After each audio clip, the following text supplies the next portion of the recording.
Still with me, Mr. Harrell?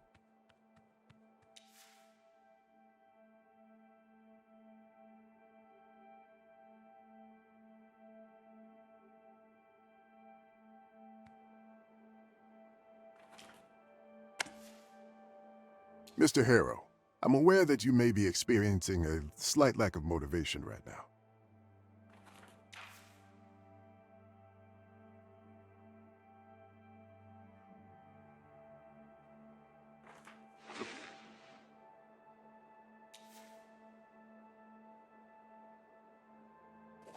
And we'll surely be coming back to this condition of yours later during our sessions.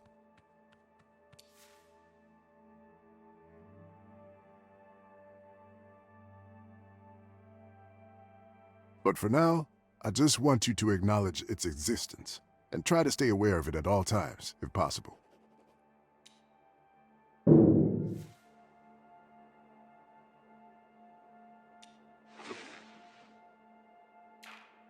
That's good to hear. Now, in order to keep us focused, I always limit the session length to exactly 1 hour, hence the alarm. However, since this is your first session, I'll allow a few questions, if there's anything. Mr. Harrell.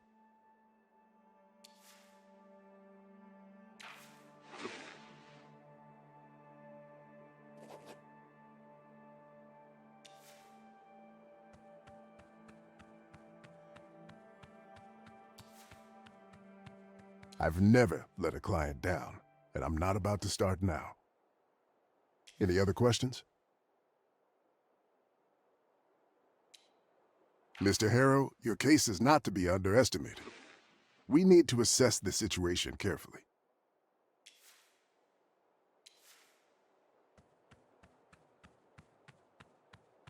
This first session is more for you to get acquainted with me and my methods. We have a long road ahead of us. Anything else?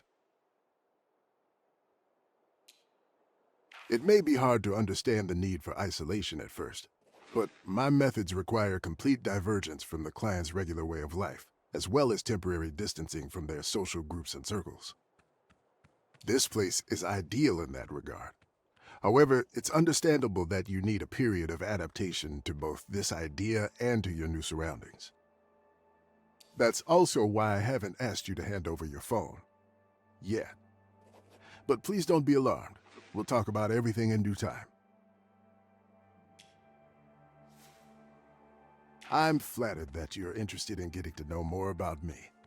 But we're not here to discuss my life. In fact, getting personal may derail our progress. All right then. That's it for today.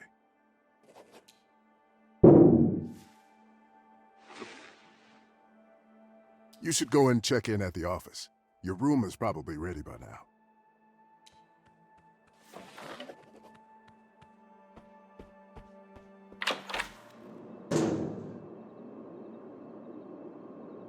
Spit it out already!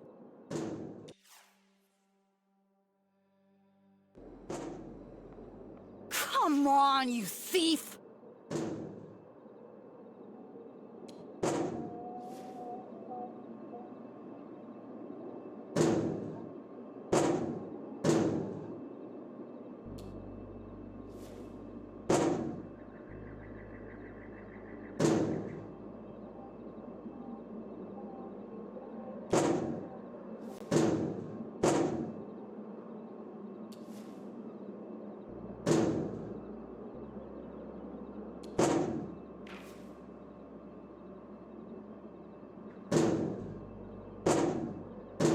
I'll break you open if I have to.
off, you jerk!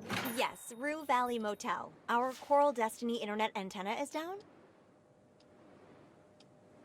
Mm-hmm.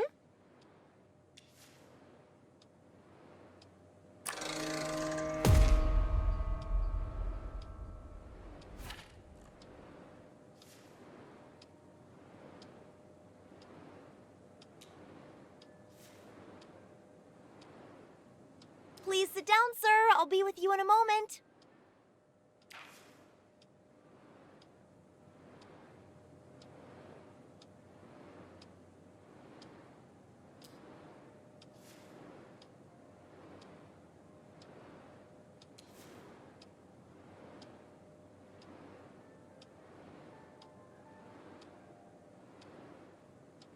No, the repair tech already came yesterday. Said the internet will be up by noon today.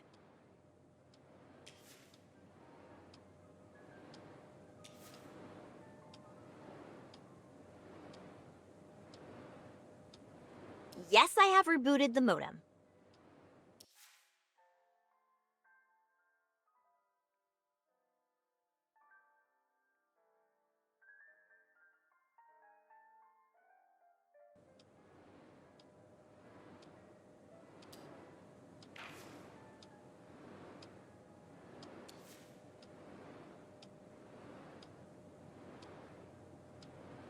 Of course it's urgent! Our guests don't have Wi-Fi, the credit card machines are dead, we can't access reservations.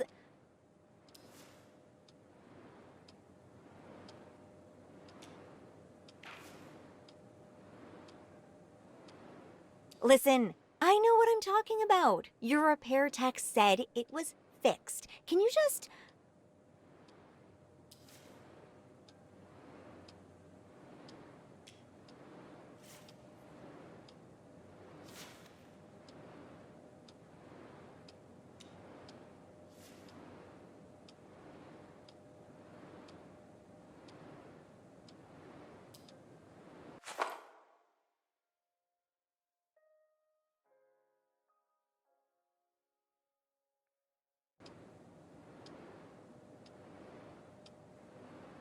No, I don't want a customer satisfaction survey. I want the internet!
Hi, yes, Coral Destiny Antenna, Rue Valley Motel. Oh, case number? It's 6AUG27-RVMT.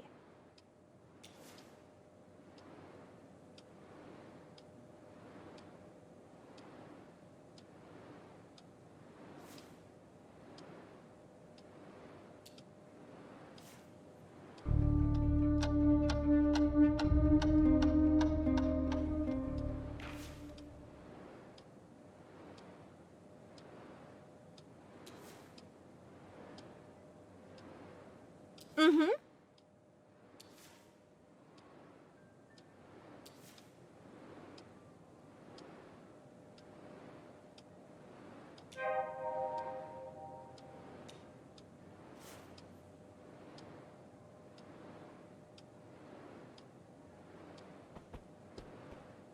The tech said it'd be up by noon today.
misheard. No, she said Sunday noon. I wrote it down. I'm not... Sunday or later? That's... No. This is such a waste of time. Oh, I'm so sorry for the wait. That was a super important call and I had to take it right now. There was literally no other way. Hopefully you didn't mind waiting. I'm very sorry about it. All right then, let's get you into your room.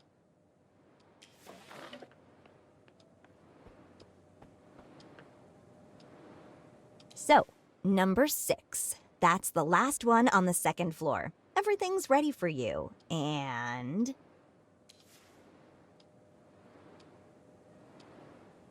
this is your key card.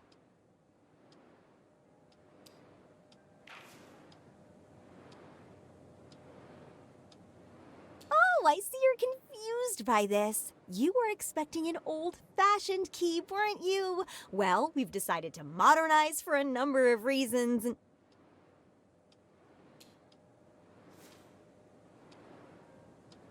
Actually, one reason, to be perfectly honest. The guests just kept on losing their keys. It was exhausting, and my dad didn't like the cost of replacing so many locks.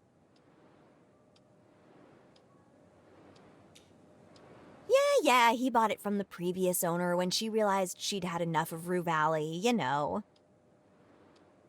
So, yes, we decided to use electronic key cards. Cost us a lot to implement, but now when a guest loses their key, we only need to replace a piece of programmable plastic.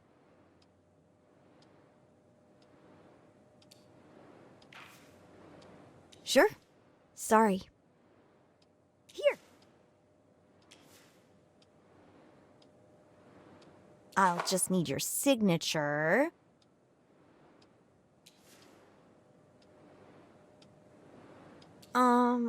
Sorry, there was supposed to be a pen, but I must have misplaced it. Just a moment, I'll find you another one. Oh, you have one of those pens too! What a coincidence! So your signature goes here. Thank you. I'm here if you need anything. Enjoy your stay.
Eugene Harrow.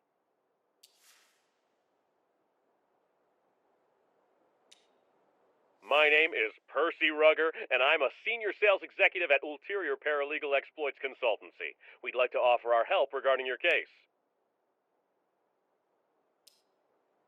Well, if my information is correct, you have recently been unjustly forced to participate in treatment which, in our opinion, may have consequences not aligned with your best interests.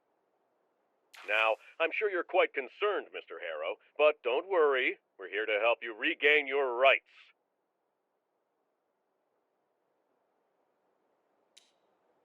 Mr. Harrow, let me be frank with you. I have no idea where this Rue Valley of yours is, but we will work together to put an end to this undue response to your, well, unique situation. I mean, we have only known each other for a couple of minutes, and I can already see what a strong-willed individual you are. You know what you want, and nothing will stop you from getting it. So I presume you're ready for the next step in our cooperation? Now that's what I like to hear. Eugene, Mr. Harrow, you truly are a man of action. I'll write down your general consent here and forward your case to my colleagues in our paralegal department. They'll contact you shortly. Well, Mr. Harrow, it was a colossal pleasure talking with you. Tschüss!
My name is Percy Rugger, and I'm a senior sales executive at Ulterior Paralegal Exploits Consultancy.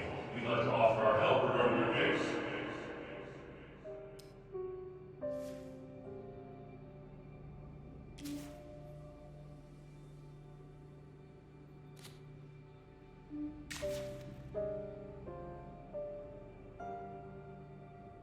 Still with me, Mr. Harrow?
Come on, start, you piece of shit!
Still with me, Mr. Harrow?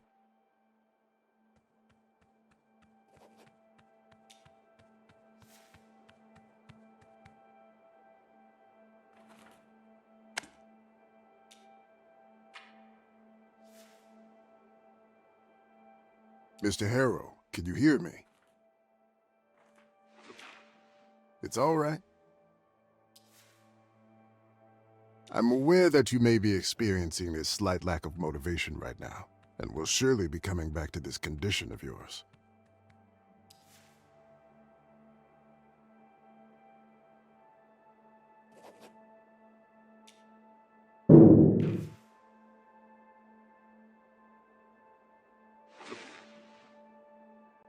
At all times, if possible.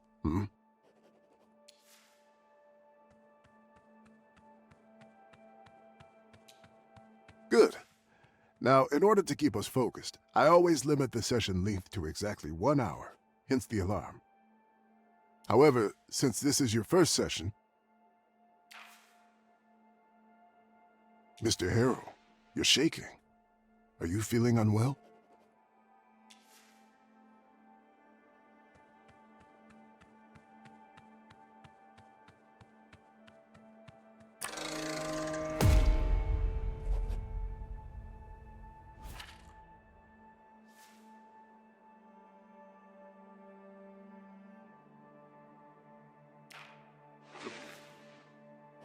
That's understandable.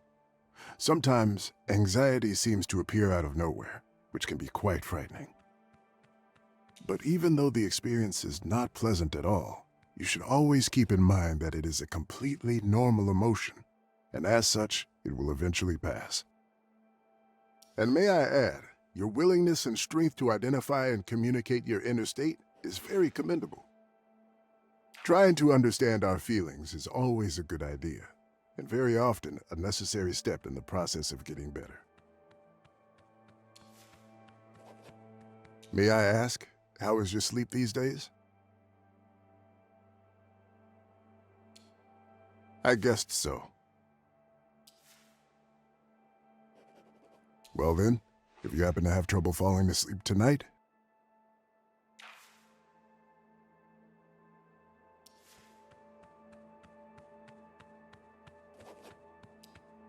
remember, what I'm giving you is a mild, non-prescription herbal hypnotic drug. Nothing more. Hopefully it'll help you calm down and get some rest tonight. We'll continue tomorrow. All right then. Now you only need to pick up the key card for your room. And I'll call the receptionist to make sure everything is in order. Sounds good?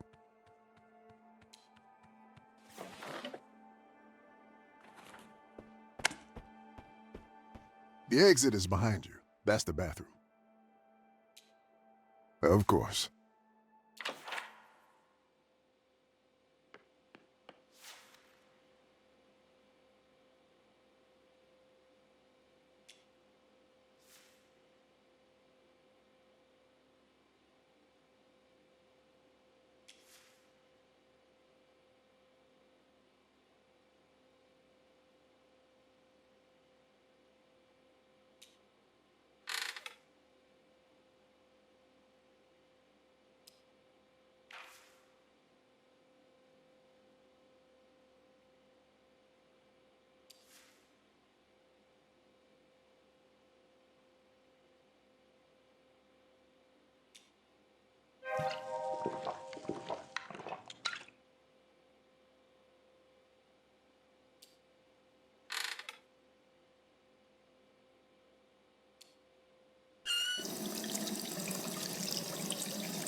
Refreshed yourself? Feeling a bit better now? That's good to hear. See you tomorrow, Mr. Harrow.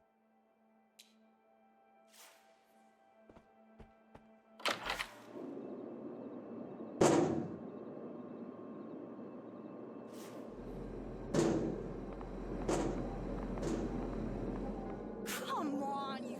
Yes, your colleagues already suggested I reboot the modem. I even tried a backup route. Of course it's urgent! Our guests don't have Wi-Fi, the credit card machines are dead, we can't... Oh, hold on, I have someone on the other line. Hello, reception? Oh, what can I do for you, Dr. Fink? If it's about the Wi-Fi, Yes, he's here. Of course, no problem.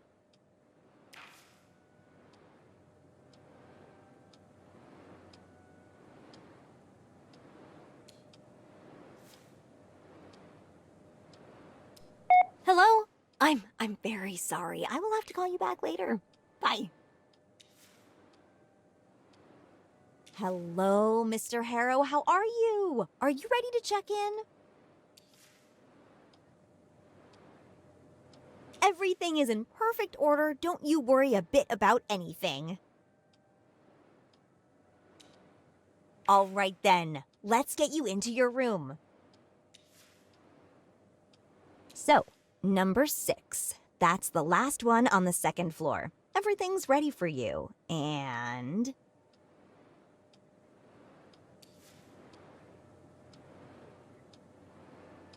this is your key card.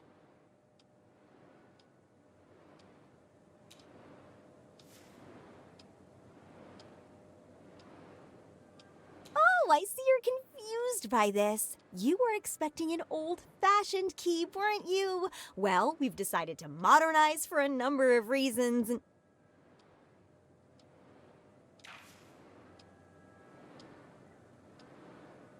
Oh, you must be very tired. Perhaps I'll tell you about it some other time. It's a really interesting story.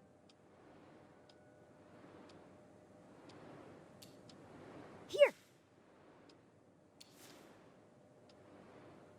I'll just need your signature. Thank you. I'm here if you need anything. Enjoy your stay.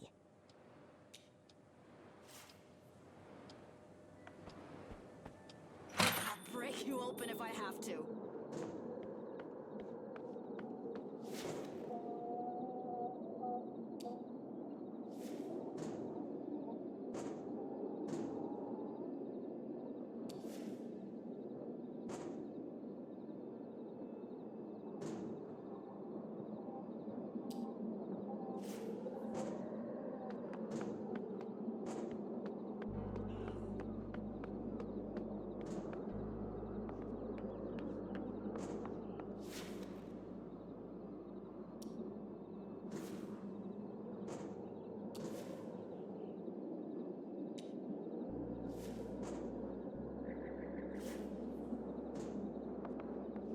Give me my coffee, you jerk!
Eugene Harrow. Well, Mr. Harrow, the real question is, what can we do for you? My name is Percy Rugger, and I'm a senior sales executive at Ulterior Paralegal Exploits Consultancy. We'd like to offer our help regarding your case. Ulterior, Mr. Harrow, with an umlaut. And please don't let the name fool you. We are the most respectable yet cutting-edge agency, which means we work on the edge of, but still inside, the established legal framework. In fact, we are the leader in our field. Now, if my information is correct, you have recently been unjustly forced to participate in treatment which, in our opinion, may have consequences not aligned with your best interests. Mr. Harrow, let me be frank with you. I have no idea where this Rue Valley of yours is, but we will work together to put an end to this undue response to your, well, unique situation. I mean, we have only known each other for a couple of minutes, and I can already see what a strong-willed individual you are. You know what you want, and nothing will stop you from getting it. So I presume you're ready for the next step in our cooperation? Now that's what I like to hear. Eugene, Mr. Harrow, you truly are a man of action. I'll write down your general consent here and forward your case to my colleagues in our paralegal department. They'll contact you shortly. Well, Mr. Harrow, it was a colossal pleasure talking with you. Tschüss!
Still with me, Mr. Harrell?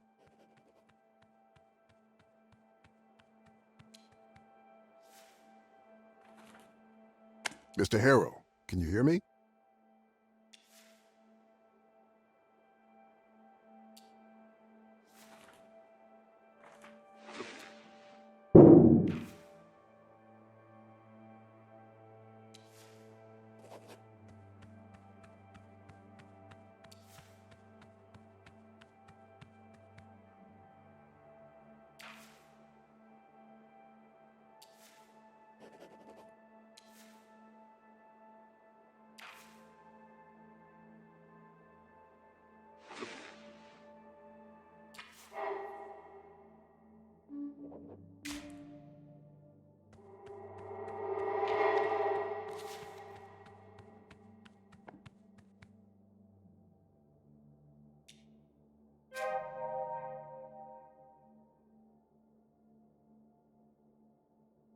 Time loop?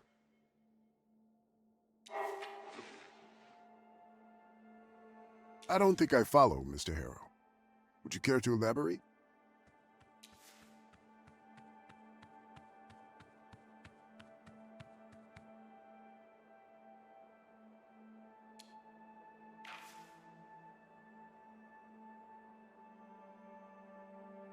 I see.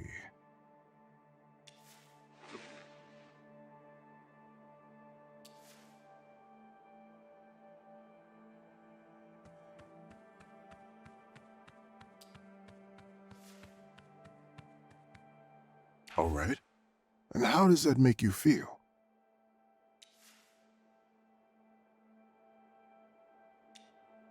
Mr. Harrell, it doesn't matter if I believe you or not. We are here to understand your situation and take the appropriate actions.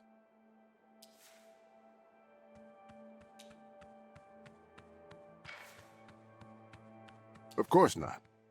I'm just keeping notes so we can be on track in our next sessions.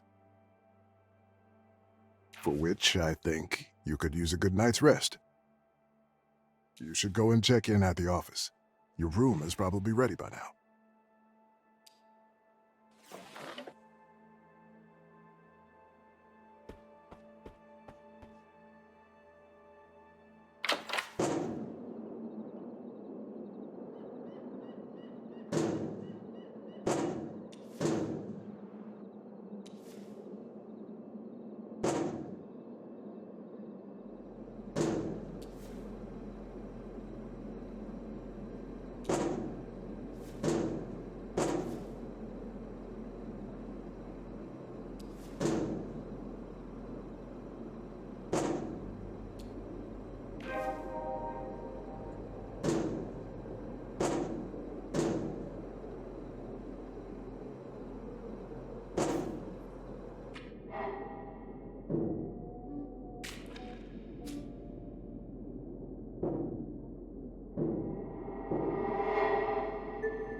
Come on, you thief!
Still with me, Mr. Harrow?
Still with me, Mr. Harrow?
Still with me, Mr. Harrow?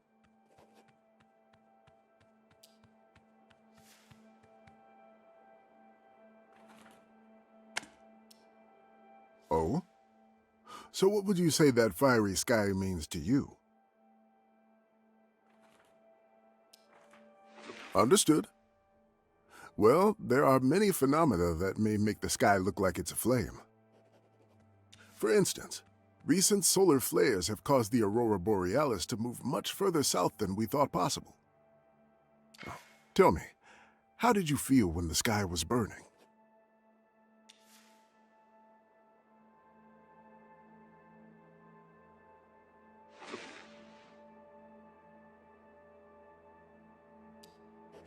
Understandable.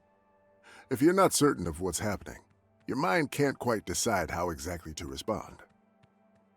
Often, how we're feeling about something is far more important than what's happening. I urge you to think some more about this, and we shall discuss it next time. Any other questions? All right then. That's it for today. You should go and check in at the office. Your room is probably ready by now.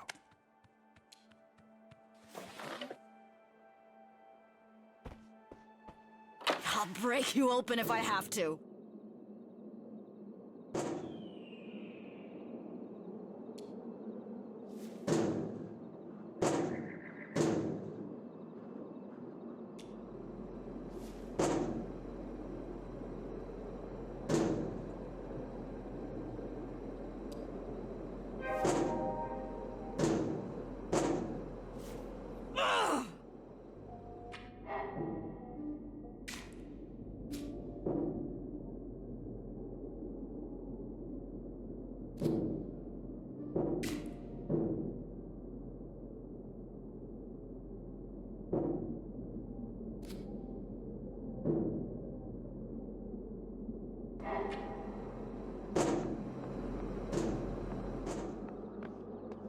Physical antenna, yes.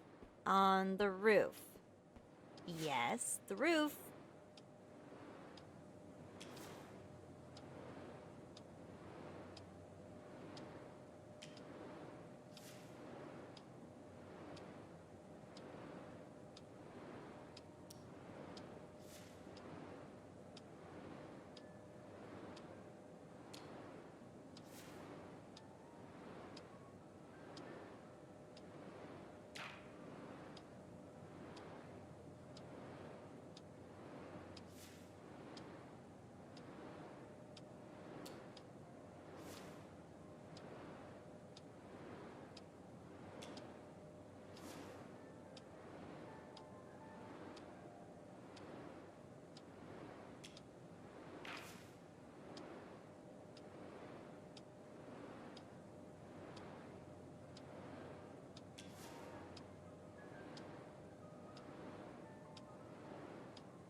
mean it's settled? I need the internet. Could you...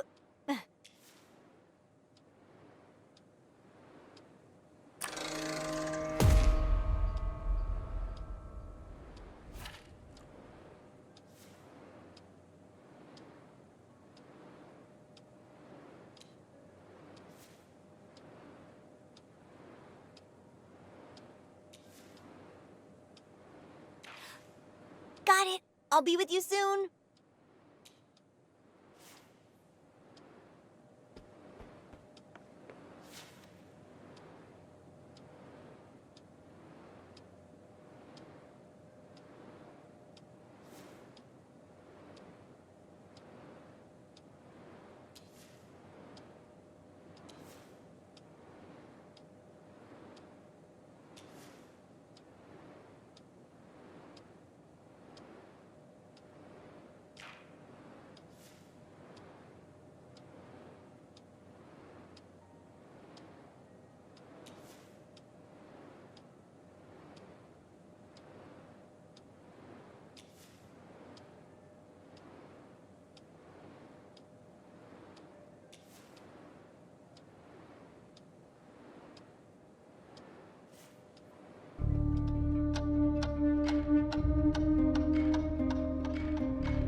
Miss Heard? No, she said Sunday noon. I wrote it down. I'm not... Sunday or later? That's... No, no! This is such a waste of time.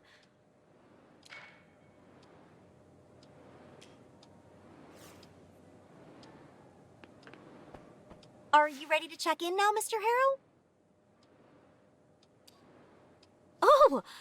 Well, that's an interesting thing to hear.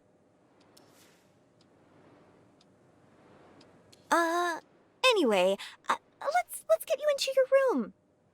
So, number 6, the last one on the second floor. Everything is ready for you. And...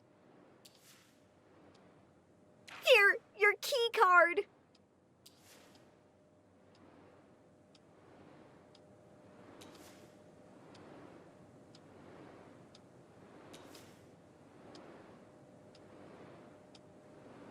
Don't you worry about anything. Dr. Fink is the best.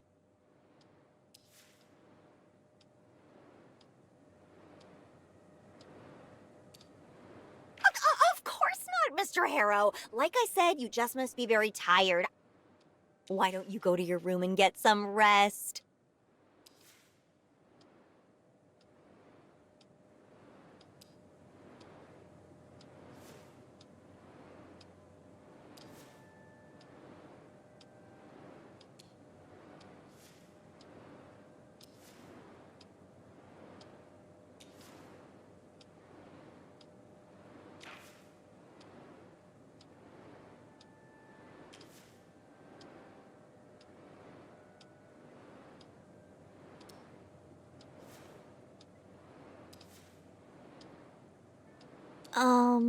Mr. Harrow?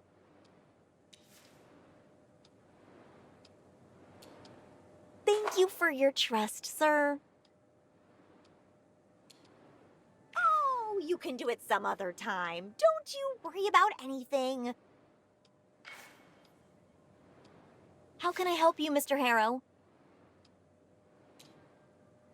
Yeah, my mom wrote those. She was real proud of them, too. Took enforcing them very seriously.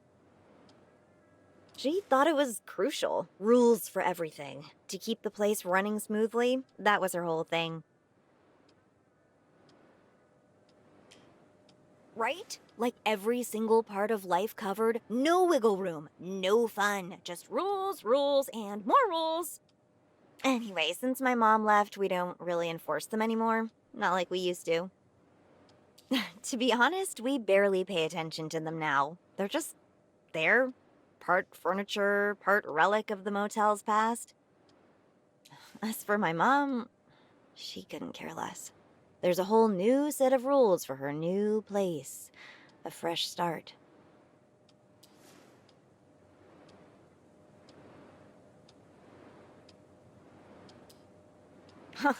You won't find anything surprising. It's all the same, cut from the same cloth.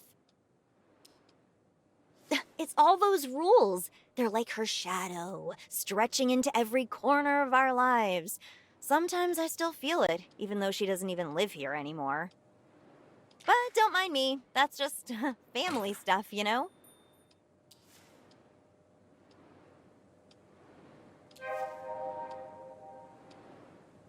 Very sorry to interrupt, but this is an emergency.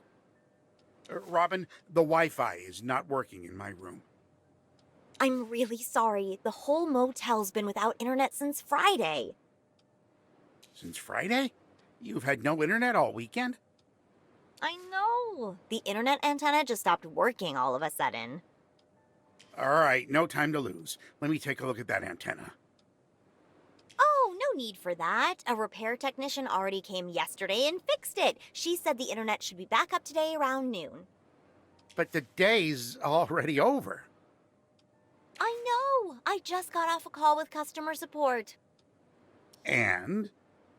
Well, the first operator said this issue falls under another department and he could connect me to them, but since it's Sunday, probably no one will pick up. But since that's the only way, they put me on hold with that awful elevator music, and then... Can we cut to the conclusion, please? I was just about to tell you! They said the case is still being processed, and I supposedly misheard the technician who must have said tomorrow or later. So, no telling when it'll be back up. That's right. Sorry. This is absurd. Why is this happening now, of all times? I have a crucial online meeting at 8:35. Missing it is not an option. I absolutely need the internet. I'm very sorry about it. After all these years, I finally got a shot at restoring the Rue River aquifer, and now I'll miss my only chance. That's possible? I thought our Blackwater situation was one of those unsolvable problems. No. We've had a process developed for 5 years already. Ever since then, the only thing missing is funding. And now that I've finally gotten the chance to pitch it to someone with both the resources and the interest to back it, everything's falling apart because of the broken internet antenna. That's my luck. I tripped at the finish line and lost the race at the last second. No, come on! The race isn't over! We are not going to lose! I won't allow it! You won't? Of course not! If the future of my hometown hinges on this meeting, I won't let your defeatist attitude drag us down. The motel may be offline, but there's internet at the belt.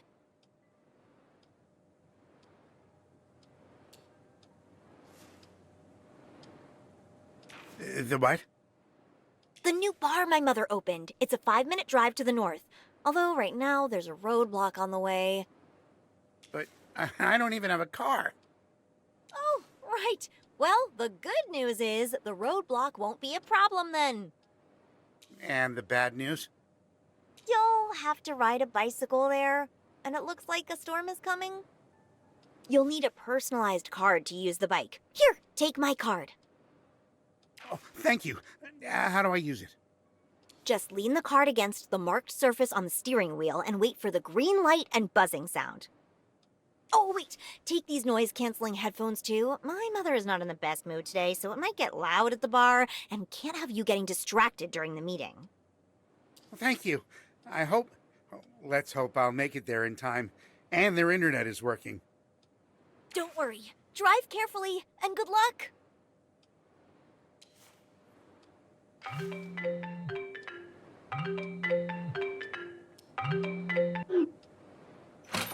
Hello, sir. Am I speaking with Eugene Harrow? My name is Percy Rugger, and I'm a senior sales executive at Ulterior Paralegal Exploits Consultancy. We'd like to offer our help regarding your case. But of course, Mr. Harrow, I'm here to answer any questions you might have. At your service, as they say. The firmament is in flames? Are there any winged women in golden armor? Or a monstrous wolf devouring the sun? Or bearded giants duking it out with hammers? Ring any bells? So, can we move on to the primary reason for my call, Mr. Harrow? If my information is correct, you have recently been unjustly forced to participate in a treatment which, in our opinion, may have consequences not aligned with your best interests. Of course, of course. I'll assume you have nothing against my calling again later just to make sure you haven't changed your mind. I'll write that down here. Eugene, Mr. Harrow, it was a pleasure. Talk to you soon. Tschüss.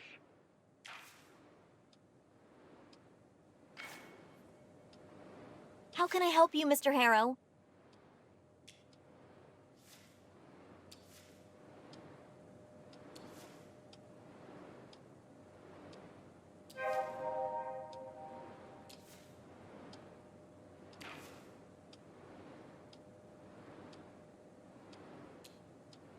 Well, he's been a regular here at the motel, visiting every now and then for years now. And despite what everybody says about him, I think he's a very kind and polite person.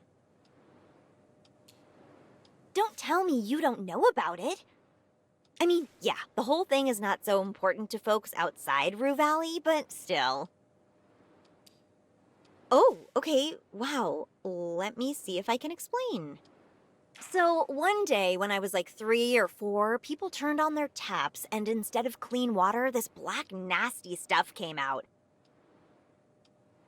Soon, it turned out that the Rue River aquifer, the source of all our water, had been polluted. People were furious. There were protests, town meetings, lawsuits, everything. It was a huge deal. That's when Jason Byrne's name came up. He previously worked for Apex Ore as some kind of waste manager, and they said he was the one responsible for all of it, that he dumped a bunch of chemicals into the ground and let them leak into the aquifer. After that, people started calling him the dumper. It stuck. And, well, the water is still bad, so, yeah, I forgot to tell you, don't drink it.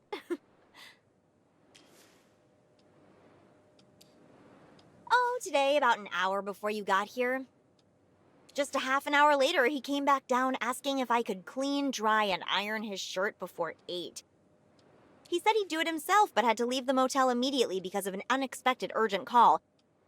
There was a blood stain on his shirt, but luckily our washing and drying machine has this super quick anti-stain setting. Yeah, but he didn't seem hurt or anything, don't worry.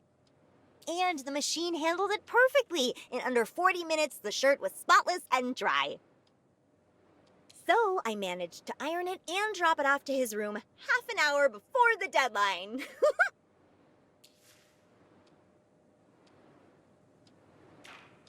Glad you think so too. Anyway, he returned and hadn't exited his room until, he came down again asking why the internet was not working. I don't know. He took a shuttle toward Bothwood and came back the same way.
How can I help you, Mr. Harrow?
How can I help you, Mr. Harrow? Oh, that has to be Uncle Frank. He's a family friend. You've met him? Yep, right here. Oh, well, he's really my dad's friend, not mine. And even the two of them don't hang out anymore. It's just that they go way back. I guess that's also why he lets him stay at the motel for free. Yep, right here. In fact, he's been living here for the last 2 years. Dad says he's a good man that fell on some hard times. I want to believe it, but I don't see it. So, why are you asking about him? Oh, all right. His room is number 1, but I don't see his pickup outside, so he's probably not in there.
Still with me, Mr. Harrow?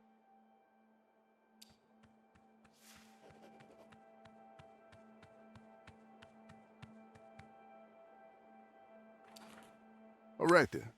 That's it for today. You should go and check in at the office. Your room is probably ready by now.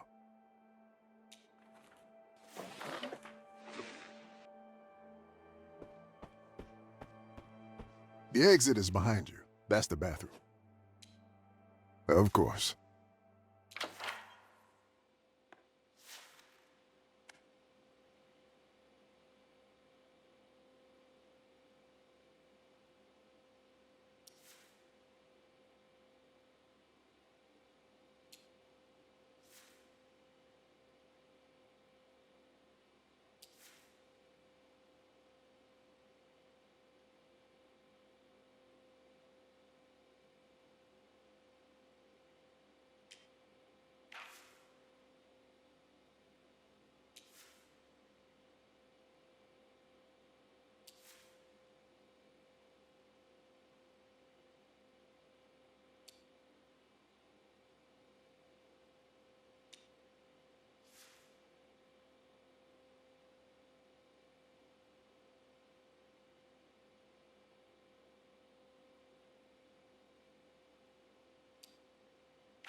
Spit it out already!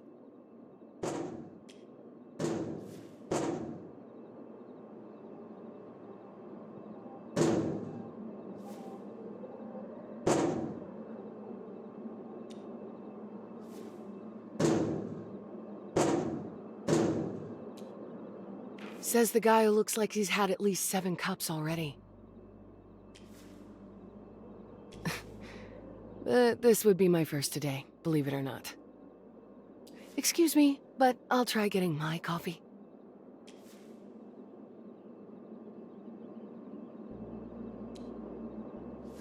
No, unfortunately not.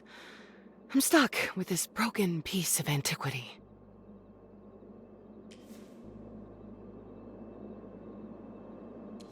Work, you piece of crap. Misery loves company, I guess. But seriously, what do I do now? I cannot survive what's left of the day without coffee. Sure, give it a go.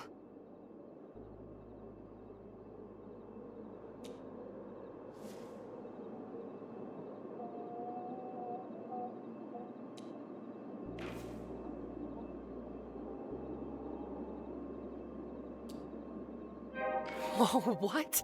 Nice! I don't know how you figured it out, but thank you so much. Here. To strangers fixing machines. Speaking of strangers, I'm Riley. So, first session?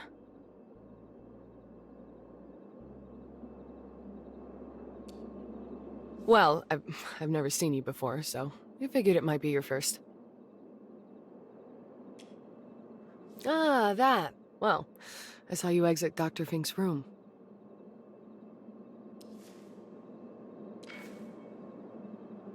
So, how was it? I'm sorry it happened. On the other hand, I'm kinda glad it did. Otherwise, you wouldn't be here in the middle of nowhere. What'd you do?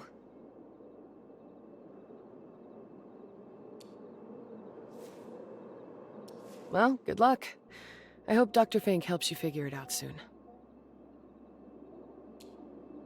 Not that I have any personal experience with therapy. I only ever go during our mandatory assessments.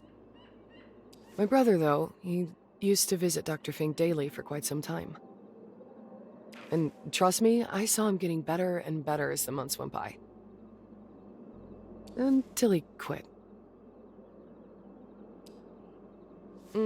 He had a minor disagreement with Dr. Fink regarding some of his, beliefs. But other than that, therapy really helped him get on his feet again. But enough about that. So, how do you like the motel? Met the crew yet?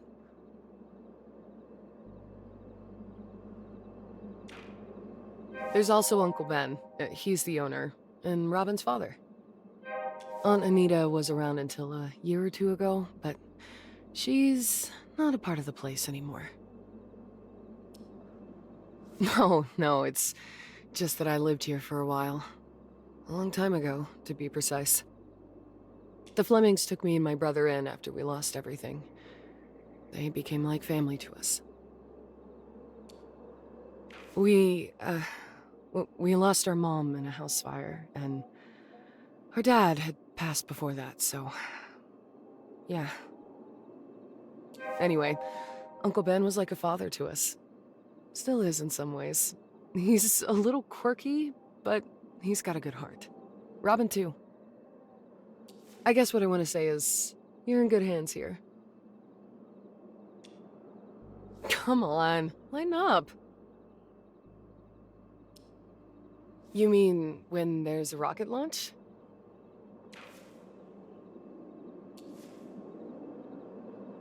You must have heard of Coral Destiny, right?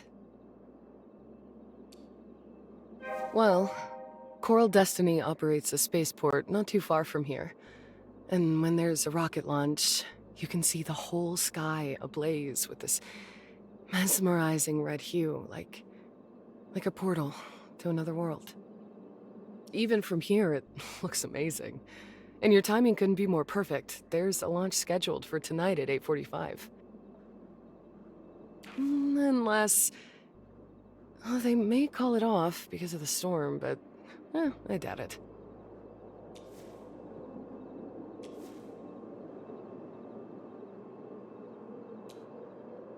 Hey, I like your attitude. And here, I thought you were one of those doom this, gloom that kind of guys. Well, this was fun and all, but gotta go. Thanks for the coffee.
Transfer me to billing.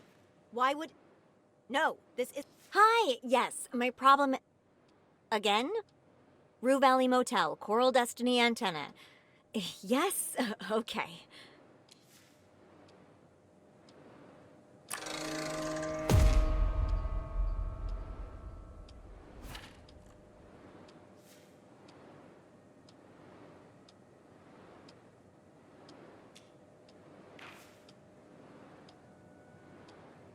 Sir, please calm down. I'll be with you shortly. I understand, but the text said today.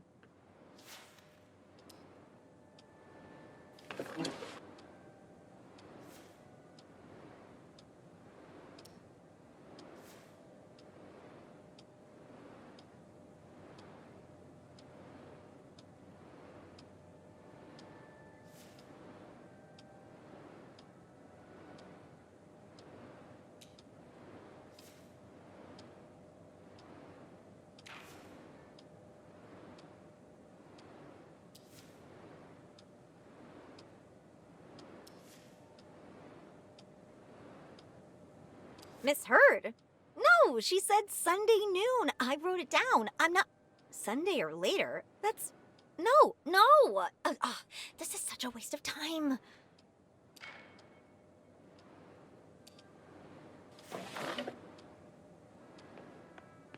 Are you ready to check in now, Mr. Harrow?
Very sorry to interrupt, but this is an emergency. Robin, the Wi-Fi is not working in my room.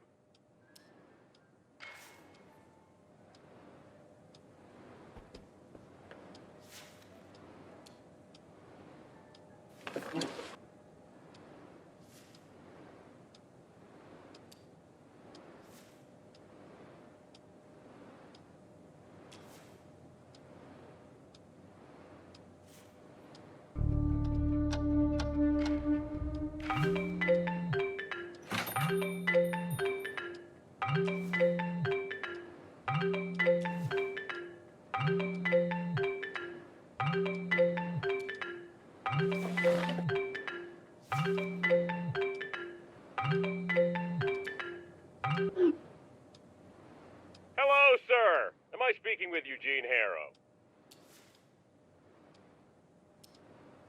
My name is Percy Rugger, and I'm a senior sales executive at Ulterior Paralegal Exploits Consultancy. We'd like to offer our help regarding your case. But of course, Mr. Harrow, I'm here to answer any questions you might have. At your service, as they say. Coral Destiny? Mr. Harrow! I'm pleased and excited about your unexpected questions on this subject. They train our brains to always be alert, like a meerkat. Now, where to start? A corporation dedicated to the study, exploration, and colonization of space, starting with Mars, saving humanity, billions of dollars in value, eccentric owner, that type of thing. You must have led a very secluded and/or busy life if you don't know anything about Elise Watson, Mr. Harrow. This line is far from secure, so I'll just say that privatizing big state-owned businesses runs in the Watson family. Unlike her dear father, Miss Watson rarely appears in public, but when she does, she always speaks in such a low voice that she's barely audible. Couple that with her plan of getting humanity a new home in this unique moment in our history, the whole our cradle but not our grave, and you get a mysterious aura of great vision and leadership. Now, I suggest we get back to the matter at hand. If my information is correct, you have recently been unjustly forced to participate in a treatment which, in our opinion, may have consequences not aligned with your best interests.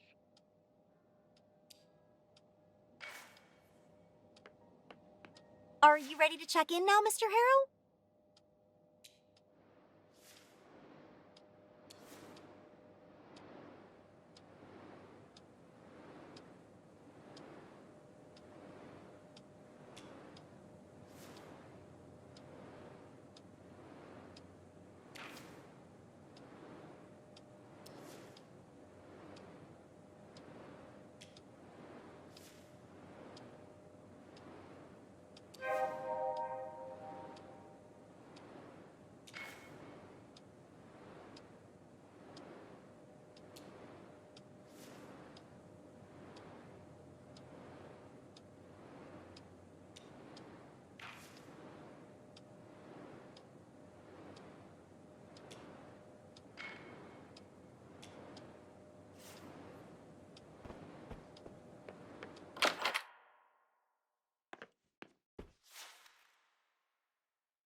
Still with me, Mr. Harrow?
Anything else?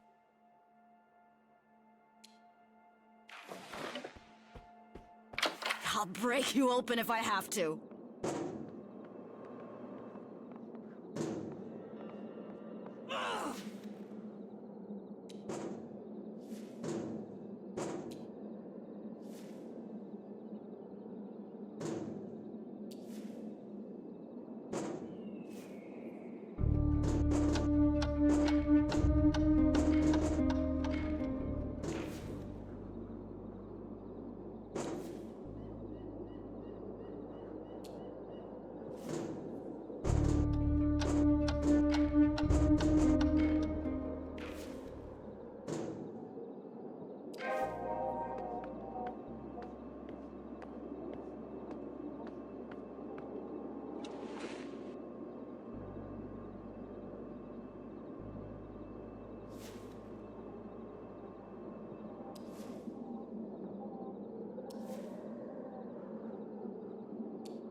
Hello, sir. Am I speaking with Eugene Harrow?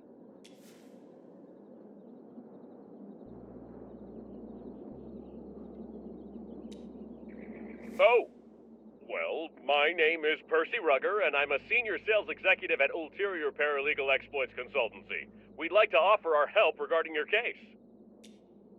But of course, Mr. Harrow, I'm here to answer any questions you might have. At your service, as they say. If I'm honest, maybe a little. I feel like things have been repeating themselves lately. Well, the last hour seems to last forever.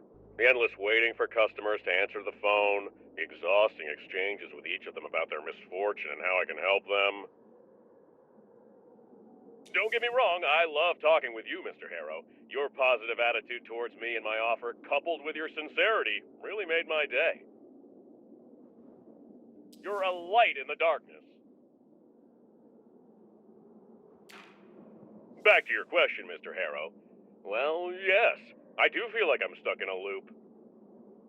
But that's part of the job. Every day seems repetitive, but you make little progress every day. Step by step, you create and recreate yourself. That's what I signed up for when I started. Now that that's settled, where were we? Ah, yes.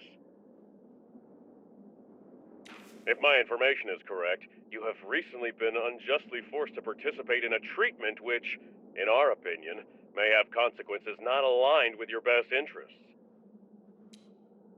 Mr. Harrow, let me be frank with you.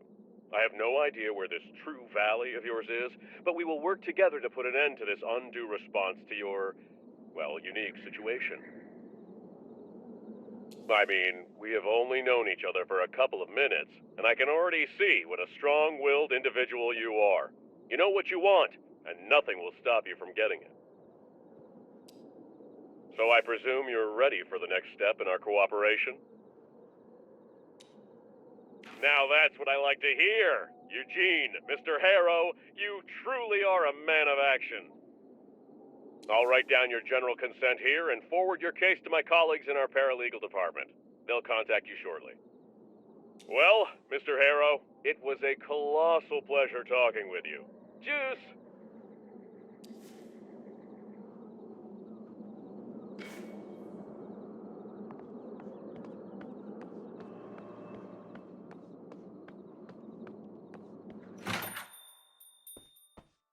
Are you ready to check in now, Mr. Harrow?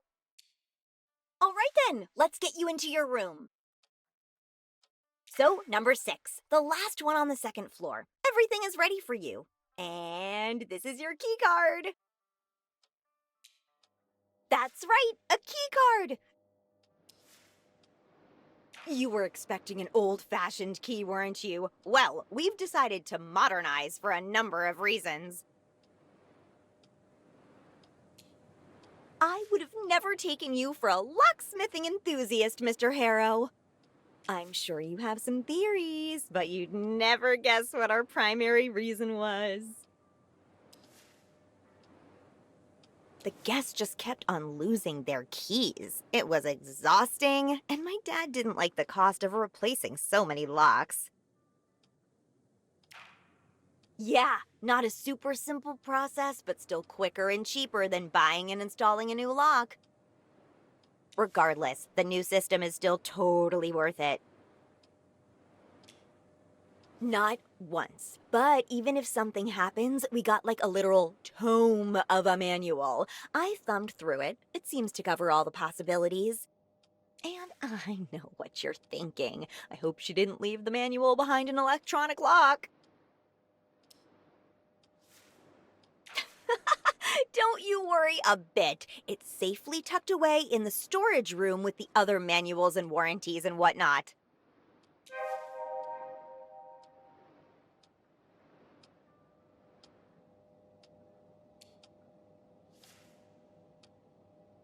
As far as I know, there's no way to hack it or to disrupt it electronically. Physically? Heck yes, but it would make a hell of a lot of noise. That's the advantage of the electronic system: safety and cost. In the long run, nothing beats your keys being pieces of programmable plastic. Sure they can, if you have the right equipment, that is, which I don't. Whenever I need a new key, I have to take a card to a company in Bothwood. They take care of it in minutes and get me the card back. This makes my life so much easier. No more stressing about whether to change the lock or risk that lost key falling into the wrong hands. How great is that? Oh, well, that's easy. I have a master key card that can open any lock. So when I'm cleaning before a guest arrives, or if there's an emergency, I can open the door no problemo. So, if you don't have any more questions, Mr. Harrow, here, I'll just need your signature. Thank you. I'm here if you need anything. Enjoy your stay.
How can I help you, Mr. Harrow? No worries, Mr. Harrow. That happens all the time. Good thing I have my master key card here with me.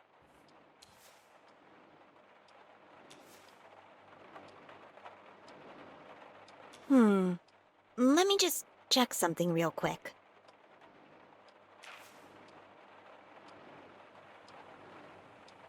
Sorry for waiting, but I'll need to confirm something.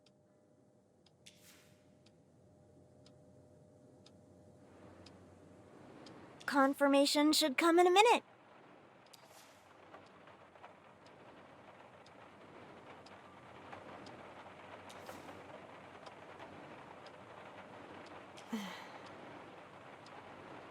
Listen, I'm really sorry, but we'll have to wait for my father to return. As soon as the roadblock is gone, that is, around 9, he'll be here. Until then, just have a seat and relax.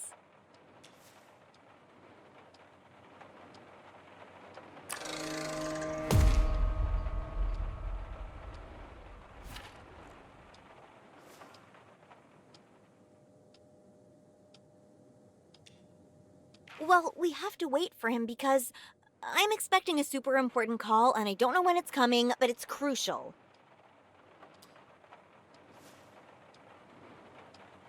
Oh, I'm sorry, but I'm not allowed to give the master key card to anyone who doesn't work here. Mr. Harrow, no! Now, is there anything else I can do for you while we wait?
Still with me, Mr. Harrow?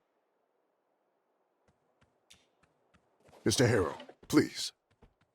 Give me my coffee, you jerk! No, I don't need to unplug the modem. Of course, I've rebooted it 12 times already. No, I didn't misconfigure the firewall.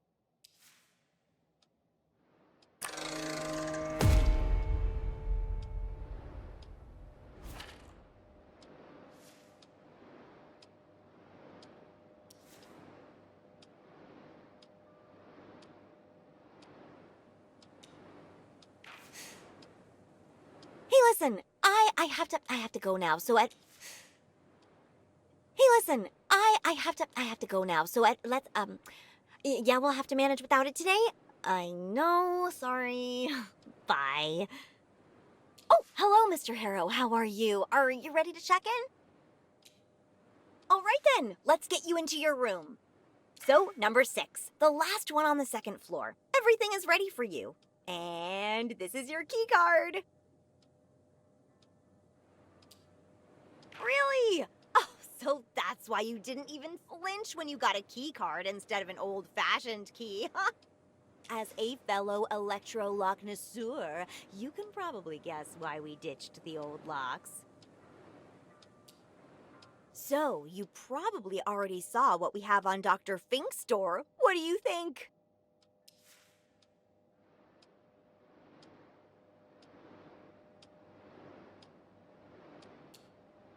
Oh, thanks! I almost went with Iron Bolt, but made the call for Secure Lock at the last minute. Too many options can really mess with your head sometimes.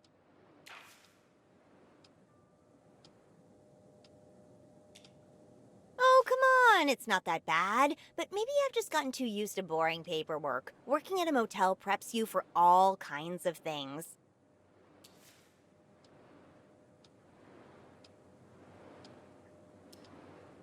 Yep, solid's the right word. And solid's better than risking something too fancy. I like how they give their customers a choice between different versions to choose from. We went with the V5 because I've read that the aluminum-like material they are using in the V6 is prone to micro-scratching when exposed to dust particles, and we've got plenty of dust around here.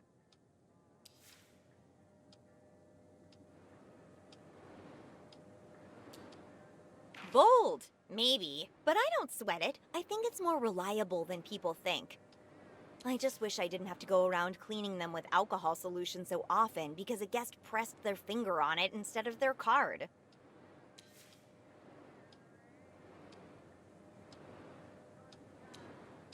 I'm not sure, honestly. Didn't even know there were different versions. It's probably just the default one that came with the locks. I didn't see anything about it in the manual. Any idea how to check? Oh, come on. I'm still learning the ropes here, and I'm not afraid to admit it. Let me grab the key card so you can teach me. Oh, it's not here. Well, it looks like I kinda lost the master key card somewhere. Oh, lost, which is the good news. I think the last time I used it was to unlock your room before your session when I brought in your suitcase. And since you still haven't checked in, I'll use your keycard to get inside and find the master keycard. Oh, no, wait! I did visit Mr. Burns' room after that. I'll just go and ask him if the master keycard is there. Be right back, Mr. Harrow. I'm back with the master keycard. It was right there on Mr. Burns' nightstand. Okay, now are you gonna tell me everything about the different versions of the master keycard and which one this is?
Still with me, Mr. Harrow? Mr. Harrow, I'm aware that you may be experiencing a slight lack of motivation right now, and we'll surely be coming back to this condition of yours later during our sessions. But for now, I just want you to acknowledge its existence and try to stay aware of it at all times, if possible. That's good to hear. Now, in order to keep us focused, I always limit the session length to exactly 1 hour, hence the alarm. However, since this is your first session, I'll allow a few questions, if there's anything. All right then, that's it for today. You should go and check in at the office. Your room is probably ready by now.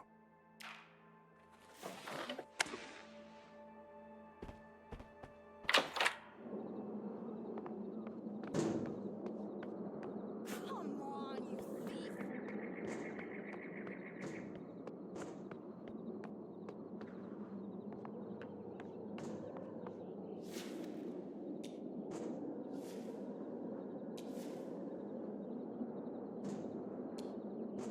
Oh, right. Honestly, I'm in the middle of something and didn't see a thing. Let's see.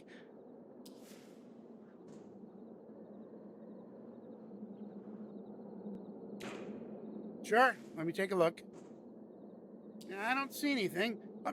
Hold on, here it is. Right on the nightstand.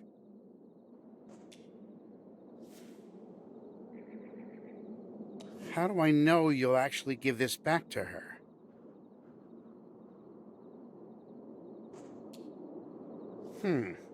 That makes sense.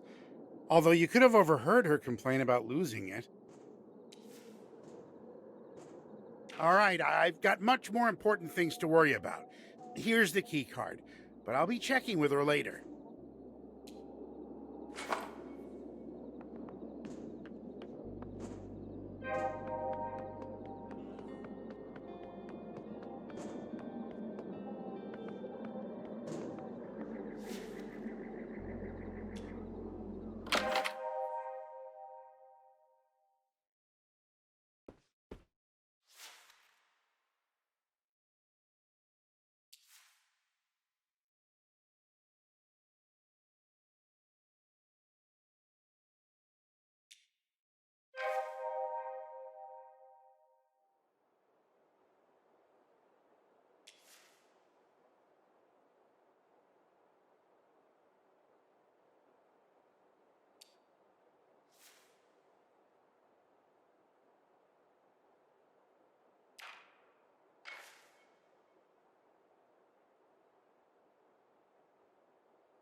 nothing you can do to help me? How about check the repair log or... Mm-hmm. Hmm? Oh. Hey, listen. I have to go now. So let's yeah, we'll have to manage without it today. I know. Sorry. Bye. Oh, hello, Mr. Harrow. How are you? Are you ready to check in? Oh, it's one of those things this area is known for. Kind of. And definitely not in the best way. If you have to ask, it means you haven't read all about it. I can spoil it for you if you're okay with that. Guiding Light is the name of a mission involving a manned starship that was supposed to make it all the way to Mars. It was set to launch, about 2 years ago?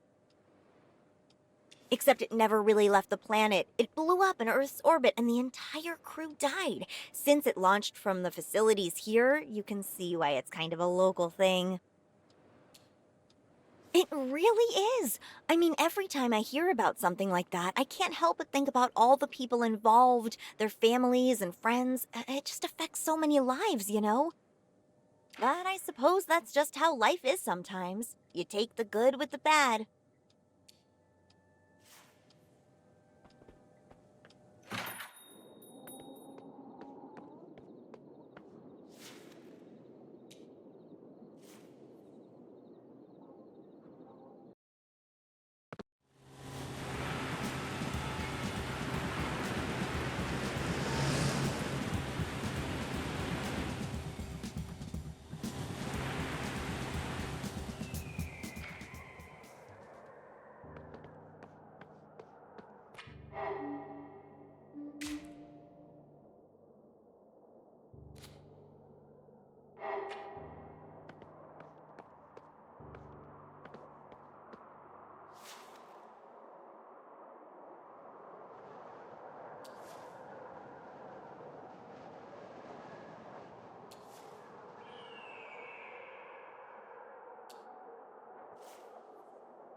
Those protein shakes are starting to cause permanent damage, Travis.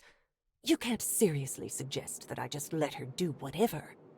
Hey, just trying to help and give you a different angle. Believe me, I've considered every possible angle.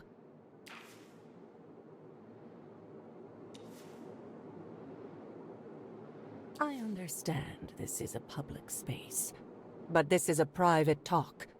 Move exactly 5 yards away and let us finish.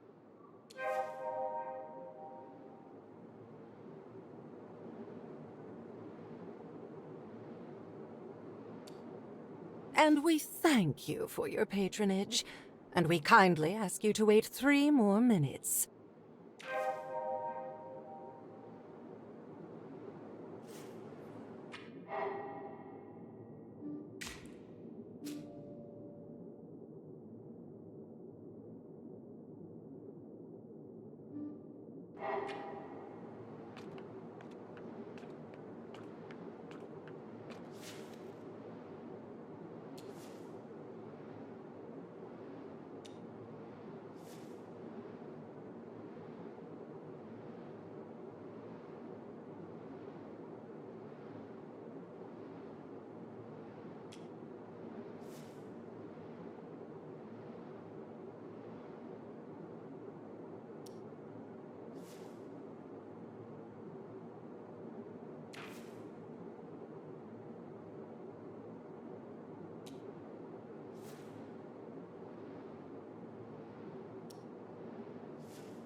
Hey, welcome to Kuiper Belt.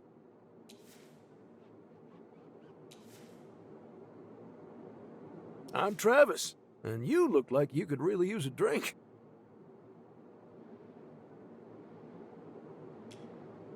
Yeah, she's tough, no question about it. In every sense. She can lay down the law, push you around when she feels like it. And I'm alright with that. It's part of what pulls me to her, along with everything else.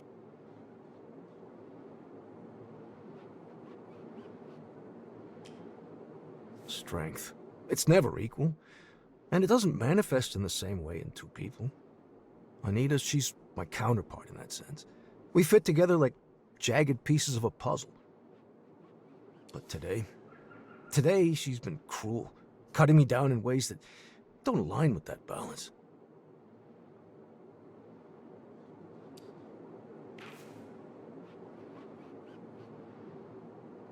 Hey, mind if I ask you something? I could use a fresh set of eyes on this. As you probably figured out yourself, it's about how Anita's been acting today. I can handle her being tough. Everyone's entitled to a rough day. But it's not every day you find out someone you love just pulled a huge sum out of your bank account.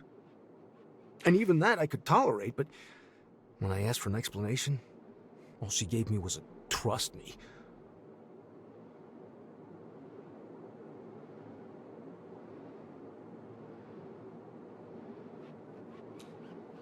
I agree, but I've got the feeling there's no point in pushing it any further.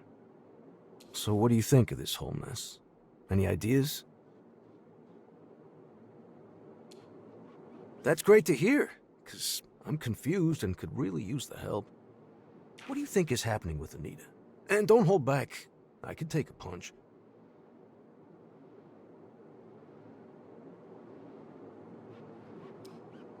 We're together all the time, at home and at work.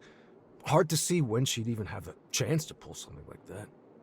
Not saying it's impossible, just not very likely. Still, with what I know, that's as good an idea as any. Confront her? You're right. A direct approach is usually the best way to deal with these kinds of issues. I'm gonna sort this out right now.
Still with me, Mr. Harrow?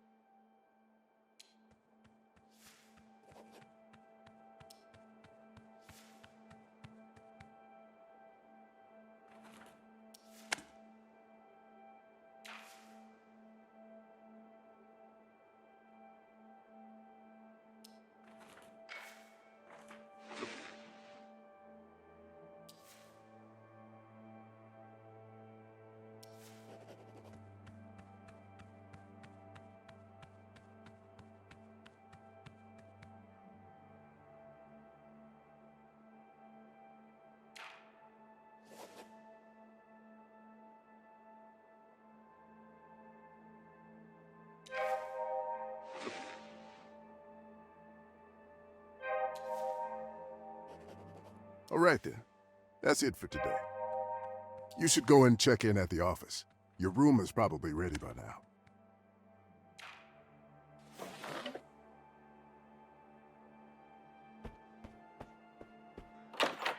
Give me my coffee, you jerk!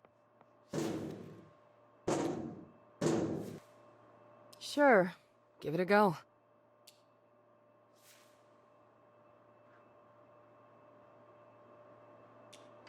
Wow, nice. I don't know how you figured it out, but... Oh, thanks so much.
Do I have a tattoo on my forehead that says I worked at Coral Destiny, or is it just my energy today?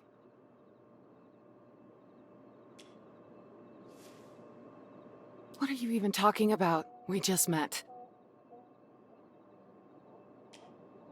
Right.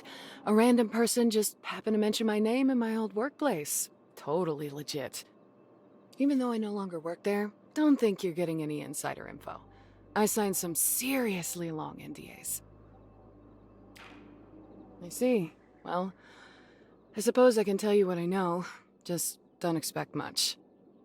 Do you need the whole story from the beginning, or just the part about the accident? The moment they could, Coral Destiny launched an official investigation. The conclusion? Human error. Specifically, Judy Resnick, the mission commander. She deviated from procedure, and her actions led to the explosion of the vessel. Everyone on board lost their lives, including her. People make mistakes. All of us do. So don't judge too harshly, okay? The official investigation and its conclusions are well and good, but that doesn't change the fact that it was a tragedy. Plain and simple. Especially for the families and friends of those who lost their lives on Guiding Light. And let's not forget that the company, not to mention the rest of humanity, missed an important step in our mission to explore and conquer the universe. Despite all of that, Coral Destiny remains steadfast in its mission to take humanity to other planets and beyond. To those who were lost while helping achieve that dream, we salute you.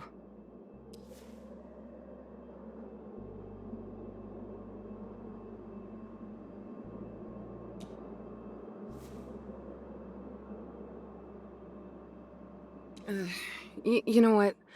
I'd rather not talk about it anymore. I've explained what happened, and as far as I'm concerned, that's enough. Sure. Anita? She's the queen of hospitality here in Rue Valley. Nita always dressed like that. You better believe it raised a few eyebrows, or a few dozen eyebrows around here. But ever since the divorce, she cranked it up to 11. I don't know. Maybe that midlife crisis or whatever, or she's finally a free woman and can do whatever she wants. Well, she was running the motel with Uncle Benny back in the day, and now, She opened a bar with that hunky dude from Bothwood. What always happens. People drift apart, and after plenty of yelling, they call it quits and get a divorce. I don't think Kuipers is raking in the big bucks, but considering no one else is doing any tourist stuff around here, that kind of qualifies her as the queen of tourism. That's a very long story, and I'd rather not talk about it right now. Let's just say we're related. Kinda. You're welcome? Why do you ask? Is there a particular reason? Exactly. That's the idea. You're here for you, not for him. His life? Doesn't matter. It's irrelevant. Gone. Disappeared. You didn't think you two were gonna be like friends, did you?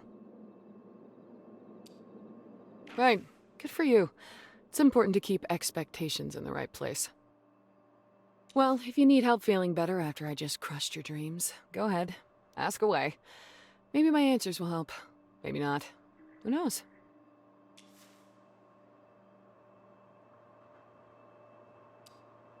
If you're asking how long he's been in Rue Valley, at least 10 years. He came here to work for Coral Destiny. Lived and worked on campus at Starbase 1. That was his life. Specifically, he stopped working for them 2 years ago. Packed up, left the campus, and moved to the motel. He's been living and working there ever since.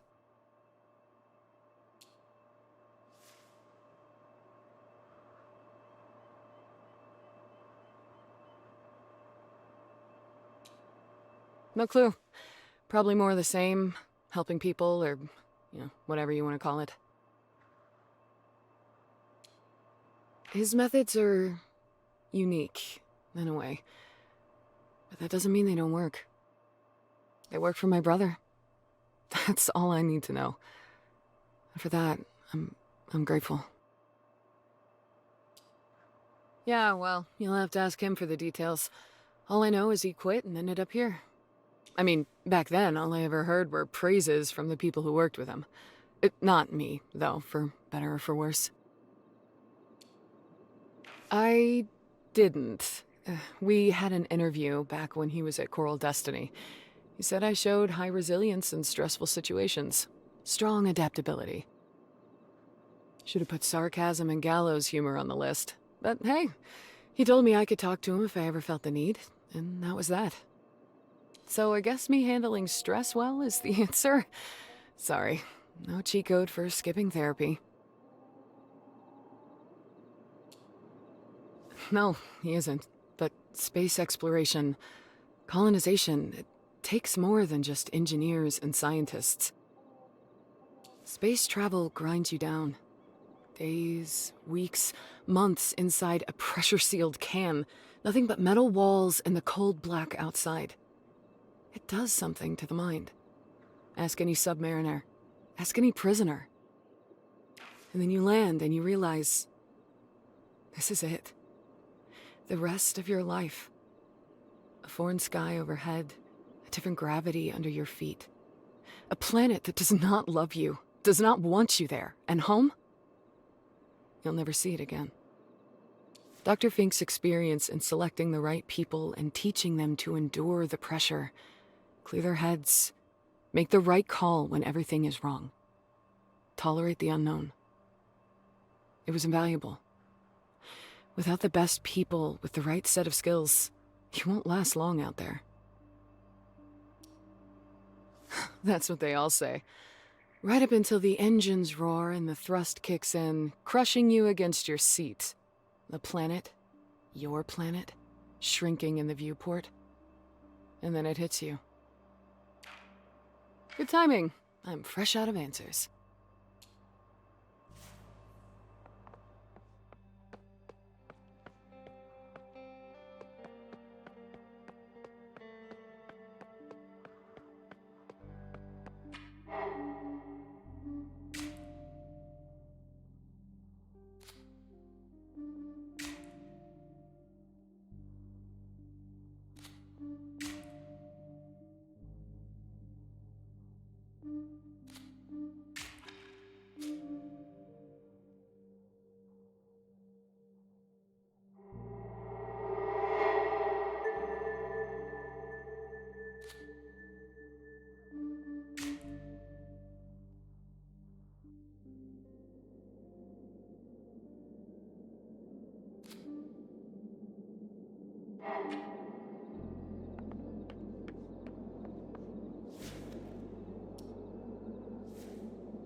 Who?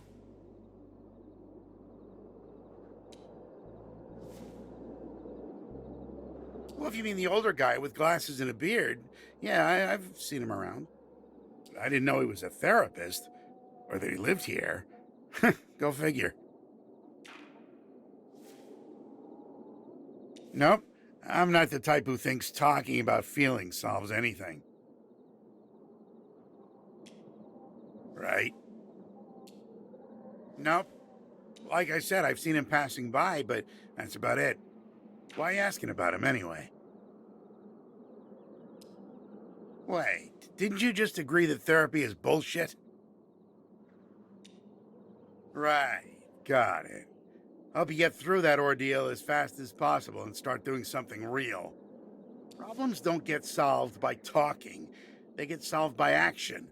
Real action. Tangible results. Can't sleep? Take a pill. Or tire yourself out. Feel anxious for no reason? Act in spite of it. Life beats you down? We're all waiting for the same shit. Get up and hit back.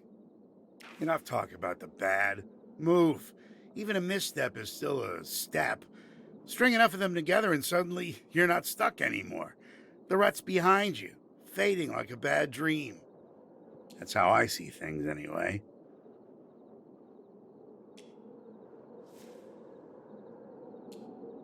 You're welcome. Oh, right. Honestly, I'm in the middle of something and didn't see a thing. Let's see. Ah, it's right there.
Who is it?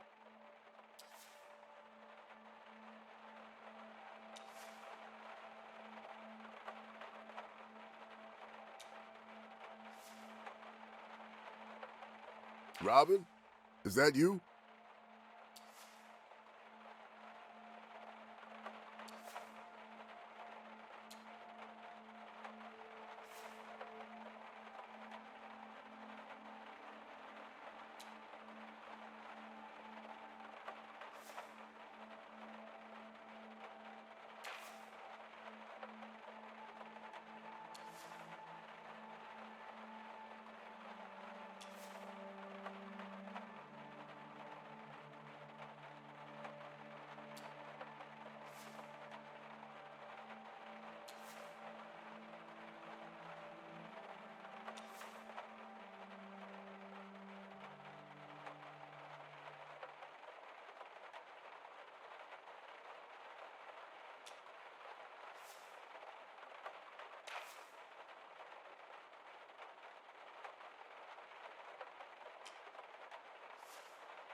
Apologies, Couch.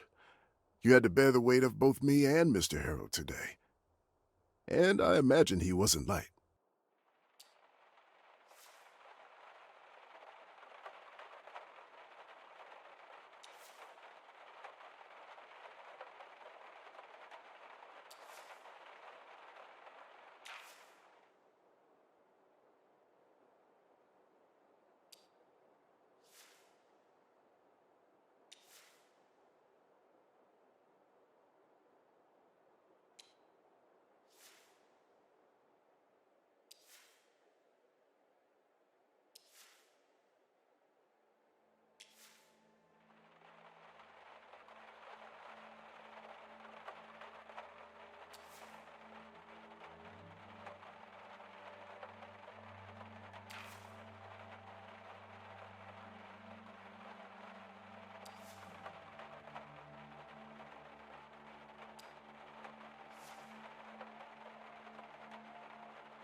Dear Judy, in your absence, this letter is the only way I can speak to you.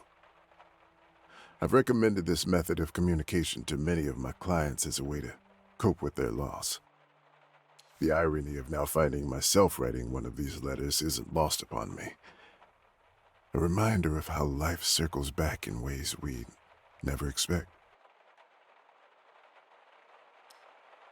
How do you say goodbye to someone who trusted you with their deepest thoughts, fears, and dreams? How do you find closure when life ends so suddenly, so unfairly? It's funny in a way, and sad. No school teaches you something like this, something truly worth knowing. When I heard about the accident, I was hit with a wave of emotions I wasn't prepared for. Shock, sadness, anger.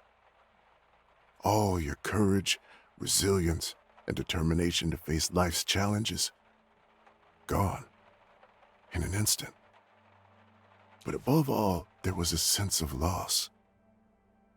The thought that we would never meet again, never exchange another word.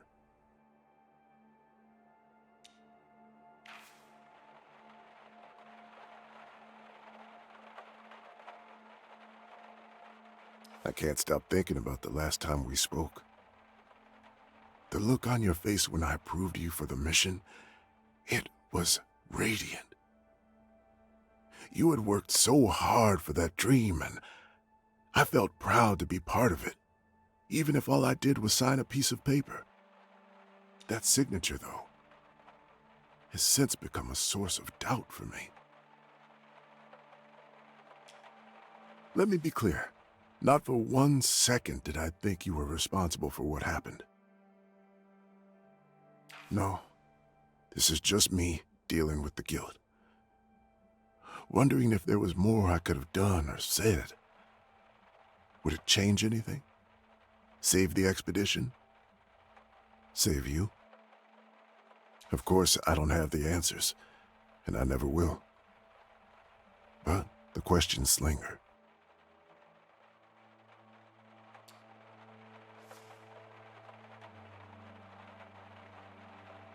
Still, I believe in second chances. Or a third. Or however many it takes. I met Frank at the motel and saw how devastated he was. So, I offered my help. Some of my colleagues might call it a conflict of interest. But deep down, I knew it was the right thing to do.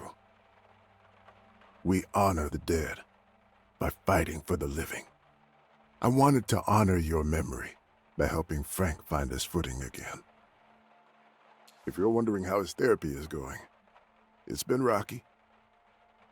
He's a tough one. In that way, he reminds me of you.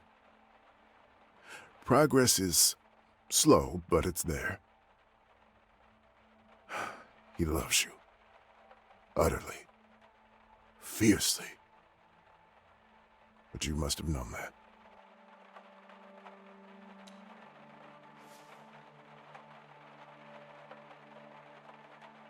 And, strangely, helping him is helping me, too.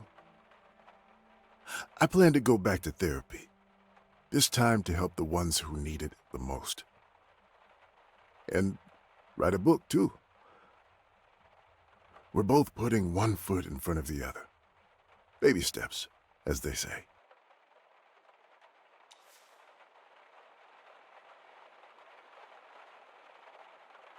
I want to believe that you found your place among the stars.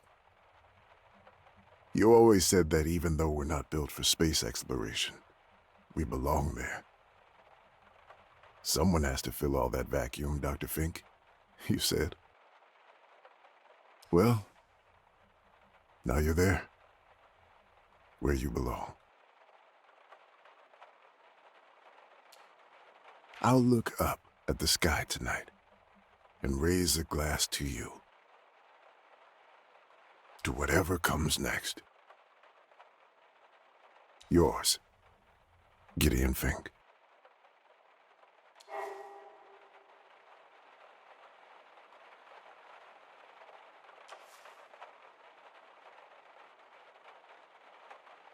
So, you were the one making all that noise earlier. I thought I was hearing things.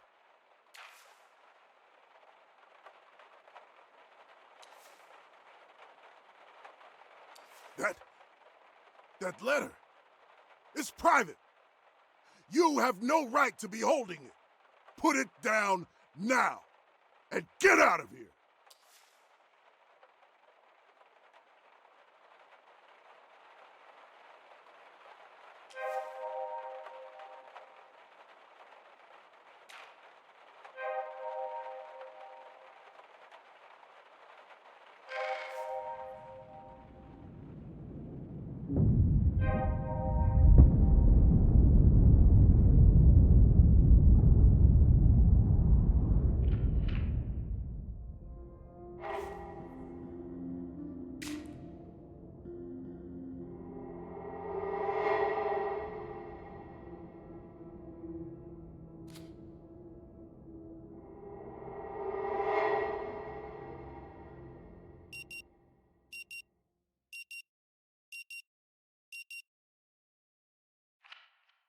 Still with me, Mr. Harrow?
All right then.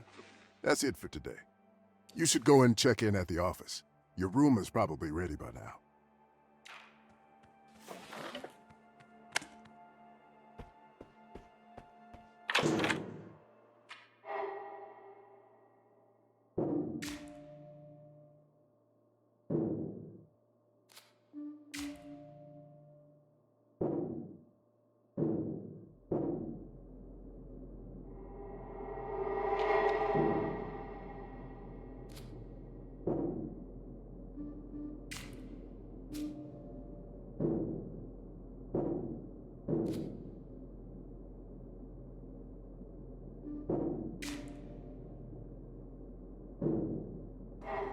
Spit it out already!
Yeah, hello?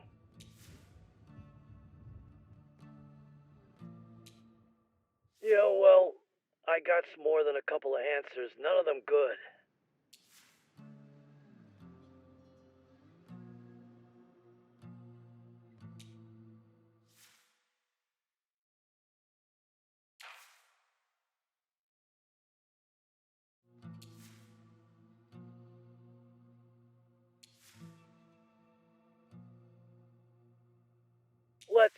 Let's keep this short, please.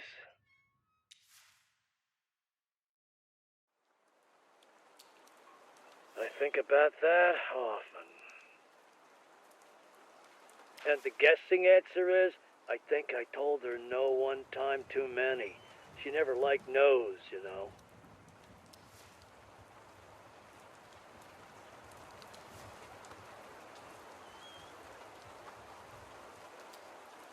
That's my Anita, yeah. The more problems there are, the tighter she grips. It's nice talking to you, but I would really like to get to sleep, you know? Yeah, she's angry at me, like always. She wanted out, but she still wants to push me like she's in. Fuck's sake. And I don't want to dance to her song anymore. It's nice talking to you, but I would really like to get to sleep, you know? Yeah, nice talk.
Still with me, Mr. Harrow?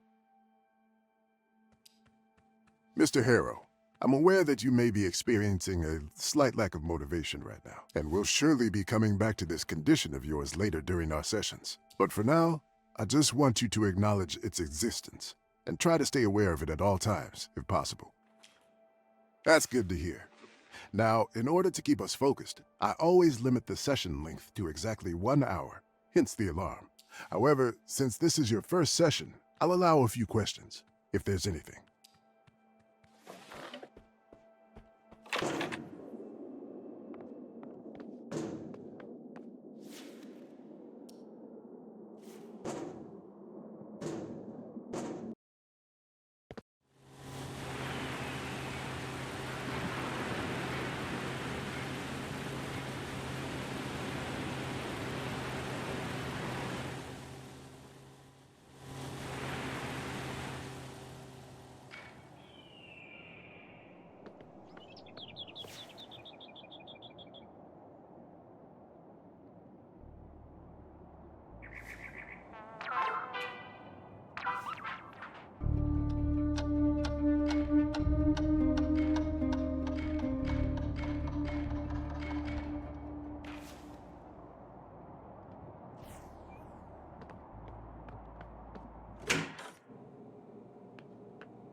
Welcome to Max Gas.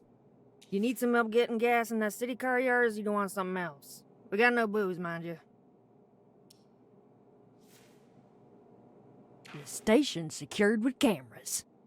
You got a problem with that?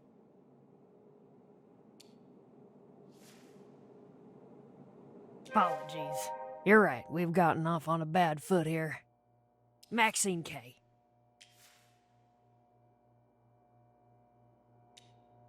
Nice meeting you. And before you ask, yeah, I named the station after myself, Max Gas. To be honest with you, I didn't give that much thought to it. The name just made sense to me. I wanted to have something of my own, and I wanted it to be known.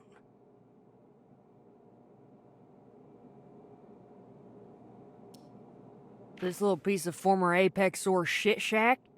It could never bear the K name. I reckon this might look strange to you, but my family used to own this whole place from the mountains and the source of the River Rue to the canyon that goes to Gray City. But the only thing that's left out of all is the ranch house up north. And from the whole large family, the only ones that's still alive are Pops, Alex, and me. Yes, Anne? I don't know how you city people live in those rat holes of yours. Space is what a human needs. An empty space is the only thing we have left. You didn't come here to listen to me rambling about the sad history and state of the K family. What can I do you for? I guess you got me at the wrong time at the right place. Now, what can I do for you? Who, Frank? Yeah, he's the mechanic here. He's right there in his...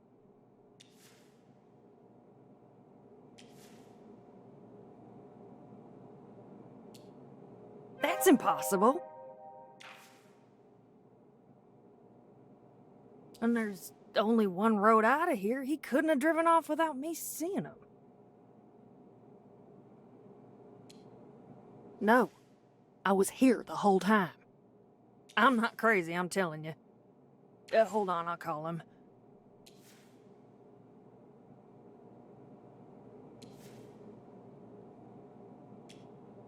All right. If you do, tell him to call me, all right?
Hey, Max, what's up? Hey, Riley. Here's for the gas. You don't happen to keep some coffee under the counter, do ya? No coffee, sorry. I got a couple cans of Mega Jitter in the fridge if you're that desperate.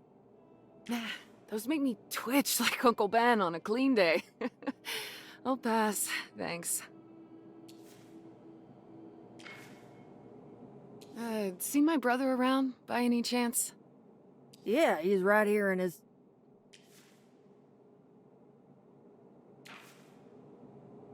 He disappeared.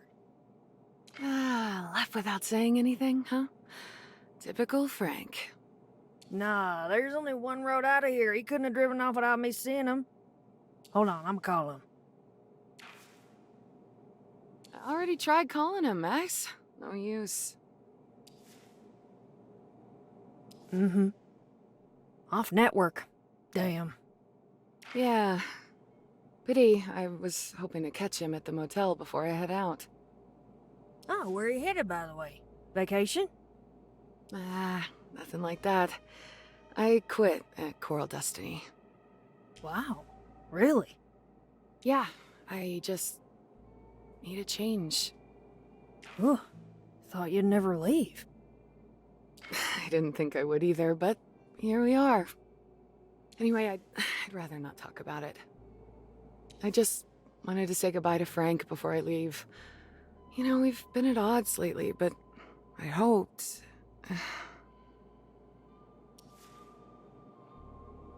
I know. He's not at the motel, he's not here, so probably drove to Bothwood?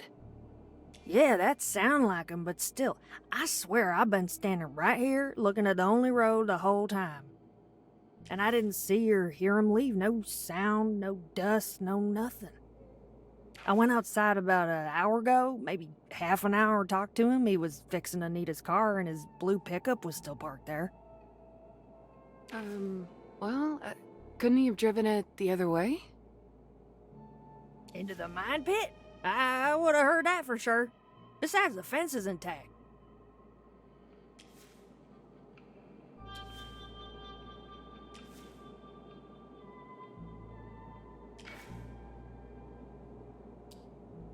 Hey, I know. Let's check the security camera footage. We'll see when and how he managed to disappear. Oh, great idea. Let me see. Need admin access to rewind. Just a second, need to log in.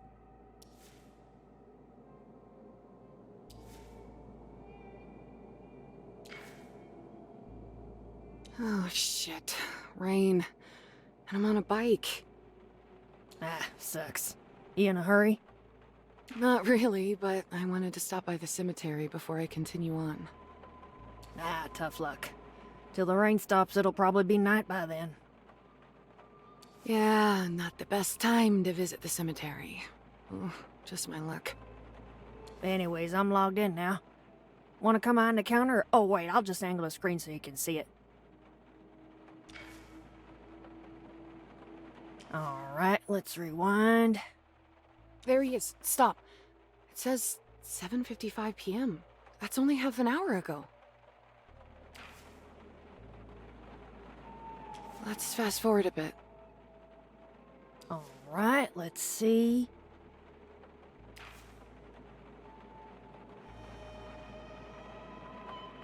Wait, what? He just vanished. What? How? I don't know. There's no way. You must have misclicked or something. I didn't. Look, it says 8 p.m. right there.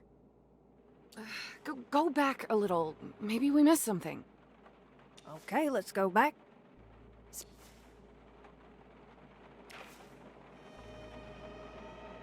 Play it at half speed. Alright. Unbelievable. 8 p.m. on a dot and poof! Oh my. My brother's nuts. I can't believe he hacked the security camera. Why would he do that? I don't know, but I bet he wasn't really even there before 8. So you think I imagined it? I know what I saw. No, I'm just saying, Frank didn't just vanish into thin air. There's gotta be a rational explanation. Well, I don't have one, but I know what I saw with my own eyes. Maybe the footage skipped into another date or something. Let's rewind a bit more just to be sure. Well, it say 8th of August, 2027 right there in the corner, but let's try. Look, 7:41, and that mirror right there as I remember it. I stepped out for some air, asked Frank how he's doing.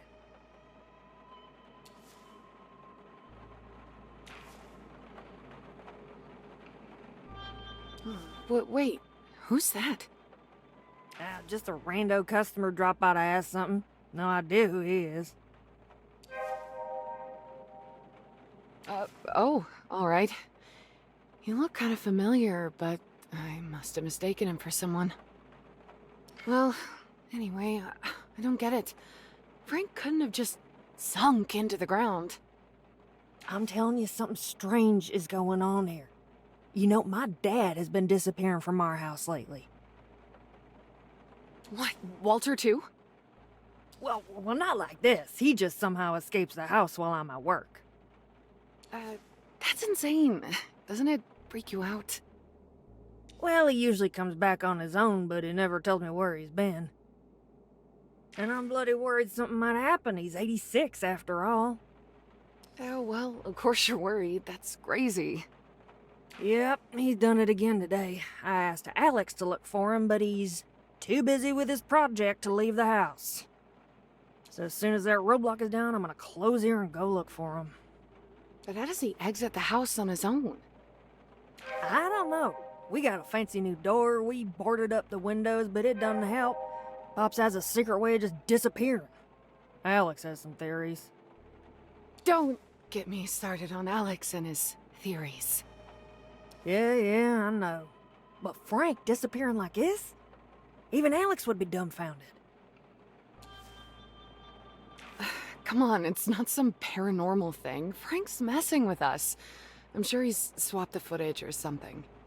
Even if he swapped the footage, how do you explain he's there at 7:59 and gone at 8? I don't know, but it's the only thing that makes sense. I've known him all my life. He's up to something. Brothers, right? Always pulling something. Yeah, no kidding. You never know what you're gonna get with him. And somehow they always manage to get away with everything. Tell me about it. They drive you crazy, but you can't help but care about them. Right. You try to look out for them, but they never listen, yet they expect you to be there when things fall apart. True. To be fair, Frank was there for me for 7 long years after Mom died, when we were living at the motel. I was a difficult teenager, let me tell you, so you have to give him that. But ever since... Yeah, it changed him. You know, he's a good mechanic, but lately it's been a pain working with him. There's no such changes with Alex. He's been the same old lunatic he's ever been. A few more wrinkles, a little less hair. That's the only changes I see in him. Well, consistency does count for something, even if it's consistently... chaotic. I don't think Alex could be anything else, even if he wanted to. As you said, brothers. Well, family is family. Maybe it's on us to figure out how to accept them for who they are. Yeah, I don't know about that. When someone crosses my lines, I, cut them off. Maybe that attitude is why a hot girl like you don't have a boyfriend. It's definitely not that, trust me. And I'm far from being a girl, Max. Oh, come on, take the compliment. I'm 9 years older. I wouldn't complain about being called a girl. So, what's the reason then? I just haven't really been looking for a boyfriend. What about you? Anyone special? Whew, I wish. If only I could have found someone decent and respectable. Pops would be so proud.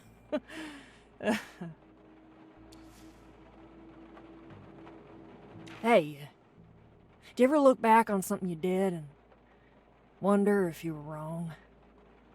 Even though you thought it was the right choice at the time? Well, I keep asking myself if I made a mistake every day since I quit. No, not like that. I mean, something bigger. Bigger than uprooting your entire life? I don't know. Feels like I'm already free-falling as it is. I mean, something you'd rather people never know about, even if you had good reasons. Yeah. Sometimes it feels like the truth does more harm than good, but keeping it quiet for too long, that's tough, or at least for me. Maybe that's why I'm running now.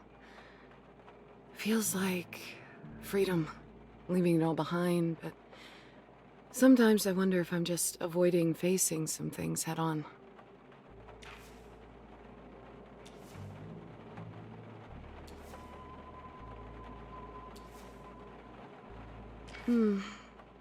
I think the rain is letting up. Hope it'll stop soon. Hey, do you sell those little croissants? You know, the ones filled with stuff? 24-hour butterbloom choco? No, the ones with the vodka-flavored cream or something. Ah, these. Ah, yes! How much are they? $9.89. Here. Anyway, I'm glad we ran into each other, even if it was just in passing. Yeah, everyone's leaving one by one. I get it, though. Yeah, well, people change, things change. New faces come eventually. Perhaps, but it's not the same. Us K's, though, we were the first to arrive, so nothing could convince us to leave. I just hope we don't die out soon. You won't. Don't worry. I still don't know what to make of Frank vanishing just like that. I know. It's weird. Gotta admit, something feels off. Wait, I just have to see it once more.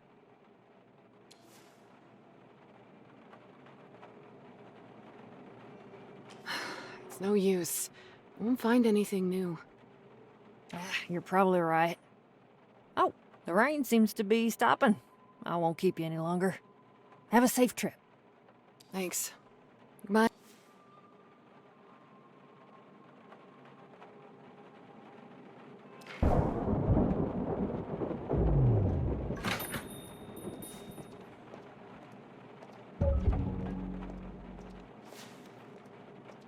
So?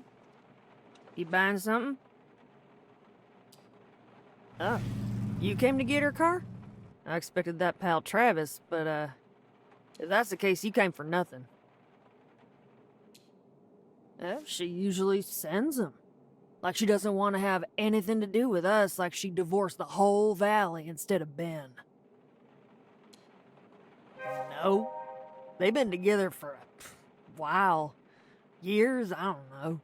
They live together and work in that fancy new eyesore of a bar. What about the car?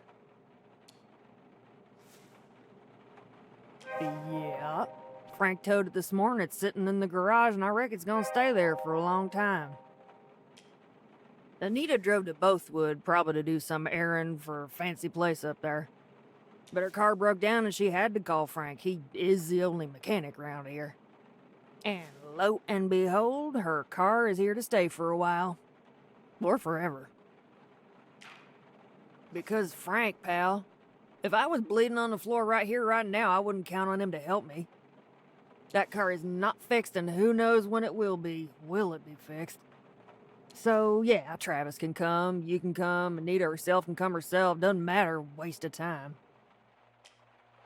Not as bad as what happened between those two during the ride. Don't know about the details, but when they arrived, Anita left his truck red in the face. Didn't even say bye. Frank was pissed all right, smoking 2 cigarettes at once, cursing like a sailor, left immediately after. Whatever they were talking about, it wasn't nice at all. They haven't fancied each other for some time now, you see. Her head is high and all, and she and her outsider deserve each other. I tell you what, I would have loved to be in that car like a fly on the wall during their ride here. It must have been a festival. Like 2 flies on a horse's tail.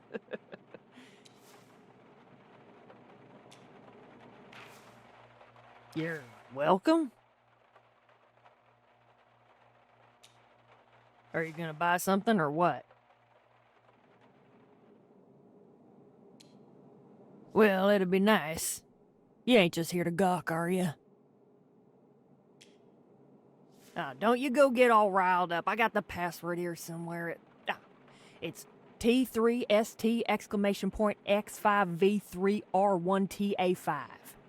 If my no-good brother came up with that spewing, let me tell you, it's one of the easier passwords he came up with. You ought to see the awful mess of a daily password waiting on me back home. The thing looks like someone hit a keyboard while sneezing.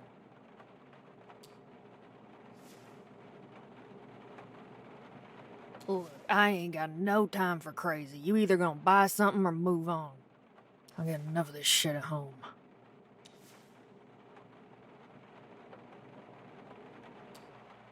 All right, listen now.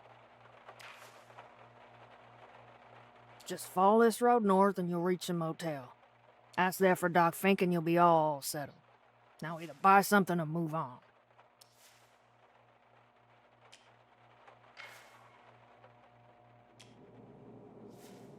Pardon me, who now?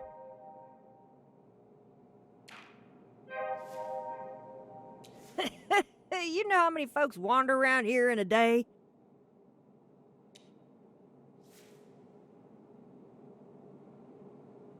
Listen here, I don't know this fella, don't know him. End of story. Now are you buying something or you just here to ruffle my feathers? Night ain't he dying.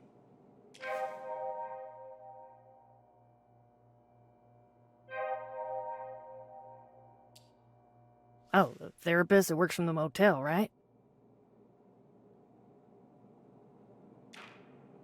And that's it. I have no interest in the man or his profession. Ain't personal, not at all. I got nothing against the man, I don't even know him. Think about it, pal. Fact is, you don't need therapy, no one does. First of all, what kind of person are you if you don't know what's wrong with you? Or are you lying to yourself? Or are you so weak that you can't look at yourself and truly see who you are? Second, if you know what's wrong with you, surely all that yapping won't help you none. You have to take action and fix all the shit that's clogging your mind. And the third, the drugs they prescribe, don't even get me started on that.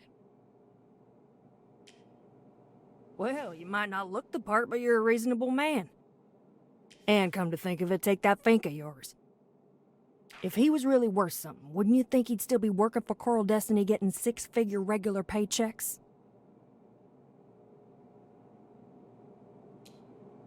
Perhaps he didn't leave out of his own free will.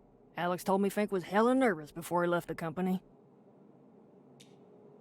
Yeah, Alex worked for everybody around here, but Destiny's his own personal record, 2 weeks and 4 days. That's what happens when you don't go to work 5 days in a row and you're not the owner or someone indispensable. Listen, I've had enough yapping. Do you want to buy something?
Still with me, Mr. Harrow?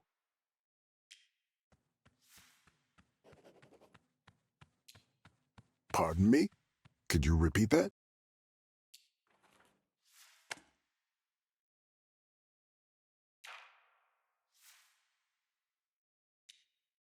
At email.com.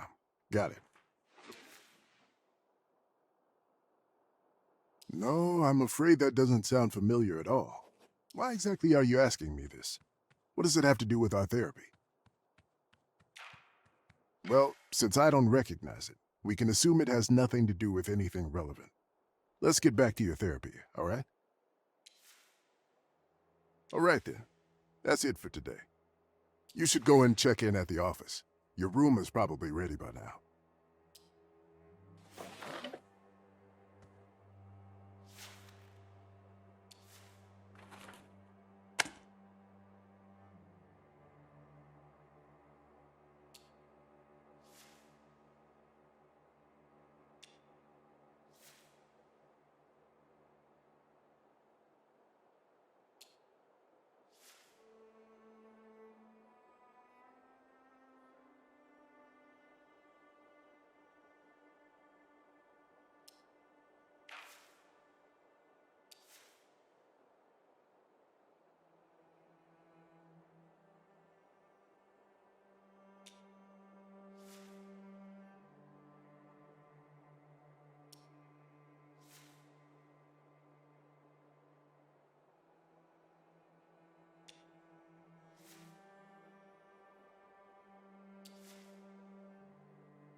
Sure, give it a go.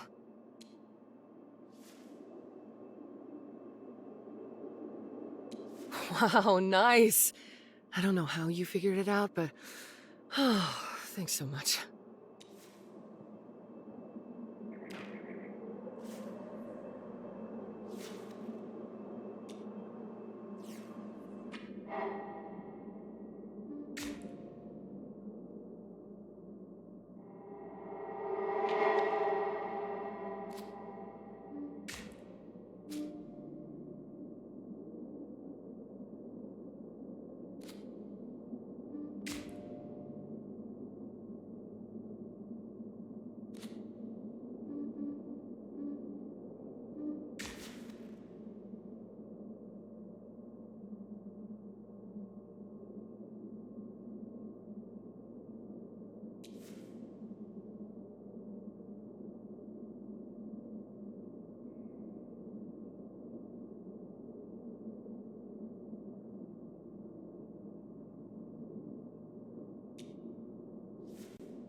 Alex? That all right? Fuck, he's missing again. You sure you looked everywhere? How does he exit with no key card? He walked through the door like a ghost or something? He'll stumble back. Really? Alex? I know I've been asking a lot of you, but could you please go out and look for him? Just round the house, you know. He couldn't have gotten far on foot. For fuck's sakes, Alex, he's your father too. Do something.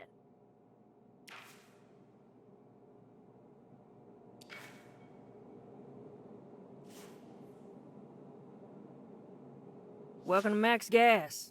You need some help getting gas in that city car of yours, you don't want something else? We got no booze, mind you.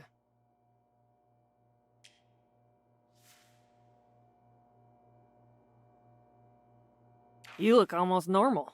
I would have never guessed. But since you're here, when the sun sets,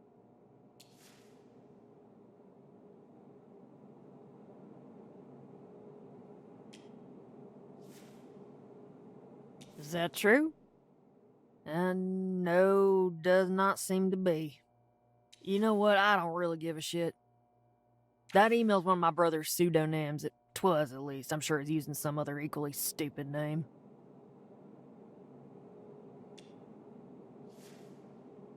I think for this week it's, a Watcher in the Dark Awakens, I guess.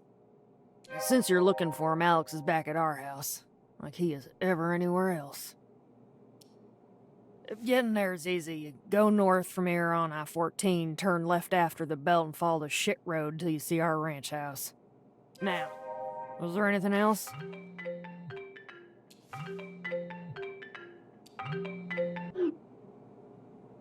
Hello, sir. Am I speaking with Eugene Harrow? My name is Percy Rugger, and I'm a senior sales executive at Ulterior Paralegal Exploits Consultancy. We'd like to offer our help regarding your case.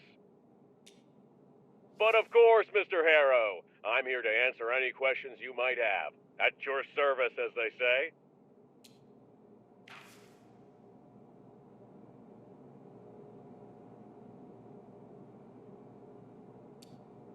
Mr. Harrow, the agency has insight into publicly available documents only, and the name of your therapist is not included in them, for your own protection. But when we take over your case and sign the necessary contracts, we will be able to request access to all court documents. Until then, please provide me with the name of your therapist so we can start building a case. Today. Now.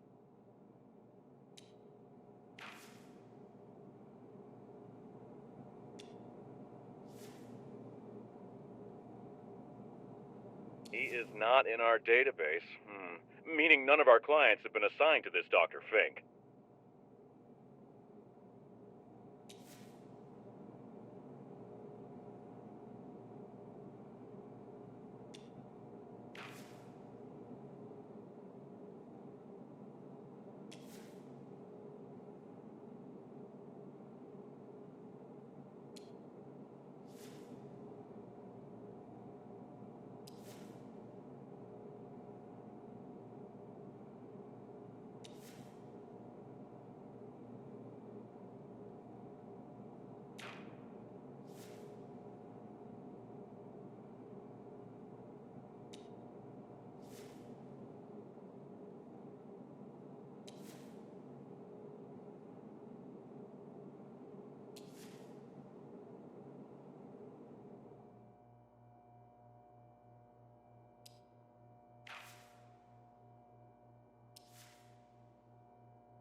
person an adult?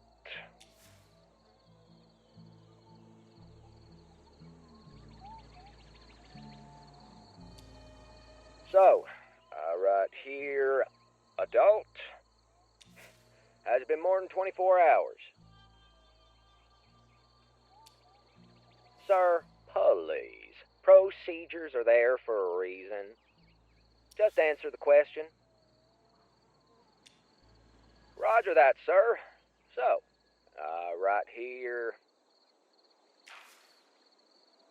Alright, what's the missing person's name? Cousin Walt's missing? Again? I mean, well, he's confused these days. Cousin Walt's prone to going MIA. He gone done it like half dozen times. But every time he just shows up, so... We used to get calls from Maxine, but I reckon she gave up after a while. Wait a moment. Who am I talking to? Who's doing the reporting? Well, shit. We're not taking synonymous calls. Fucking hell. Now I gotta turn on call tracking. One Eugene Harrow, resident of Greater Gray City, MP. What the hell you doing out here, Harrow? How do you know Cousin Walt? As I've said, Cousin Walt's gone missing before, but every time he came back under his own horsepower, alive and well.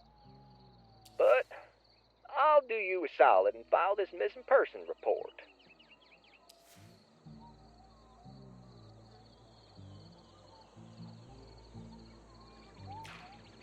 Sir, it's your right to claim whatever you want. I'm just following procedures. Goodbye.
Still with me, Mr. Harrow?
All right then.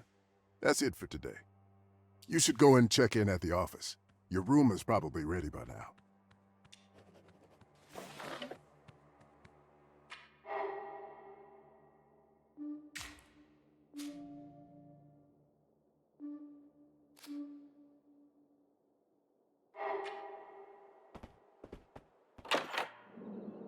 I'll break you open if I have to.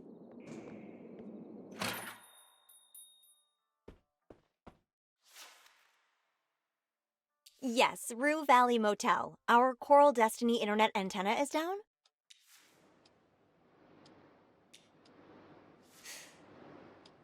Hey, listen, I have to go now. So let's Oh, hello, Mr. Harrow. How are you? Are you ready to check in?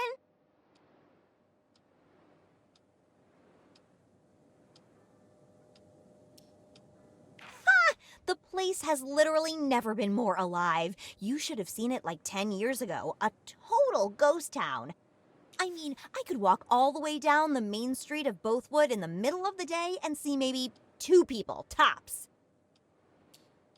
You know, it was.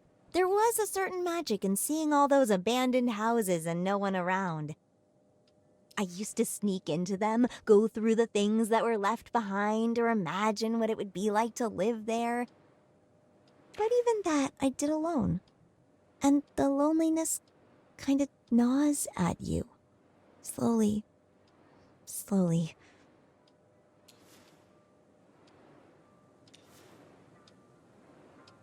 I mean, when there's like 8 kids in your class, you don't get to choose who you hang out with.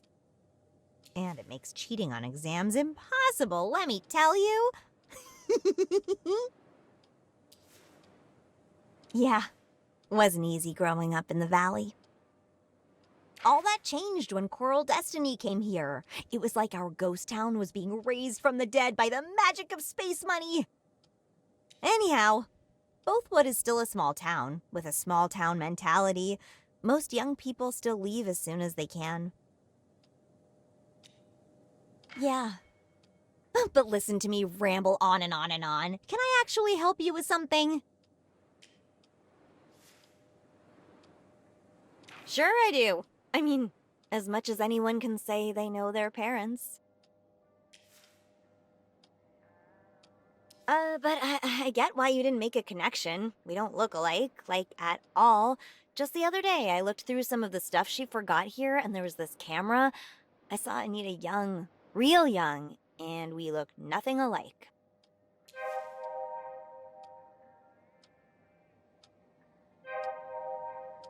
No wonder, really. Everybody tells me I'm the spitting image of my dad.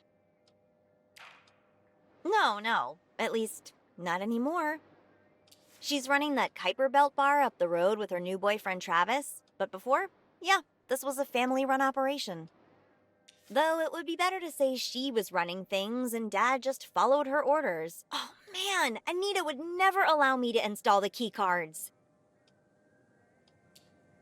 Ben, he's running the motel now, and I'm helping him. Which means this is still a family business, despite Anita walking out on us. Oh, no, Travis is a decent guy. My problem is with Anita. To be honest, I don't understand why she left us. I guess I never will.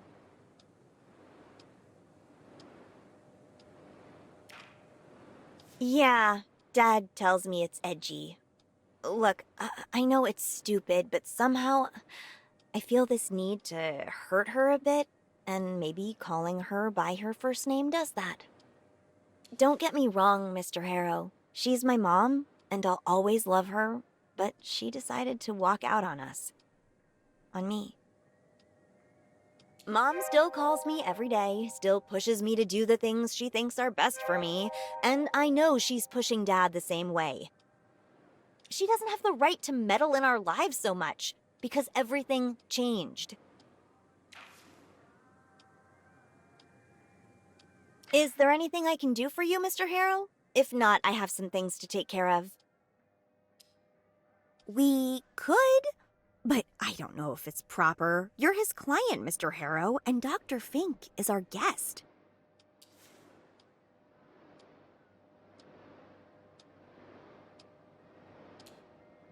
Yeah, I'm sure the suspense must be killing you.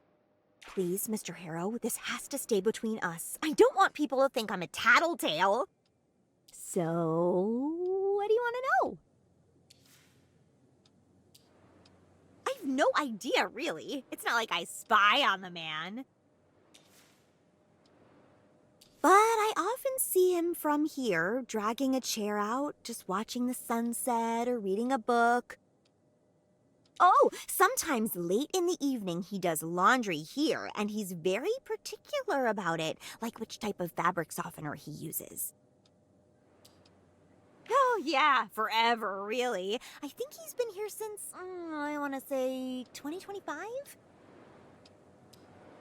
Come on, Mr. Harrow. No chance in hell that your therapy will last that long. But just in case it does happen, I'm sure Dad will give you a special deal as well.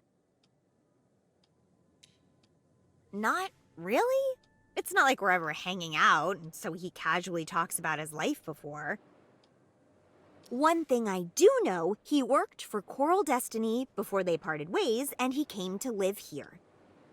Everybody thought it would only be a couple of months, but there you go. I have no idea, to be honest. Maybe he likes it here? It is the middle of nowhere, but this place has its charms. As far as I know, yeah, some folk come here from Bothwood, and a few even from smaller desert villages. I think all of them are sent, like you were, Mr. Harrow. You're welcome.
Still with me, Mr. Harrow?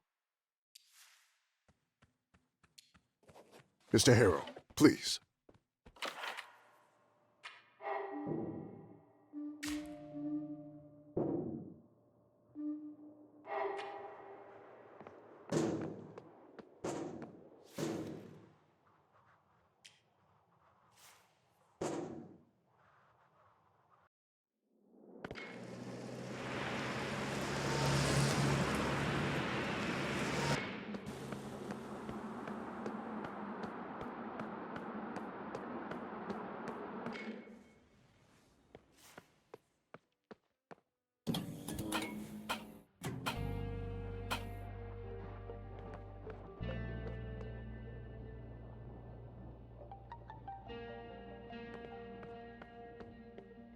Yes. Yes, Richard. I don't care. I've already told you it needs to be...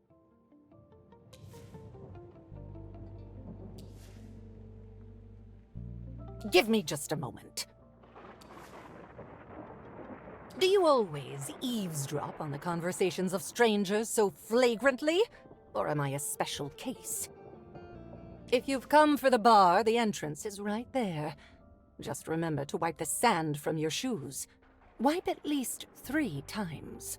Or, if you didn't come for a drink, move exactly 5 yards away from me. By all means, continue.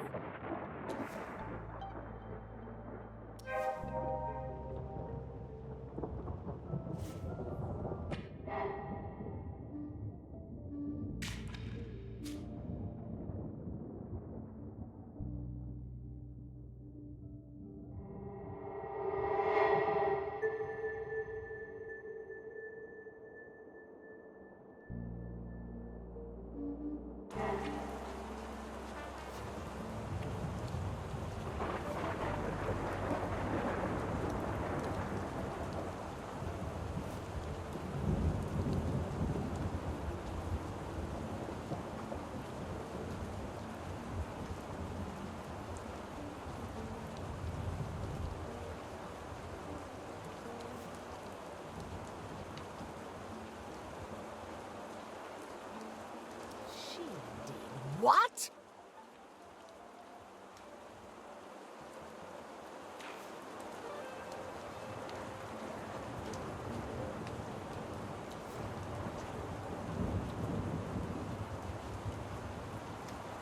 I understand that, Richard. But you don't seem capable of understanding my instructions. So, I'm going to repeat them one more time and hope they get through all the noise in your head. Here's what will happen.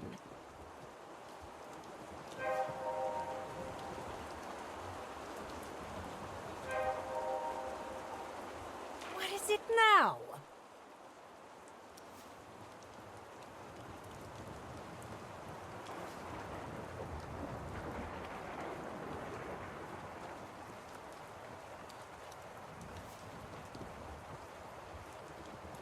No.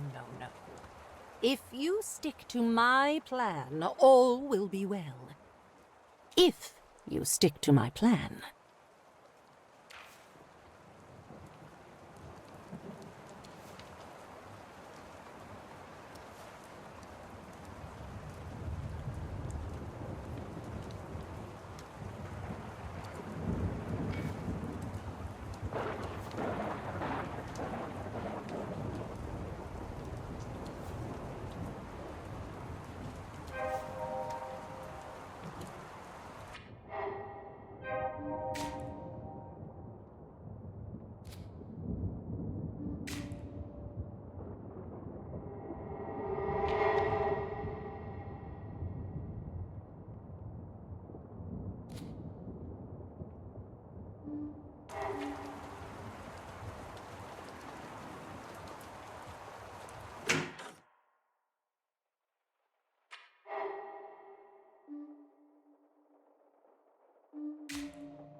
Hello?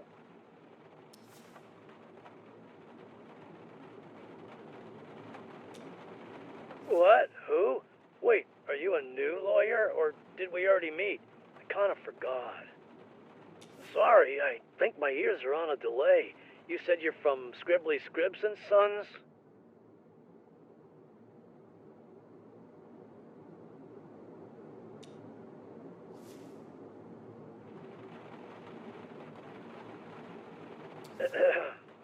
Where's this coming from? I mean, yeah, it's possible. Actually, let's call it probable. Very probable. Her items?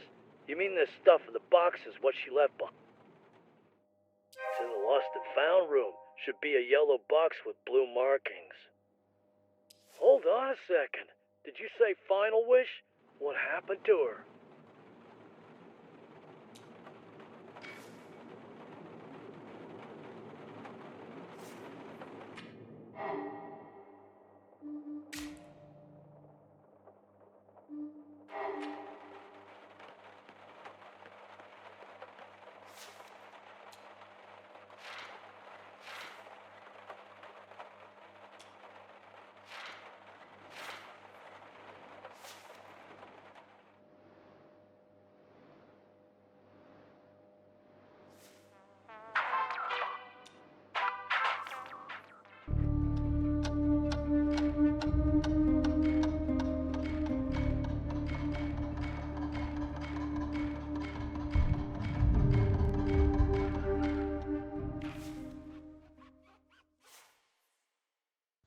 Hey, welcome to Kuiper Belt. I'm Travis, and you look like you could really use a drink.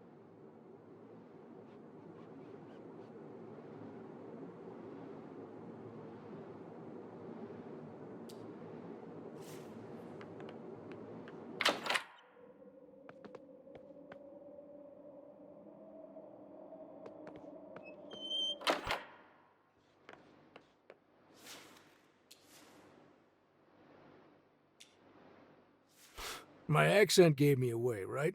When I first came here, I had the hardest time adjusting to the way people talk. It's just so thick. Man, oh man. Let me tell you, it doesn't get easier with time. I've been here a while. And what brings you here? Sorry if I'm prying, but you're obviously a stranger.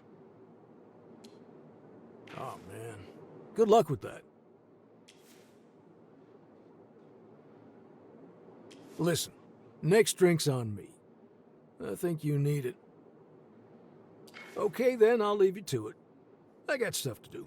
Just call me if you need to top up. Not much.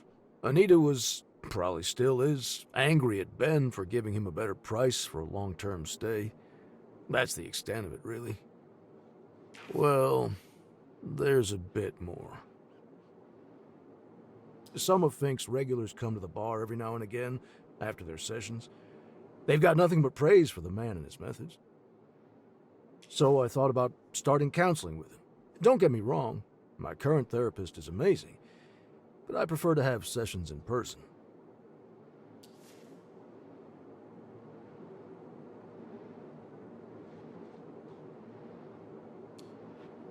Of course, there's that old adage, healthy mind and a healthy body.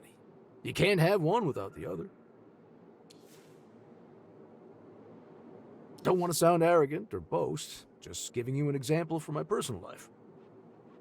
Disclaimer done. I know it's hard to believe it when you see me today, but I was a slob, both in mind and in body. There were days when I couldn't get out of bed. Didn't see the point. There were days when I drowned myself with food just to feel that shred of the cheapest possible happiness from the dopamine kick. I'm here and not in a psych ward and or diabetes ward because of therapy. Only because of therapy. Hey, try it. And if you don't like it, it's not for you, don't do it. Easy as that. Just because therapy helped me doesn't mean it's the right jam for you. No prob. Care for a drink, perhaps? That's 'cause it's not your average arcade game. What you're looking at is a state-of-the-art landing simulator, built to replicate real-world flight descent conditions with surgical fidelity. There's plenty of ways to pass the time here. Conversation, for one. And drinks, too. But if you're set on proving something, try again. I give it a go sometimes. Not great at it, but I can get the paraglider down in one piece. Most days. No need for a bet. I believe you. I never chase the clock. I just aim for a safe landing. The timer's for folks looking to etch their name in the high score table. That's the spirit. Good luck.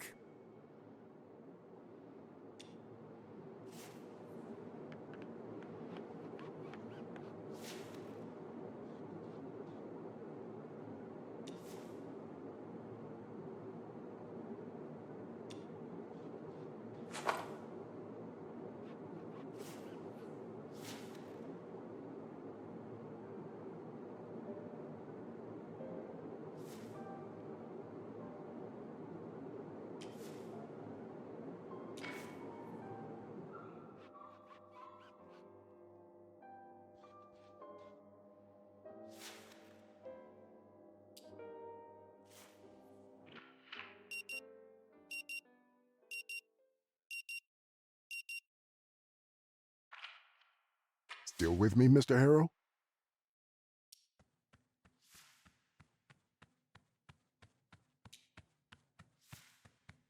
I'm sorry. Whom exactly are we talking about here? And this acquaintance is important. Why? Fair enough. There could be many reasons why someone develops an intense need to control others and their surroundings. More often than not, it stems from an experience of helplessness or deep uncertainty, usually rooted in childhood. Those experiences might have been triggered by traumatic events or events perceived as traumatic, without anyone there to provide comfort or safety. Indeed, they often feed off each other.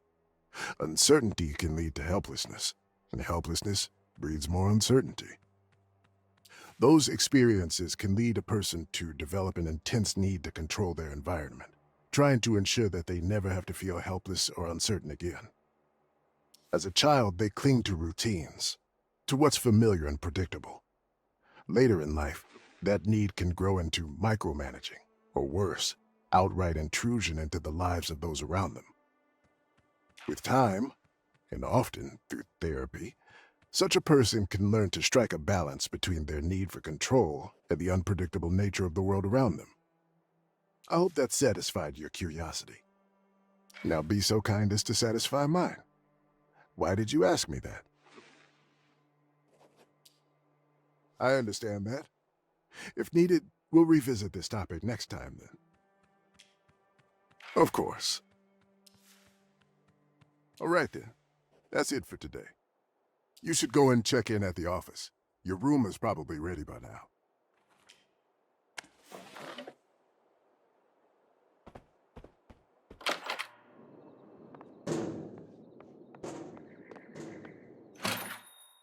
No, the repair tech already...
I'll break you open if I have to.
That melody. Why did you play it? Here. Now. I did. I loved that song. I'd forgotten how much it meant to me.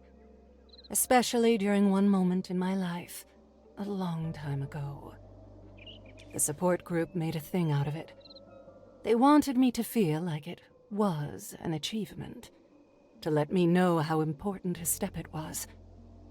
It was the day I'd been clean for a year.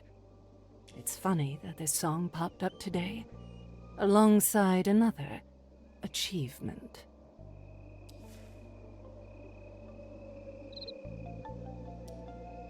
I decided to respect my daughter's and my ex-husband's decisions.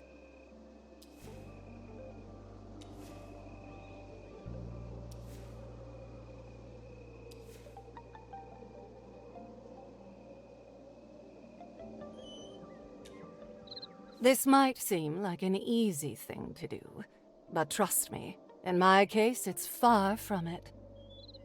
Funny, you're the second person I've told all of this today. And that's not even the strangest part. The first person I told, someone I know and utterly despise. And now here you are, a complete stranger. I couldn't even imagine more opposite people if I tried. Maybe that's the thing, though. We can only be truly honest when the listener either hates us or knows absolutely nothing about us. There's a kind of freedom in having no expectations to live up to.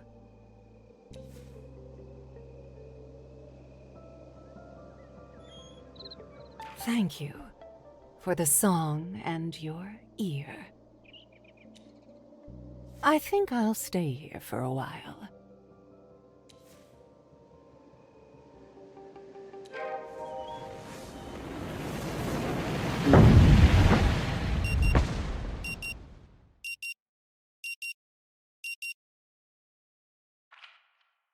Still with me, Mr. Harrow?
Still with me, Mr. Harrow?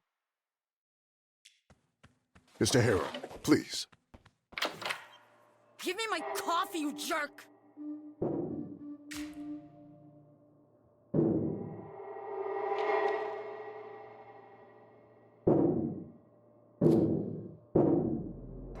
Spit it out already!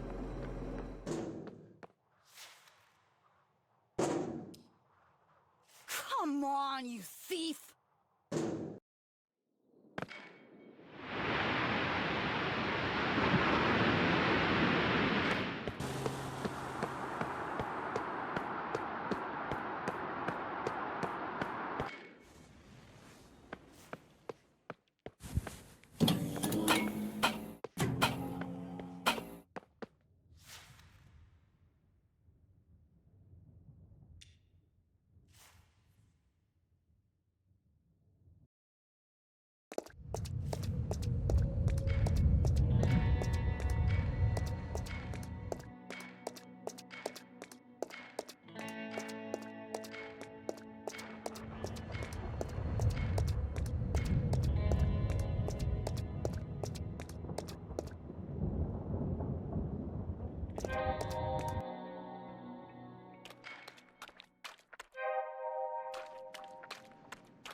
What's the password for today?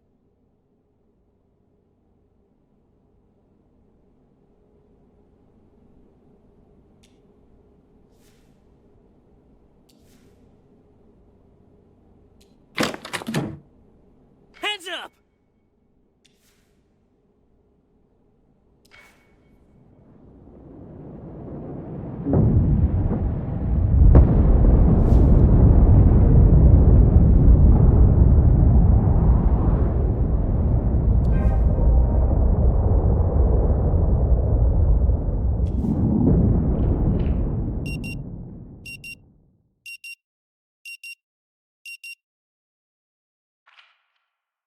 Still with me, Mr. Harrow?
Sounds like you're organizing some VIP geezer pajama party.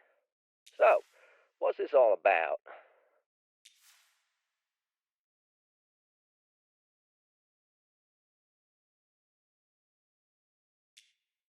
Walter K? Cousin Walter K? Mister, I have to inform you that Walt's disappeared before, many times in fact, but he always comes back home, alive and well. Maxine, his daughter that is, even stopped calling us. What? Walt's a tough guy. If his head was any better, I guarantee you he would outlive all of us. I just don't know what you expect me to do about it.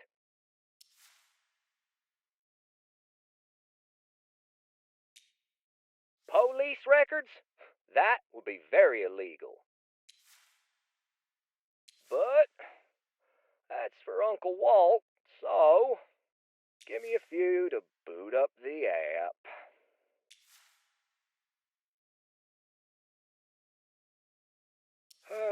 Oh, that's the devil.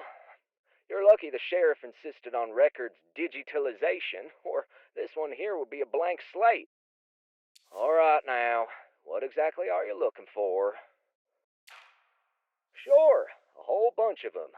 For instance, there's one 5 months ago, and again 8 months ago, reporter missing but spent all the time in the old corral.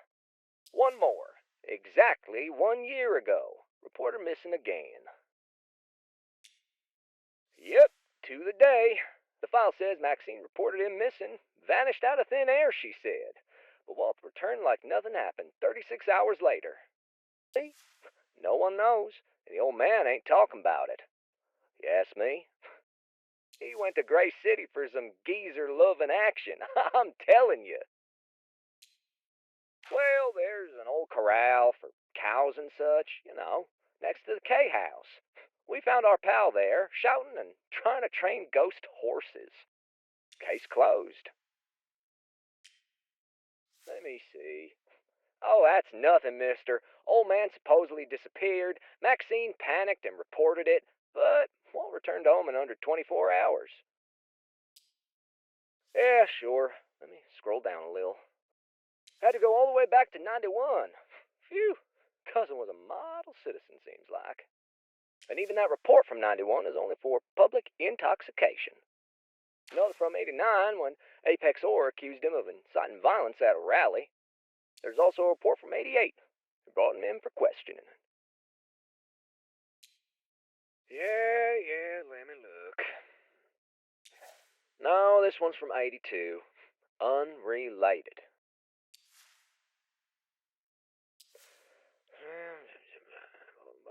Hell, I have to scroll down even further. I'm in 1960. Only something about Philip reporting cattle rustling and accusing Walt, but nothing relevant. Yeah, gotcha. September 25th, 1948. His very first record. Actually, is an official warning given to his father, because Kay was a minor back then. Well, damn. But, alright, for Cousin Walt.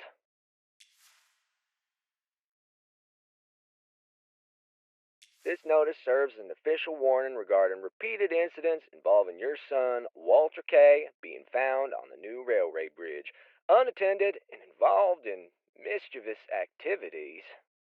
Previously, on September 16th, our officers responded to another report of Walter missing and found him in similar circumstances. It is imperative that you take immediate action to ensure the constant supervision and appropriate conduct of your child in public settings. Failure to address these recurrent safety and behavioral concerns may result in further action from law enforcement, including potential legal repercussions. Please prioritize the well-being and responsible behavior of your child to prevent any future incidents of this nature. That's the end of the report. Not sure if you picked up anything from it, but, as I've said, there's nothing else on Cousin Walt. Hey, it's nothing. I'm here to serve and protect. Hope any of this helps you find Uncle Walt. Wouldn't want anything happening to the old man.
Still with me, Mr. Harrow? Mr. Harrow, please.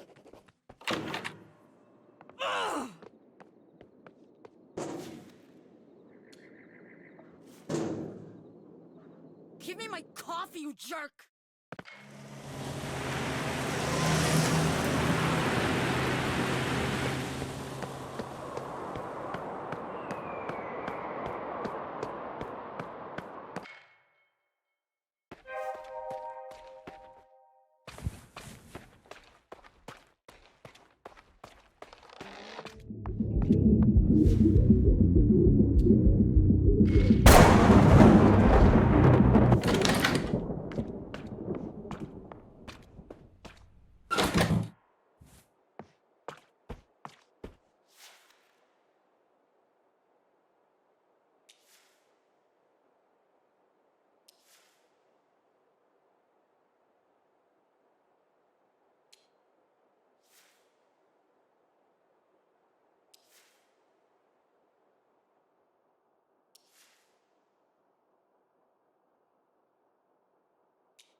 Still with me, Mr. Harrow?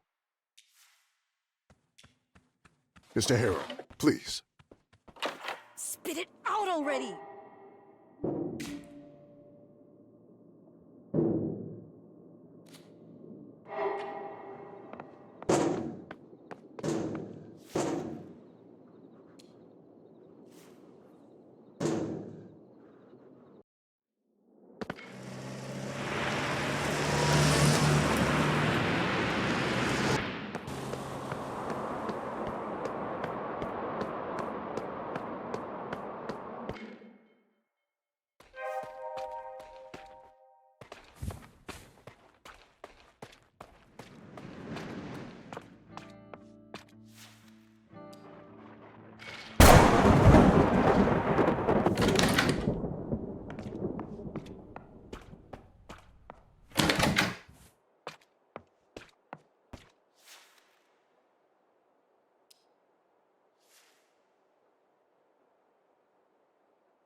Still with me, Mr. Harrow?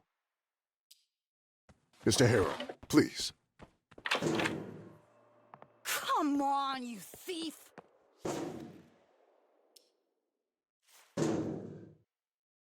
I'll break you open if I have to.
Hello, sir. Am I speaking with Eugene Harrow? My name is Percy Rugger, and I'm a senior sales executive at Ulterior Paralegal Exploits Consultancy. We'd like to offer our help regarding your case. But of course, Mr. Harrow, I'm here to answer any questions you might have. At your service, as they say.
Welcome to Max Gas.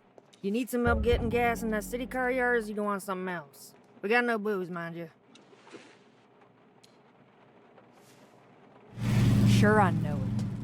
Every time Pops took us to see his grandpops, I couldn't help myself and kept staring at it. It's, unpleasant. The damage was done in 1985 before my time, but I know the tale from my pops and others. That's gonna stain the K family reputation forever, it seems. Apex Ore made sure of that. Everything. If it wasn't for Apex Ore, this whole valley would be a different place.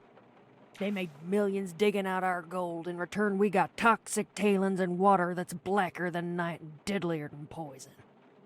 My pop saw 'em for the shitheads they were and tried to make 'em go away by running for mayor. But he wasn't aware of just how far those fuckers were ready to go.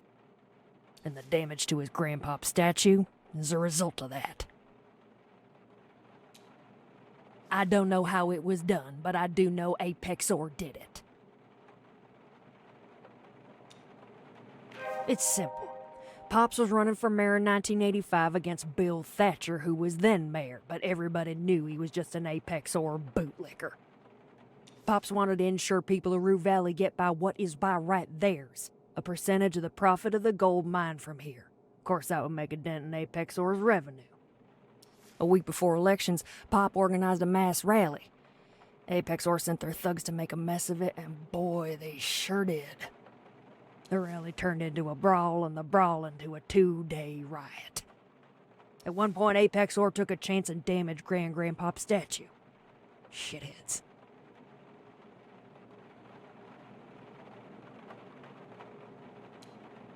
Yep. Profit rules it all, and people can go fuck themselves. But you know what? Apex Ore was honest about that, unlike those sweet-tongued Coral Destiny folks. The modern corporation that pretends they care about you but will walk over your corpse for a dime, now they are the real shitheads. That's why I run my own business. Only way to protect yourself is to become financially independent. I hate telling it, but we must remember.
Still with me, Mr. Harrow?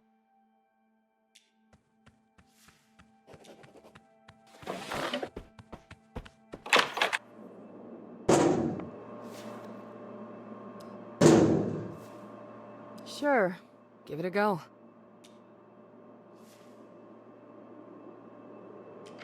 Wow, nice. I don't know how you figured it out, but... Oh, thanks so much.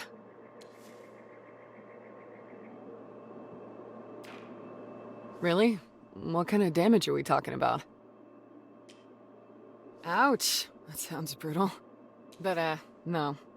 Never seen it or heard anything about it. Ah, well, that sounds like it was done by Coral Destiny's Community Relations Department. They're, particularly focused on improving the local community and their own image along the way. Depends on who you ask. Some are happy that Rue Valley is getting a second chance. Others still remember a little too vividly what happened with Apex Ore. Rue Valley has had a rough history with corporations, and I think Coral Destiny's aware of it. To avoid being seen in a negative light, they put a lot of effort into supporting Rue Valley's community, especially with the Local Employment Initiative. It's a program that prioritizes local residents for employment, offering them preferential treatment in the hiring process. They also develop specialized education programs, ensuring that the local applicants will be well prepared and qualified to work at the company. Over 100 local residents are employed there in various positions, from janitors to astronauts in training. Well, I worked for them until... recently. And I was born and raised in Rue Valley. I lived here until I left to study at the university. I resigned. It was a tough decision, but I had to do it. About 8 months ago, I bumped into Kathy, the assistant manager in the community relations department, during lunch in the cafeteria. We started chatting, and she mentioned they were considering reviving Bothwood's graveyard. The plan included restoring damaged graves and crypts, fixing paths and vegetation, and ensuring future maintenance. Honestly, I forgot about it until now. I don't know if the initiative ever took off, but if it did, maybe Coral Destiny fixed the statue. Highly unlikely. Unless someone from the company did it, but that would be weird. Anyway, that's all I know. No problem.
Still with me, Mr. Harrow?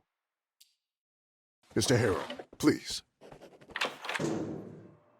Give me my coffee, you jerk!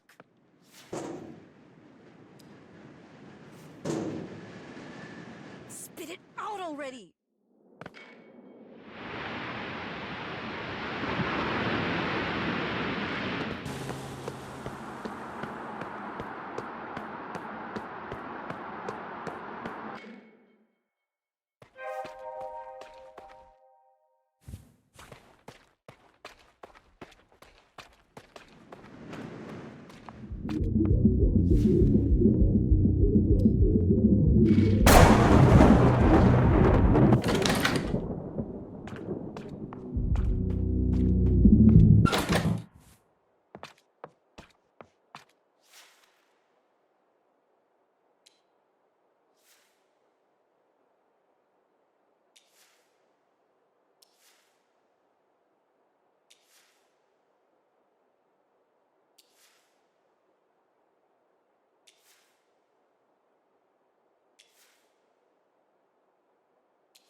Still with me, Mr. Harrow? Mr. Harrow, please.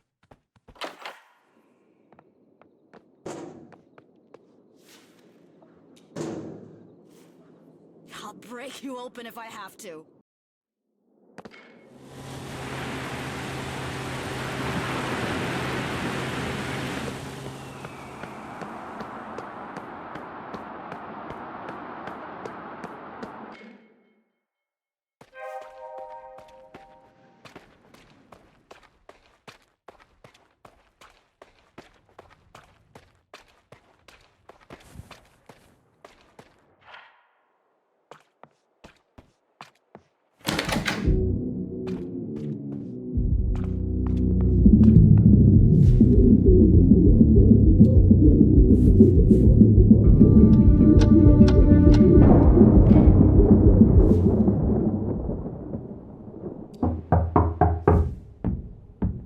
Pops?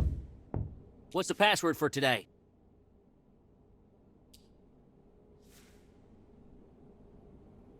Hands up!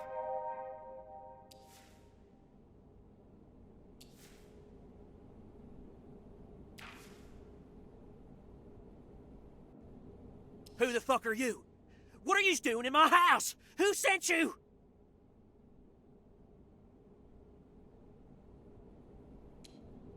No, you're full of shit, pal. How the fuck did you find out? Well, shit. She must be sick of me. Again.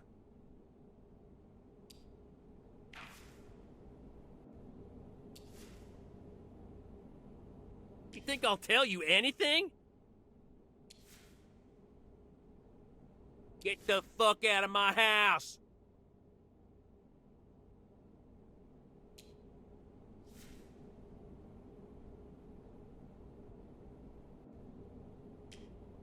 Nobody touches my equipment! Stay back! Stop mucking around! Who are you and what are you doing here? Coral Destiny?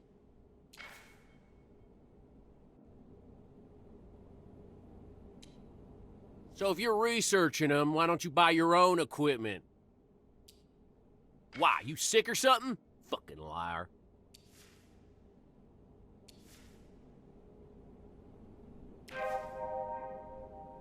Now, start fucking walking!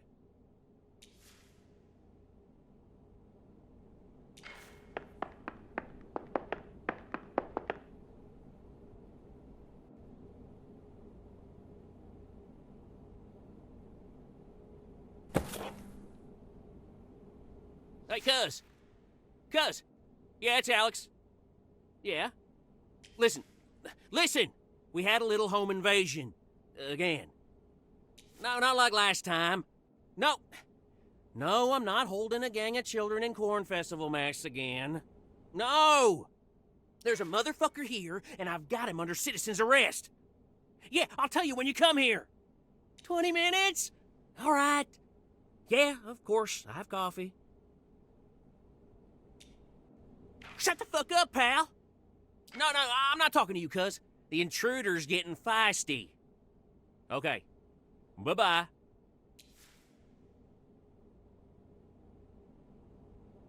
Now we wait. and I don't want to hear a word out of you.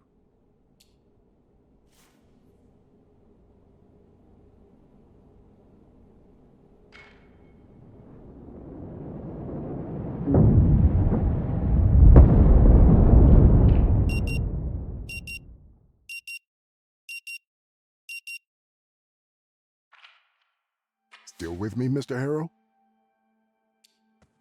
Mr. Harrow, please.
Pops? What's the password for today? Hands up!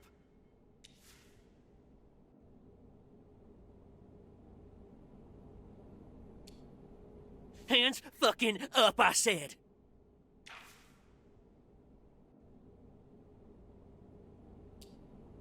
Who the fuck are you?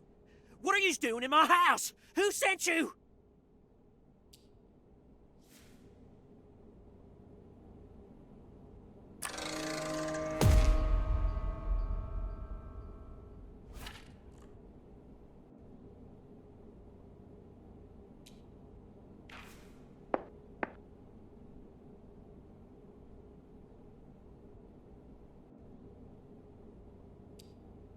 Stop talking and back off!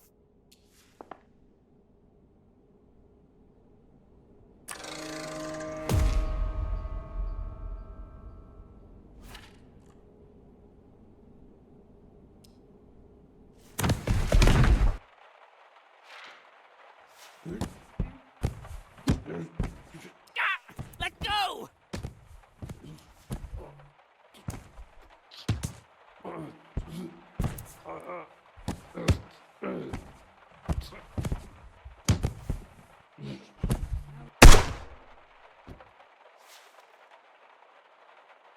Oh no. Shit. Shit.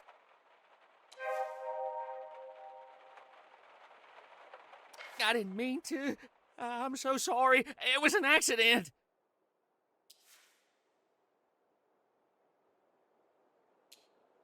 Stay with me, man. We need to get you help. Don't you dare pass out.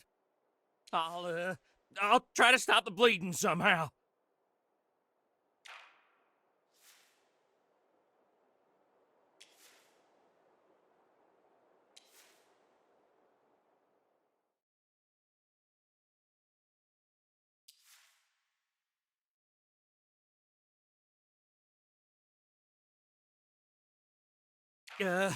I'll call an ambulance, yes. Wait here. Of course you will. Hey, Cody. Listen, cousin, I fucked up. No, man, not that fuck up. Just listen to me. I shot a man. Think he's dying.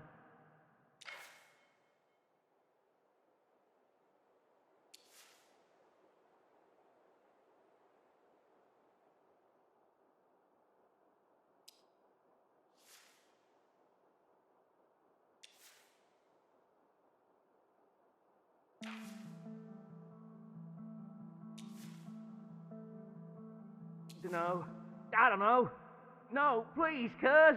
Shut the fuck up now, come. And bring Bet Jones.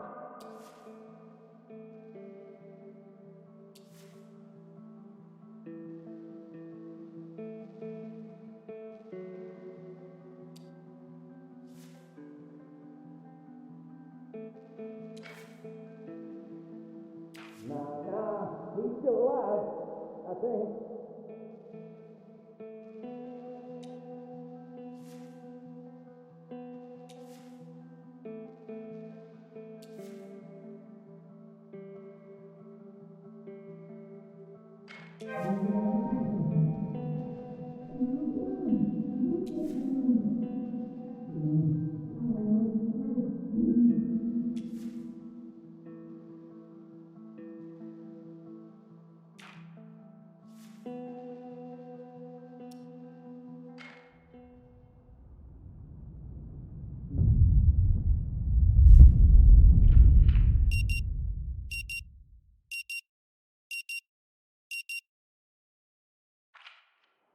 Still with me, Mr. Harrow?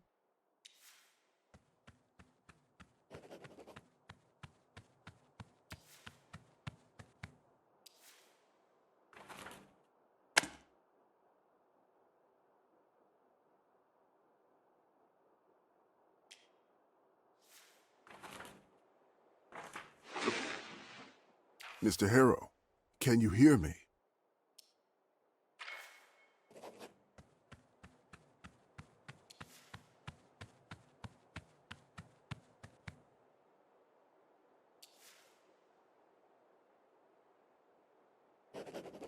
Mr. Harrow, are you all right?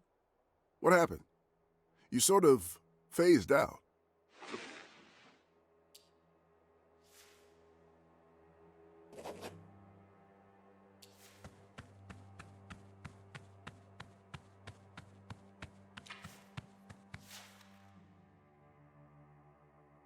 Ah, let it go!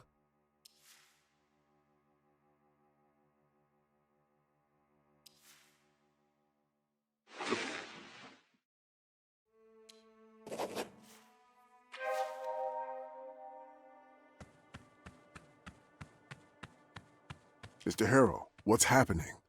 Stop doing what? I'm sorry to hear that.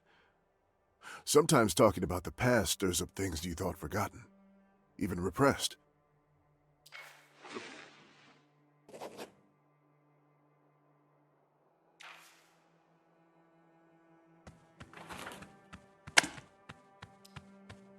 I understand. Sometimes sensations outlast the memory itself. Pain can linger some time after the recollection has faded. It will pass, slowly but surely.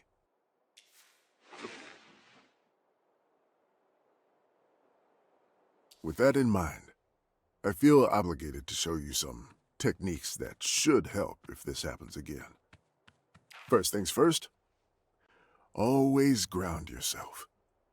Both feet on the floor. Breathe deeply.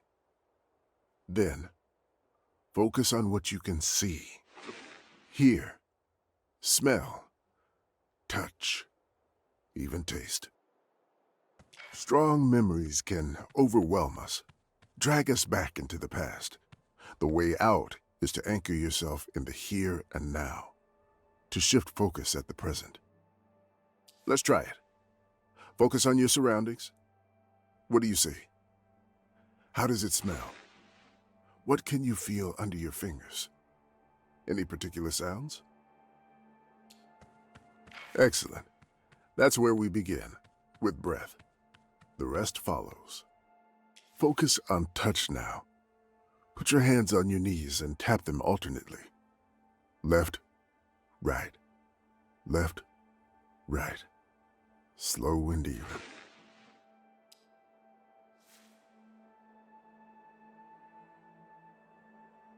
It should be a little easier now. How do you feel? I'm glad to hear that. You can always use this exercise when you feel overwhelmed. It should help. In any case, we'll return to this memory during our next session. All right then. Now, you only need to pick up the key card for your room. And I'll call the receptionist to make sure everything is in order. Sounds good?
Yeah, man, just let me go.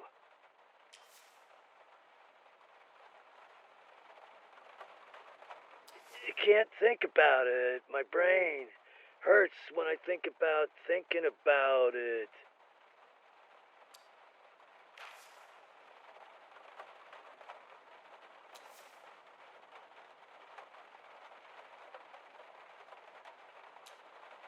Oh, shit, fuck.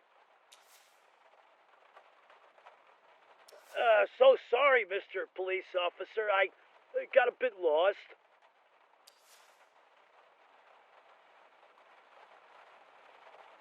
It's still a safe, officer. I mean, it's in the safe. It's all according to the new law.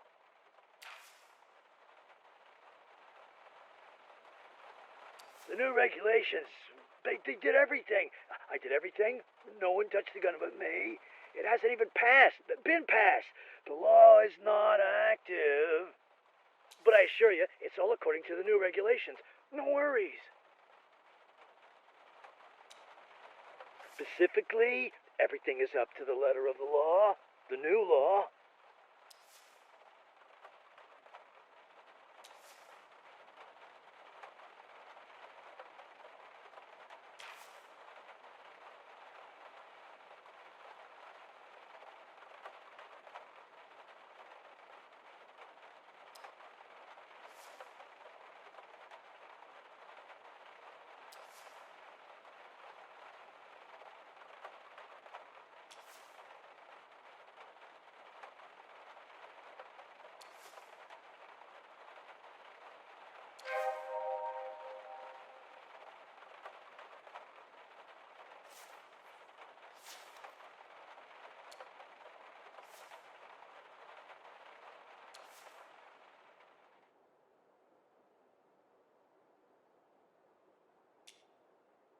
Oh man, do we really need to do this right now?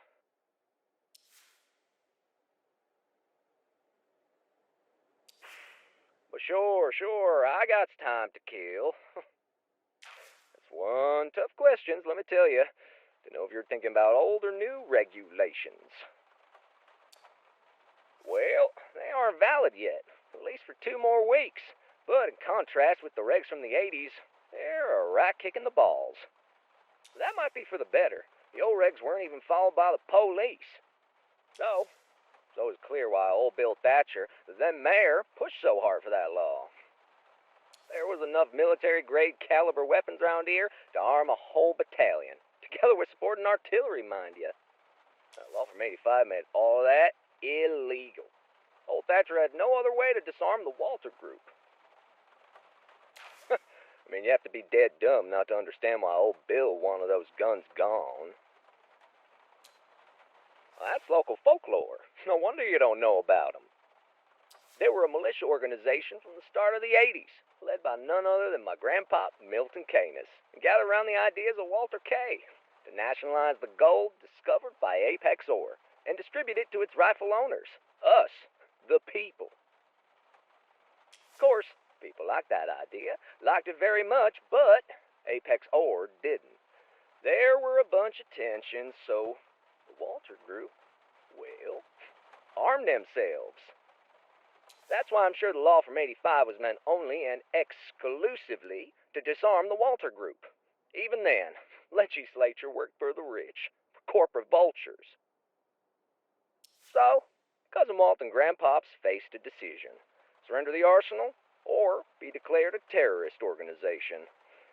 Not much of a choice, eh? Well, that's life for you. If you're faced with only shit choices, I would have rather have no choice at all. Anywho, that meant the end of Walter Group, of course, but Cousin Walter wasn't so easily stopped. Straight after the law came into force, he founded a political movement. For our children. My grandpops didn't join, though. He was a man of action.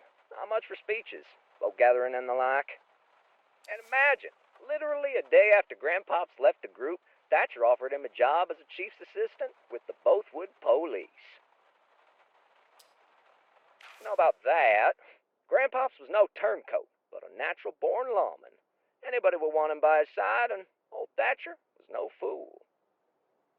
Anywho, after the 3-month grace period expired in June of 85, Thatcher ordered Grandpops to search the houses of former Walter Group militiamen. See, the old bastard didn't believe all guns were surrendered. Grandpops tried telling him that Walter surely didn't have no more weapons, that he's a law-fearing citizen, but the old bastard didn't want to hear any of it. And an order is an order. Of course, they found Dick squat. Cousin Walter got so angry with Grandpops, called him a traitor, a bastard, all kind of nasty stuff. They never ever talked again. Walter didn't even come to Grandpop's funeral. Politics, pal. Cut you off from your own kin.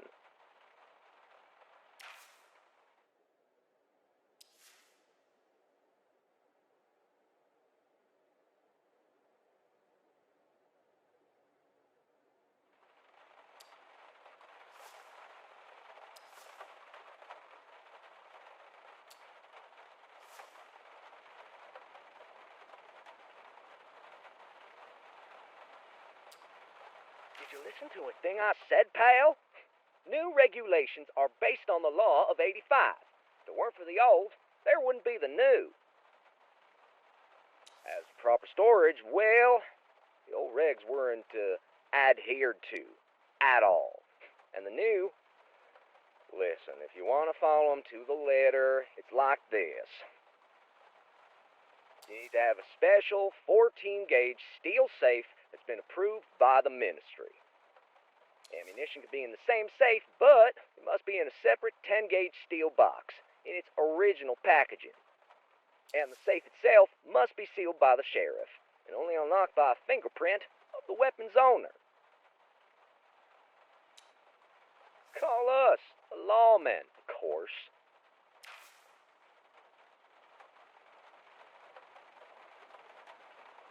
And the worst thing, pal? Sheriff already scheduled visits to all registered weapon owners. Lucky us, and thanks to the 85 law, there is a list of owners. Otherwise, we would have to go house to house. Still, shit ton of work.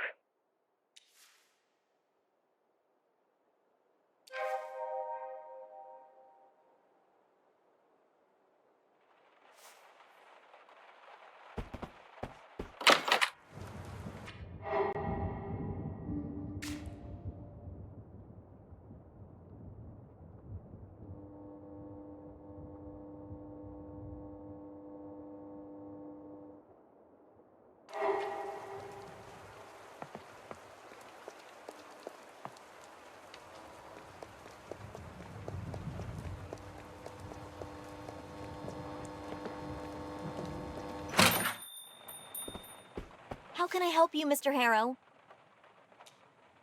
I'm sorry. What? Safe! Absolutely! This is the safest spot in the world. Not that I've traveled or anything, but trust me, couldn't be safer. And yes, I've carried a gun since I turned 18. Perfectly legal and common around here.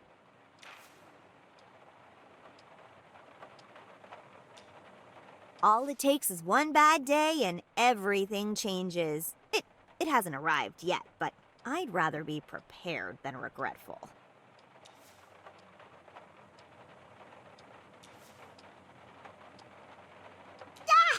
Just kidding, Mr. Harrow. I don't really own a gun. The scariest thing I own is a staple remover.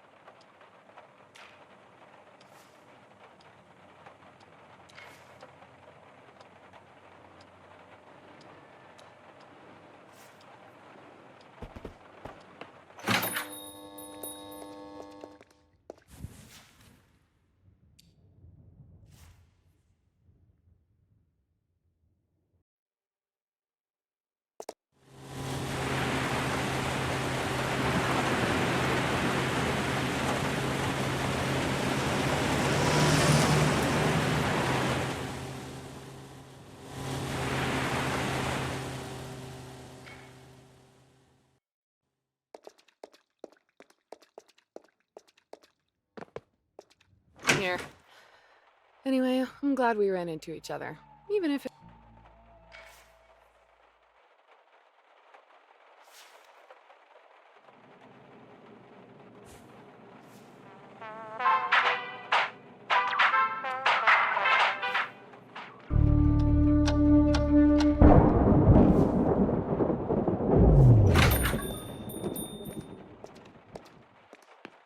Welcome to Max Gas. You need some help getting gas in that city car yard, or you don't want something else? We got no booze, mind you. Don't be silly, of course I am.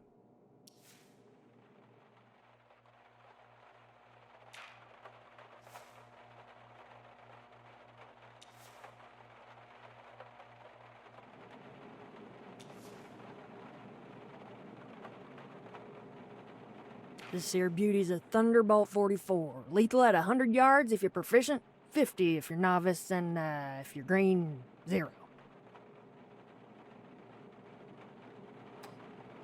You must have been the top of your class.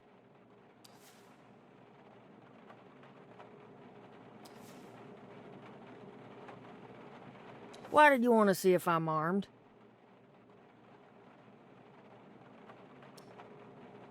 That's clever, especially coming from a city dweller. For you, I recommend a pennyweight 5 mil. You might just be able to handle a recoil. And listen, pal. I seen you looking at my weapon. Don't you try no funny business here. I don't want to clean your skull and brains from this place. Now, is there anything else, or should I throw you outside?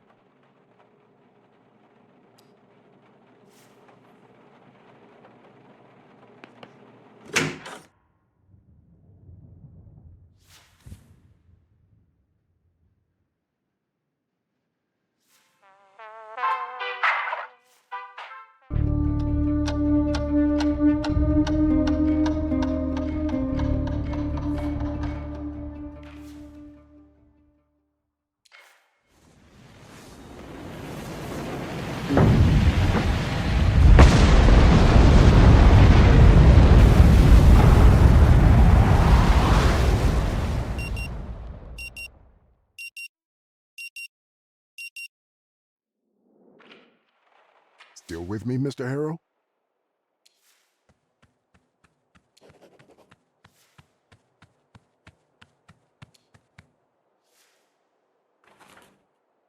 I can imagine a million reasons you might ask me that question. None of them good. Dangerous? I strongly disagree. It's one of the most peaceful places I've ever lived.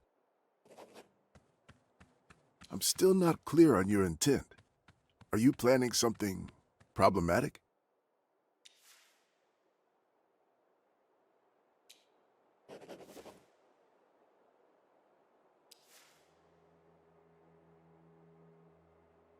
Which brings us neatly to the next topic.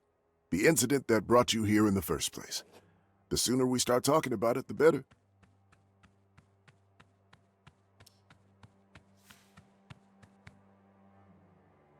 Good to hear. We'll revisit it at the start of the next session. Now, whatever the reason you asked for a gun, can I have your word you'll do nothing irreversible before we meet again?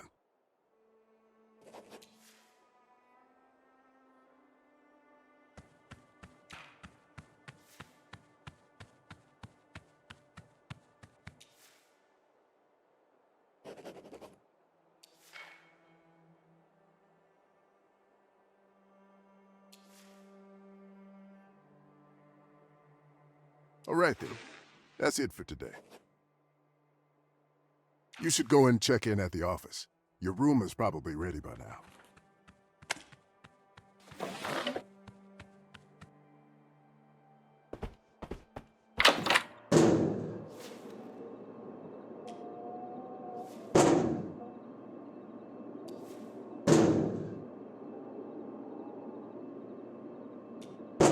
No can do, sir.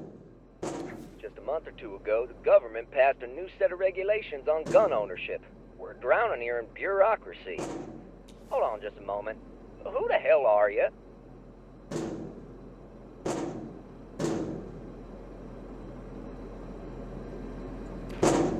Didn't know our colleagues in the private sector also share that yoke. You know what? The list is longer than my arm. You better ask about a particular person, and I'll do the checkup. Well, let me check. This whole documentation is a regular mess. Nope, Robin doesn't have a gun registered to her, though she's at an age where she could own a weapon. But I would say at an age where she should have a piece. Now, was there anyone else? Hold on now. Need to enter that into search. Yep, right here. Owns a weapon, double registration to Coral Destiny and her. Model is Cybershot 9000, as far as I can see. Got more? Shoot! Haha, get it.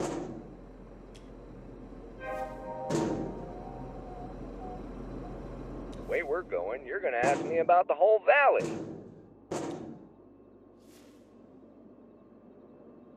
Same as Alex, Thunderbolt 44. Walter got it for both of them soon as they came of age. So, Maxine shoots far better than Alex. He wouldn't be able to hit a fish in a barrel. Can we wrap this up slowly? I got some work to do. Alright, go ahead and ask.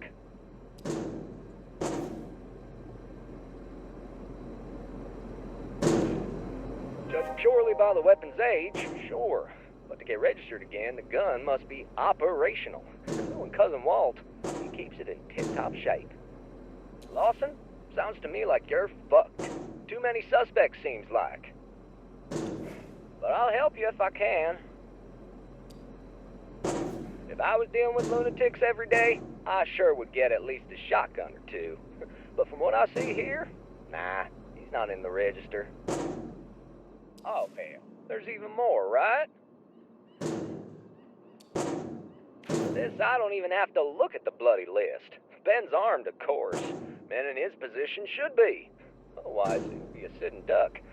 If you know what I mean. He's got a nice little sleek Thunderwood 38. It's right into a pocket. Shouldn't have got myself into this mess. The dumper? That man should be armed. But is he? Dunno. Not a Bothwood citizen. Out of my jurisdiction. Well, let's see. It says right here she was the owner of a firearm from 2023. Inheritance from her mother, apparently. Until April 2027, when she surrendered the weapon. Sheriff left a note. Firearm surrendered alongside a single bullet. I got time for a couple more, and after that I have some real police work to do.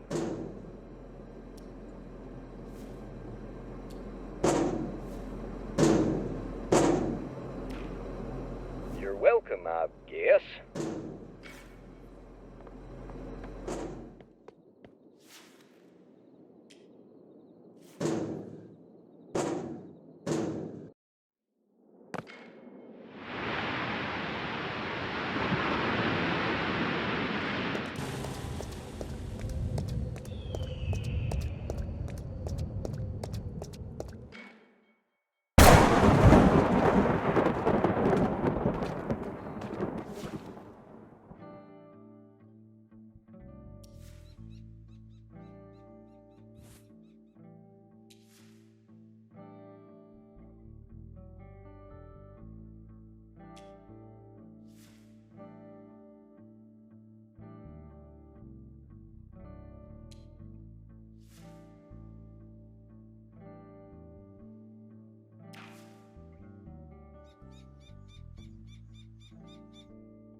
Still with me, Mr. Harrow? Mr. Harrow, please.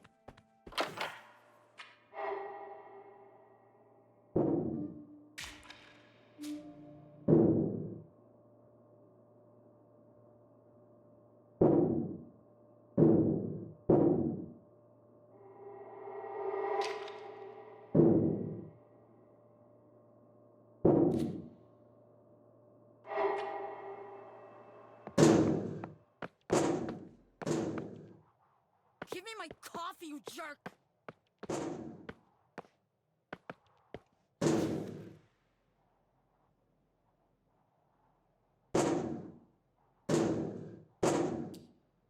Spit it out already!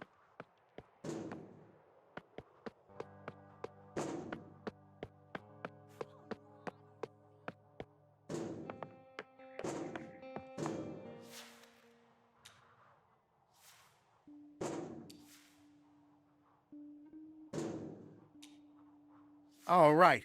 Honestly, I'm in the middle of something and didn't see a thing. Let's see. Ah, it's right there.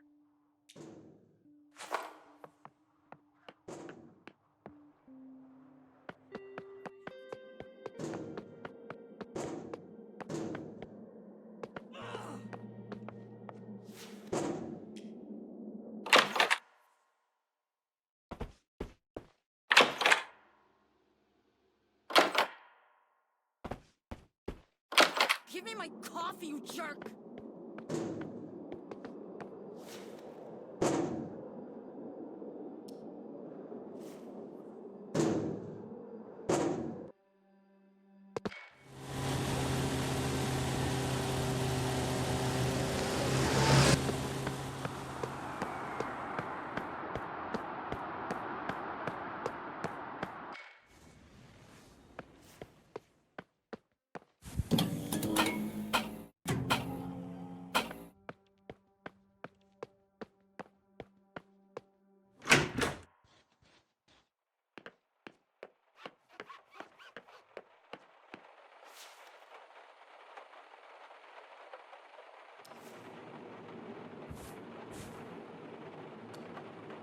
Music?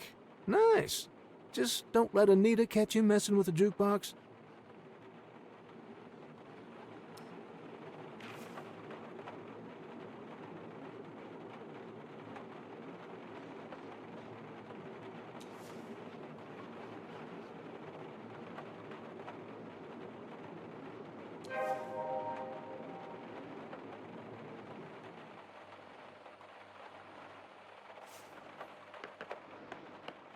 Hey, welcome to Kuiper Belt. I'm Travis, and you look like you could really use a drink. Sure thing. What do you want? Our bar is top-notch. Not even Bothwood has some of the stuff we have.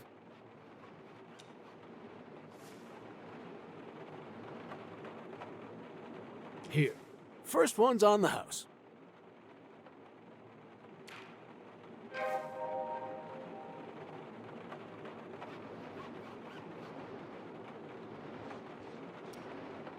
Huh? Why would I need a gun? And how is that related to my bartending duties? Not in this bar. Most of them are space exploring enthusiasts. They're a bigger threat to themselves, getting sunburnt or twisting an ankle while gawking at the launches. Anyway, I'm not really a fan of guns.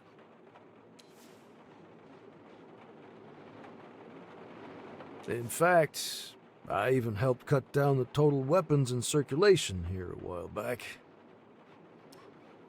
I talked my girlfriend Anita into getting rid of her piece. Took some time, but she agreed. To her, it was more of memorabilia. But memorabilia can still kill. Of course not. She turned it over to the police. Tossing a firearm into the garbage? That's asking for trouble.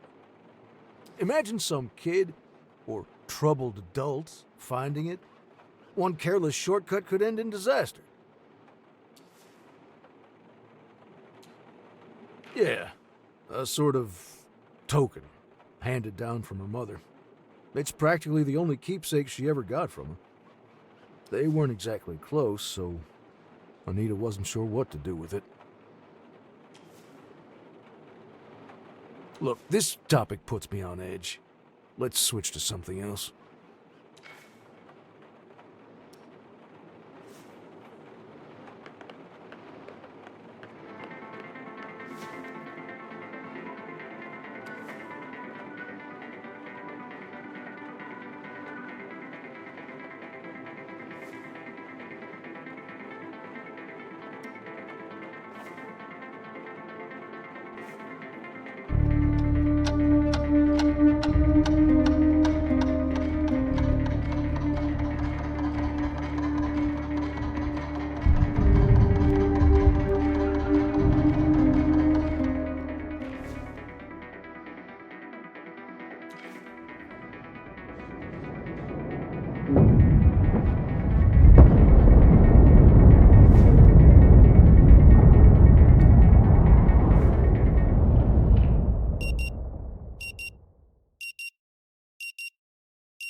Still with me, Mr. Harrow?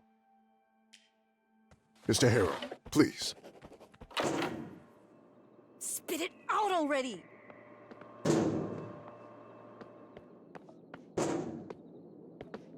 Come on, you thief! I'll break you open if I have to.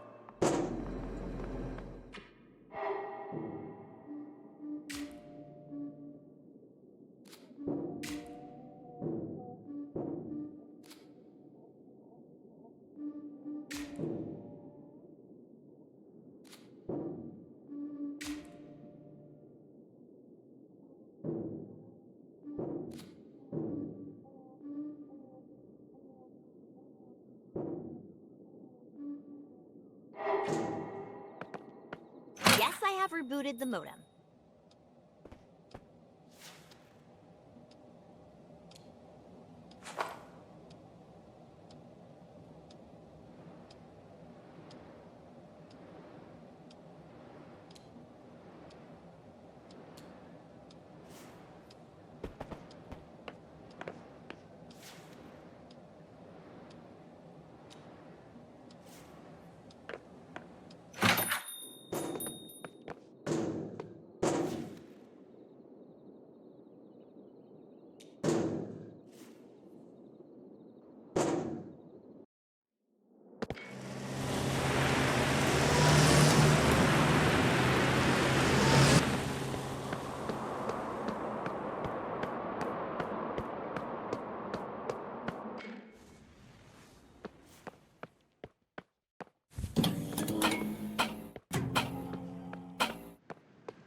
Still with me, Mr. Harrow?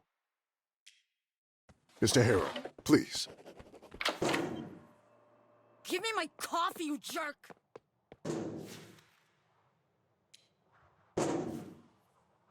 Spit it out already!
Still with me, Mr. Harrow?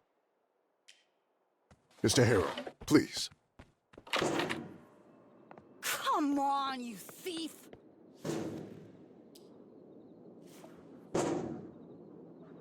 I'll break you open if I have to.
Still with me, Mr. Harrow? Mr. Harrow, please.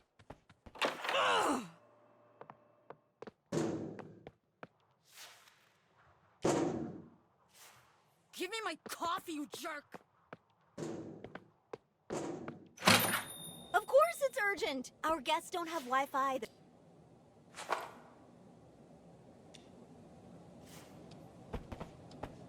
out already!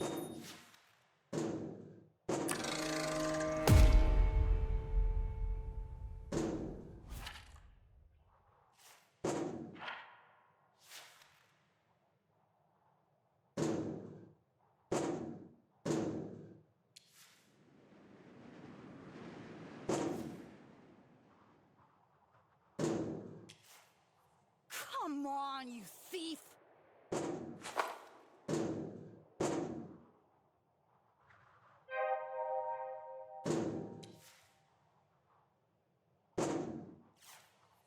I'll break you open if I have to. Ugh!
Still with me, Mr. Harrow?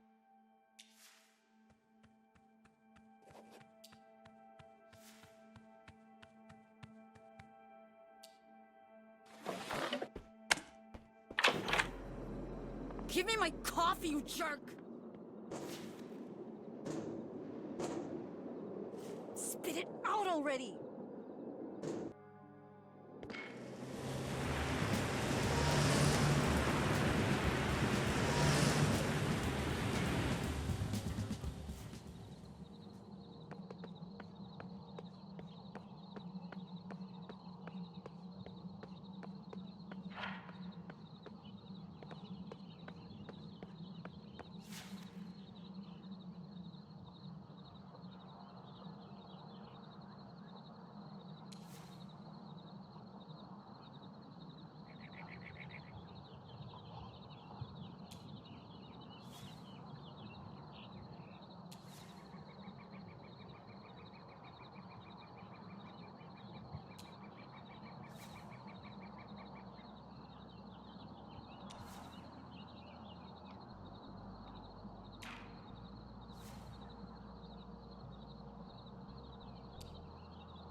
Pops? What's the password for today?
Reads 19 degrees, but I'm sweating like a pig.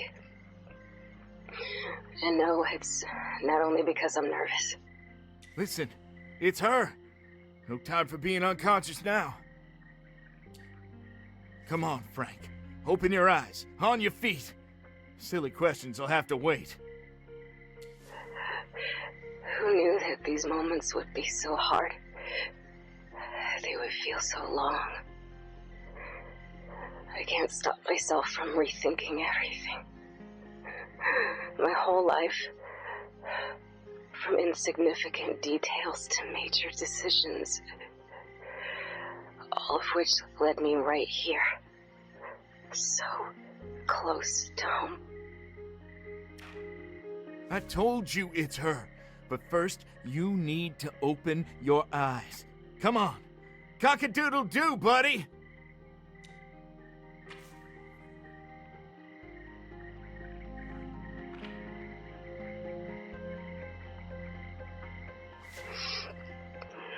At least I'll have the best possible view, right? After so many months of just endless, rolling emptiness dotted with distant, uncaring stars, the planet feels surreal.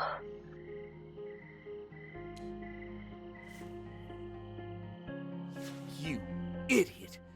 She was here all along, sitting on that payload adapter waiting for you, calling you. It was no accident you came right here, even if you only realize it now. And all the while they tried to stop you. First your sister, then that scrawny loser. But now that you've gotten rid of them both, it's only you and Judy. And me. Just a blue and white disk against the darkness.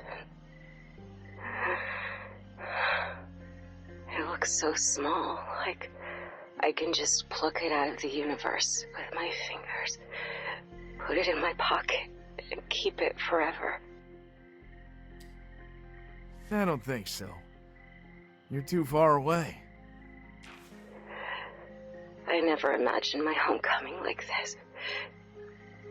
I was never good with words.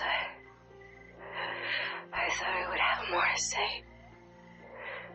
But just seeing Earth, knowing that everything and everybody I love is down there. Thinking about the warm sunlight on my skin.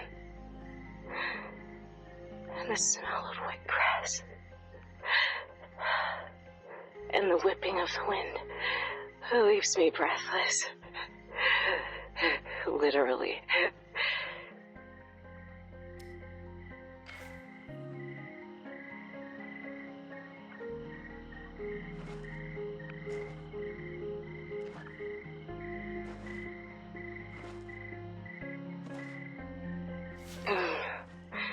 Though all is said and done now, the computer notified me I'm within short range.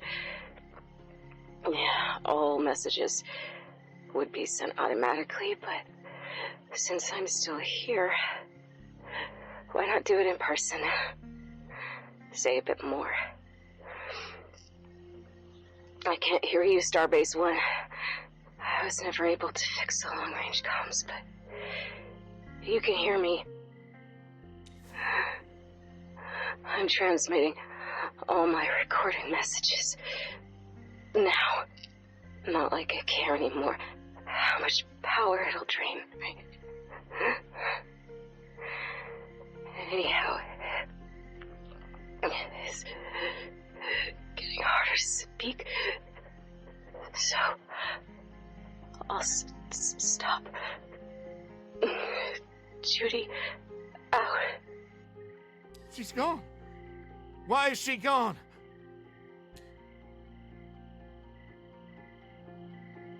Guiding light, mission log, day 2, Commander Resnick recording. You know this already, Starbase One, but let's be thorough for the record and all that. Quick! Don't lose her again.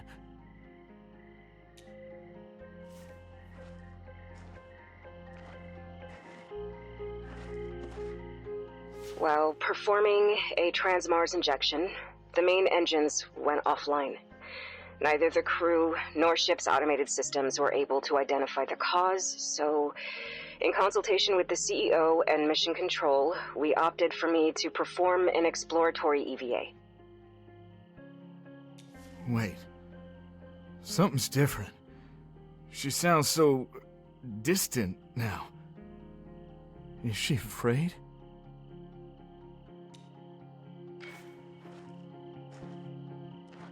Moments out of the airlock, the ship was rocked by cascading explosions, and I'm still not sure what went wrong, but my working hypothesis is that the injection system suffered a catastrophic failure. The only reason I'm still alive and not blown to bits or into the endless vacuum is my jetpack. I was able to reach and undock the landing module with an emergency override before the ship was torn apart. Mission specialists Wolf and Hobb are presumed dead. Fuck! The battery's dying! Hurry up! You have to save her!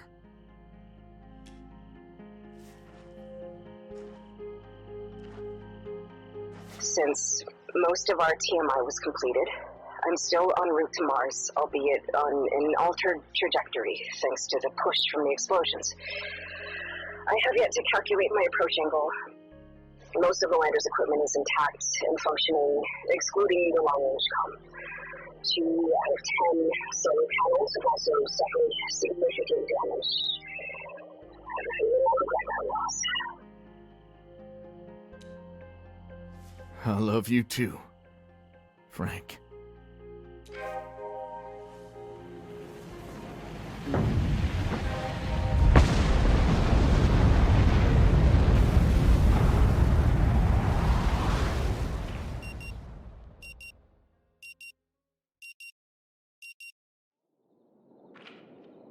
Still with me, Mr. Harrow?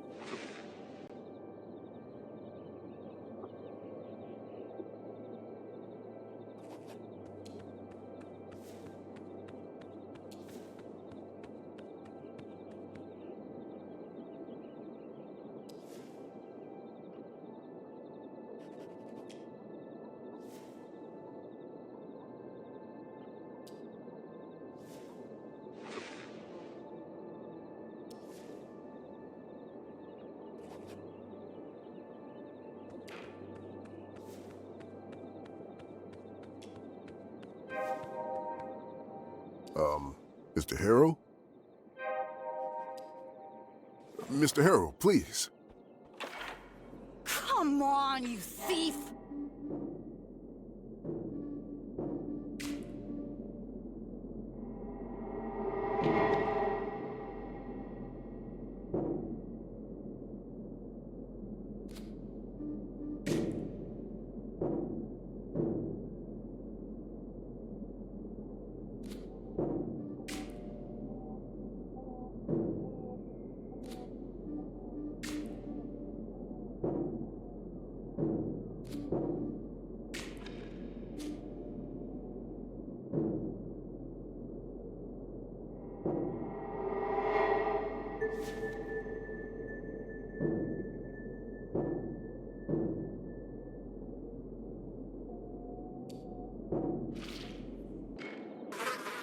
There's a whole mess of scrap metal littering in the desert. Dozens, hundreds, hell if I know. Listen, you can't even turn around without that damn logo staring back at you, usually with some tech gizmo on it. Ain't no telling what you're after.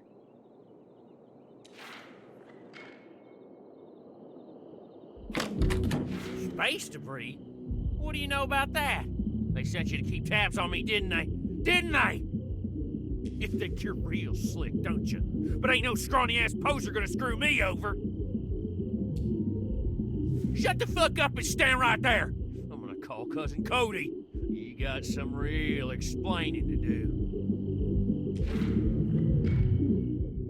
Back off! Now! No handouts. You want something? Earn it. What did I say? Back off!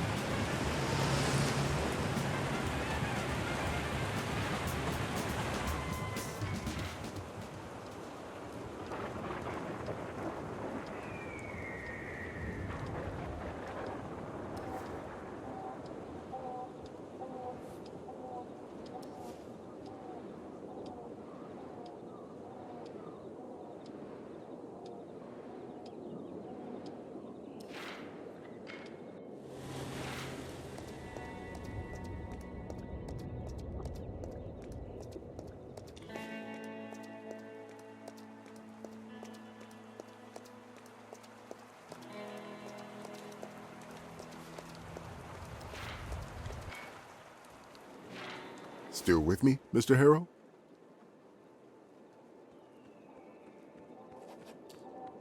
Mr. Harrow, I'm aware that you may be experiencing a slight lack of motivation right now.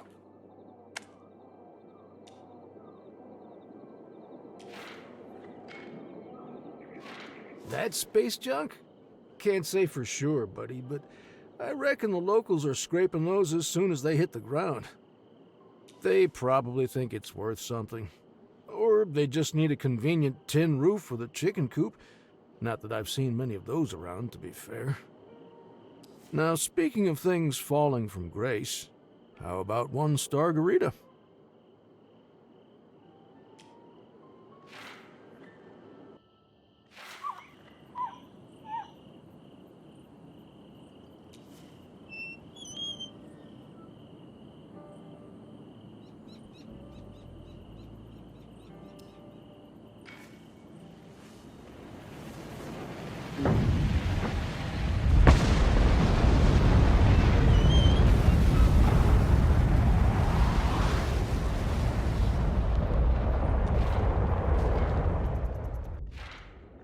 Still with me, Mr. Harrow? Mr. Harrow, I'm aware that you may be experiencing a slight lack of motivation right now.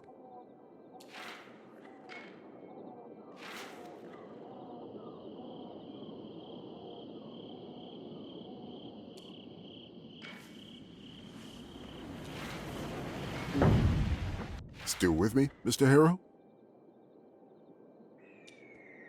Mr. Harrow!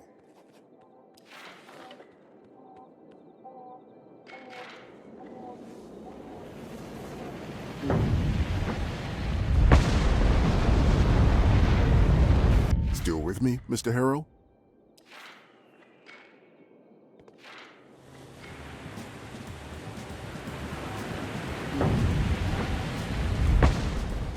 Still with me, Mr. Harrow?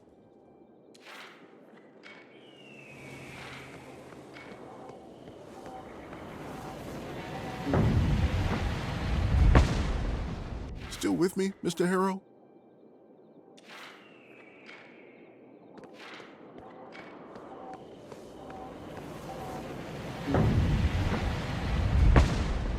Still with me, Mr. Harrow?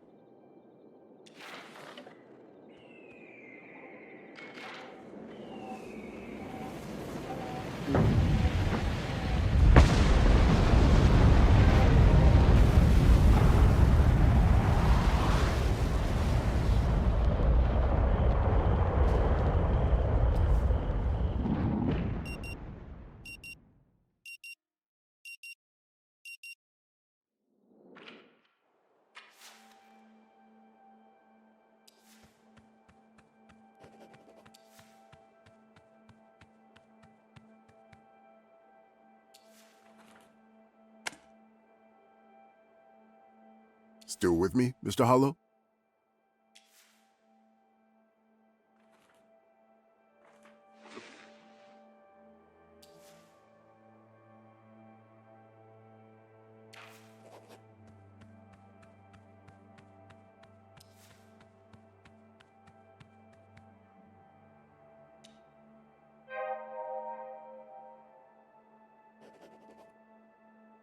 Mr. Harrow, can you hear me?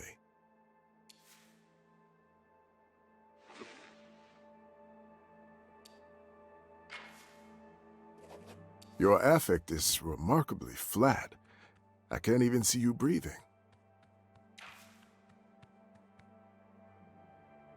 This level of withdrawal points to either executive or cognitive paralysis.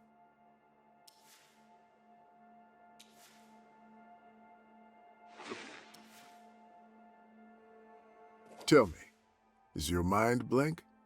Or are thoughts circling without anchor?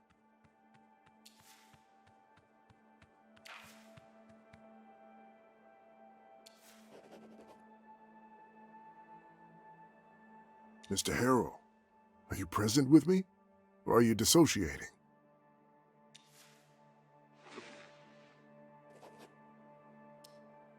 Is that so? Well then, if you happen to have trouble falling asleep tonight,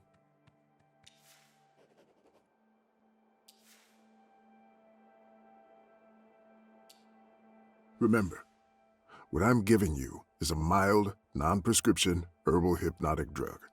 Nothing more. Hopefully, it'll help you calm down and get some rest tonight. We'll continue tomorrow. All right then. Now, you only need to pick up the key card for your room. And I'll call the receptionist to make sure everything is in order. Sounds good?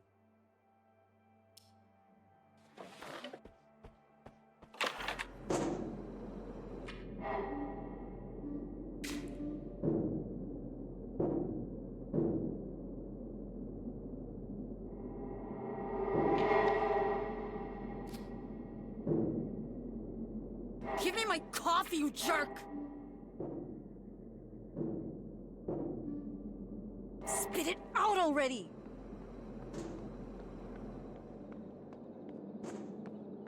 Listen, I know what I'm talking about. Of course it's urgent. Our guests don't have Wi-Fi, the credit card machines are dead, we can't... Oh, hold on, I have someone on the other line. Hello, reception? Oh, what can I do for you, Dr. Fink? If it's about the Wi-Fi, yes, he's here. Of course, no problem.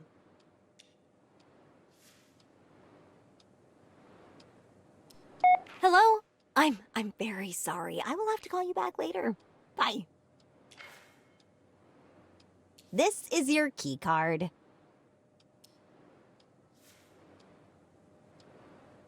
Oh, you must be very tired. Perhaps I'll tell you about it some other time. It's a really interesting story. Here. I'll just need your signature. Thank you. I'm here if you need anything. Enjoy your stay.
Still with me, Mr. Hollow? Your affect is remarkably flat. I can't even see you breathing. Is that so? Well then, if you happen to have trouble falling asleep tonight, remember, what I'm giving you is a mild, non-prescription herbal hypnotic drug. Nothing more. Hopefully, it'll help you calm down and get some rest tonight. We'll continue tomorrow. All right then. Now, you only need to pick up the key card for your room. And I'll call the receptionist to make sure everything is in order. Sounds good?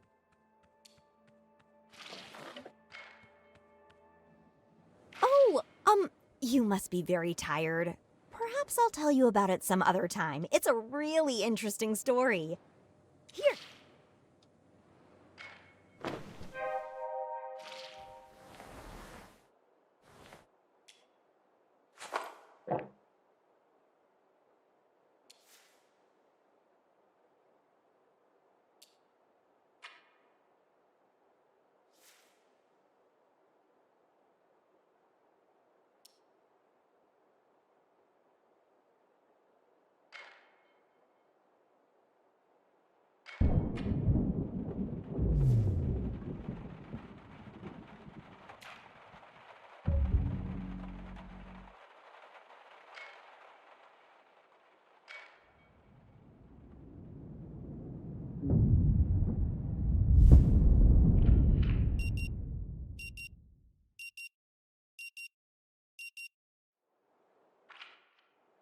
Well then, if you happen to have trouble falling asleep tonight,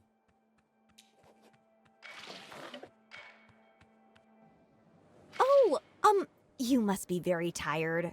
Perhaps I'll tell you about it some other time. It's a really interesting story. Here.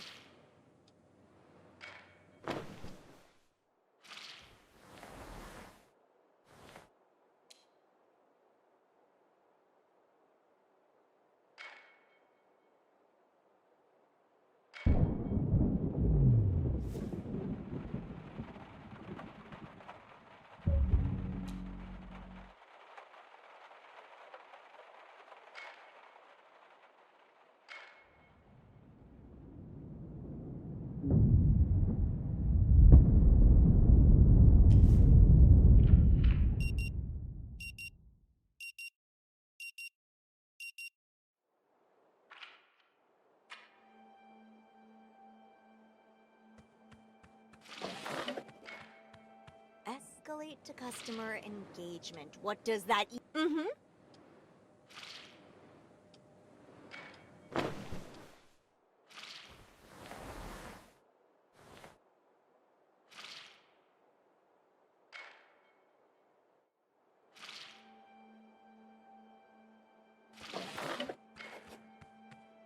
Hi, yes, Coral Destiny Antenna, Rue Valley Motel.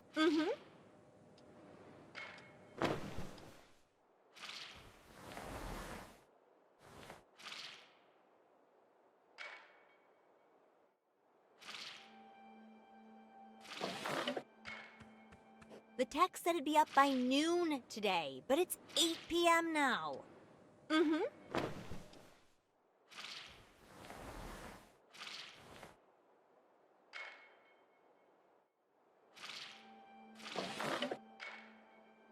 Yes, your colleagues already suggested I reboot the modem. I even tried a backup route.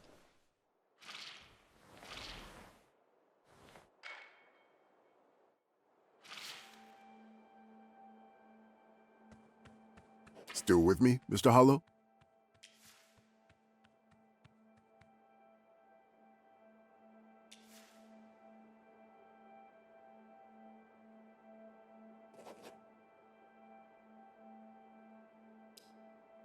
Mr. Harrow, I am aware of a slight lack of motivation you may be experiencing right now.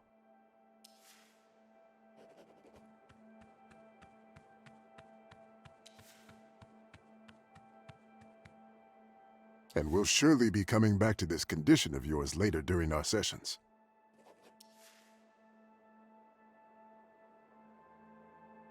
But for now, I just want you to acknowledge its existence and try to stay aware of it at all times if possible.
That's very perceptive, Mr. Harrow.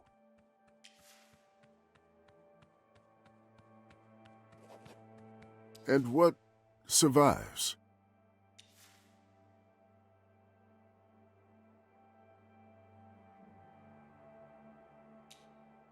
Yes. Anything else? For sure. What else? Why not?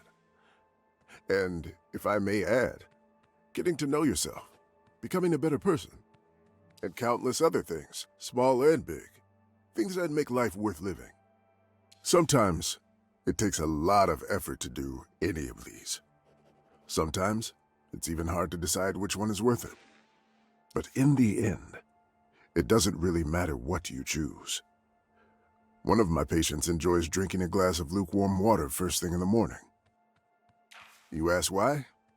I don't know, and it doesn't matter. They somehow started doing it, continued doing it, and with time they learned to enjoy it. But one thing is certain, completely giving up is never worth it, Mr. Harrow.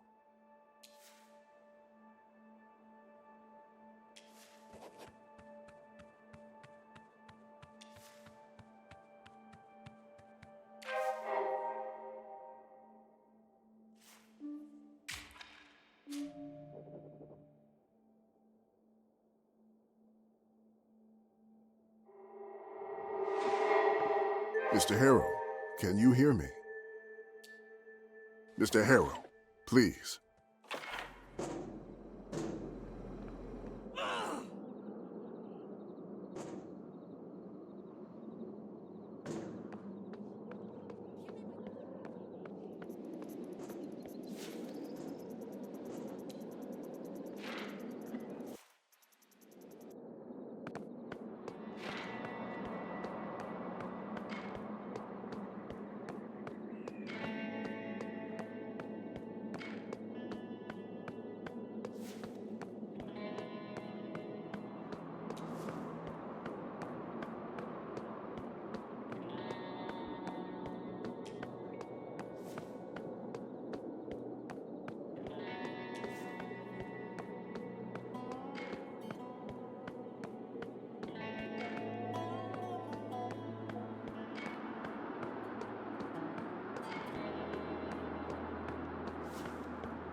Still with me, Mr. Hollow?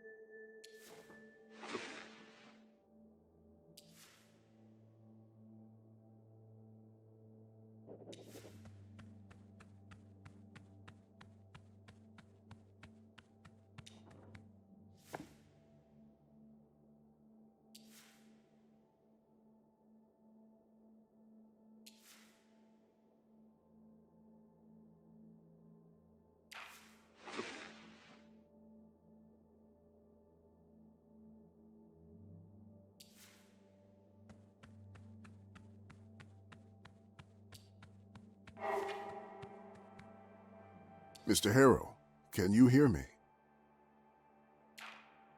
Mr. Harrow, please. Spit it out already!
Still with me, Mr. Hollow?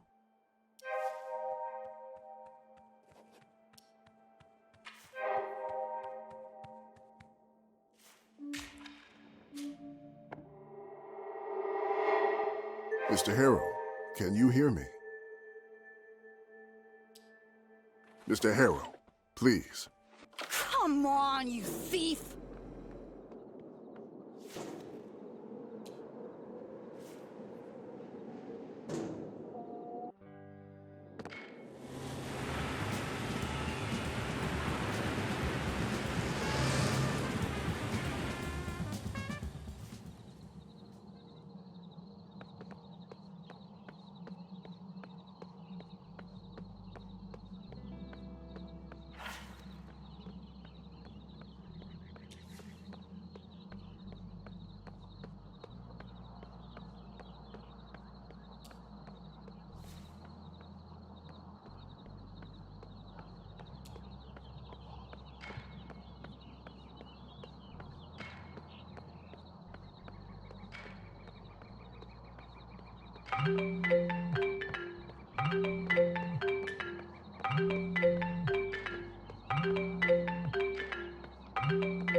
Still with me, Mr. Hollow?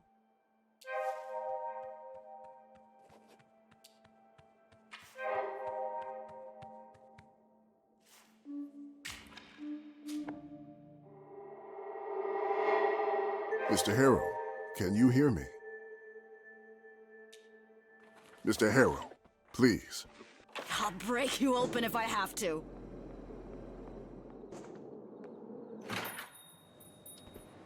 Physical antenna, yes. On the roof. What do you mean it's settled? I need the internet. Could you...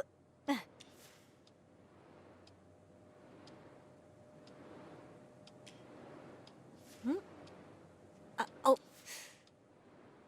Hey, listen. I have to go now. So yeah, we'll have to manage without it today. I know. Sorry. Bye. Oh, hello, Mr. Harrow. How are you? Are you ready to check in?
Still with me, Mr. Hollow?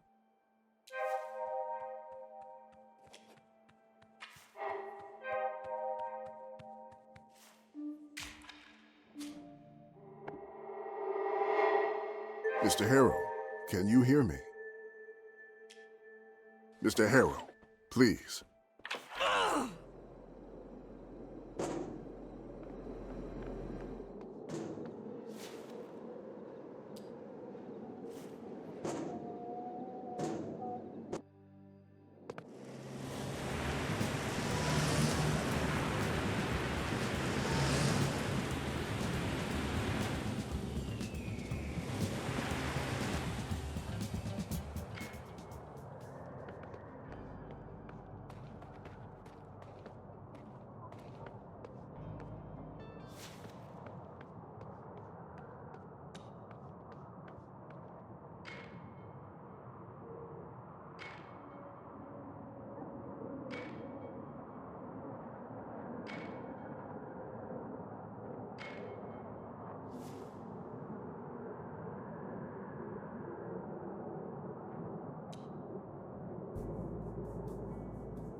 Hello, sir. Am I speaking with Eugene Harrow?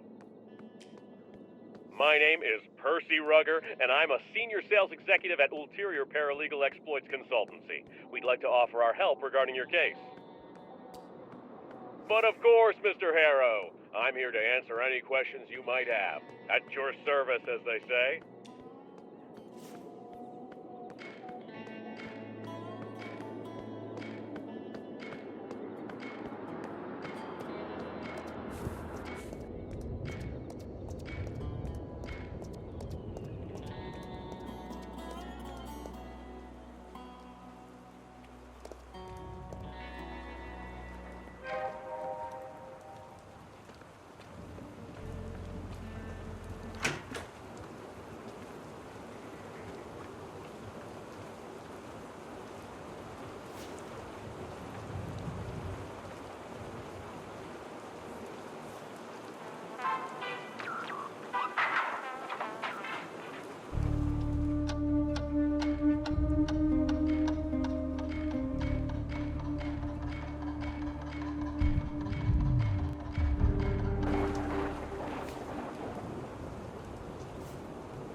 Hey, welcome to Kuiper Belt. I'm Travis, and you look like you could really use a drink. Hey, man, wow, I never forget a face, but I totally blanked on your name.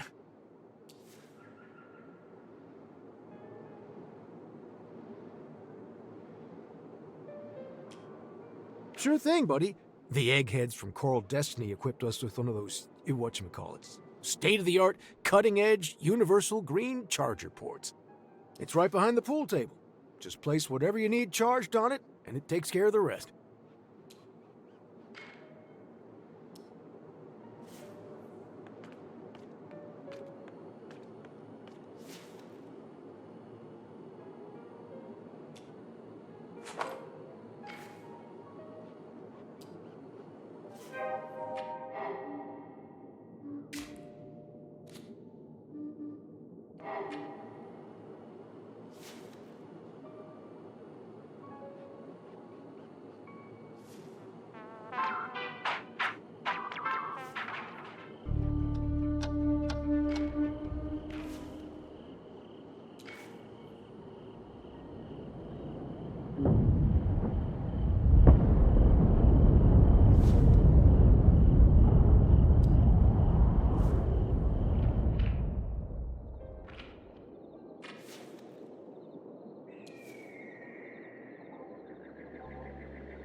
Pops?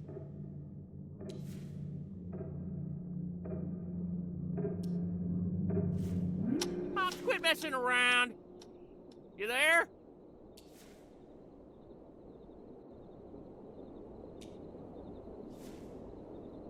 Pops, stop fooling around and show yourself. This house is falling apart. Everything creaking to high heaven.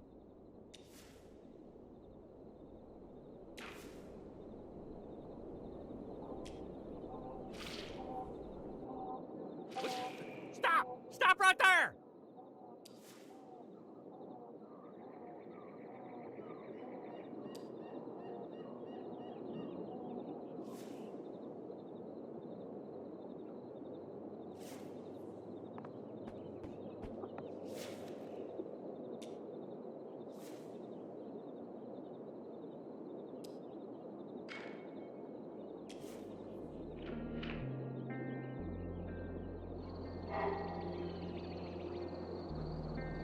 Guiding light, mission log, day 52.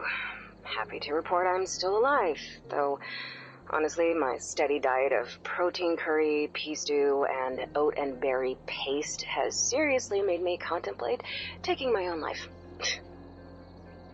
Water recycling and oxygen regeneration systems are working within parameters, though I have to fiddle with them every now and again, and this still leaves me with free time, and a lot of free time.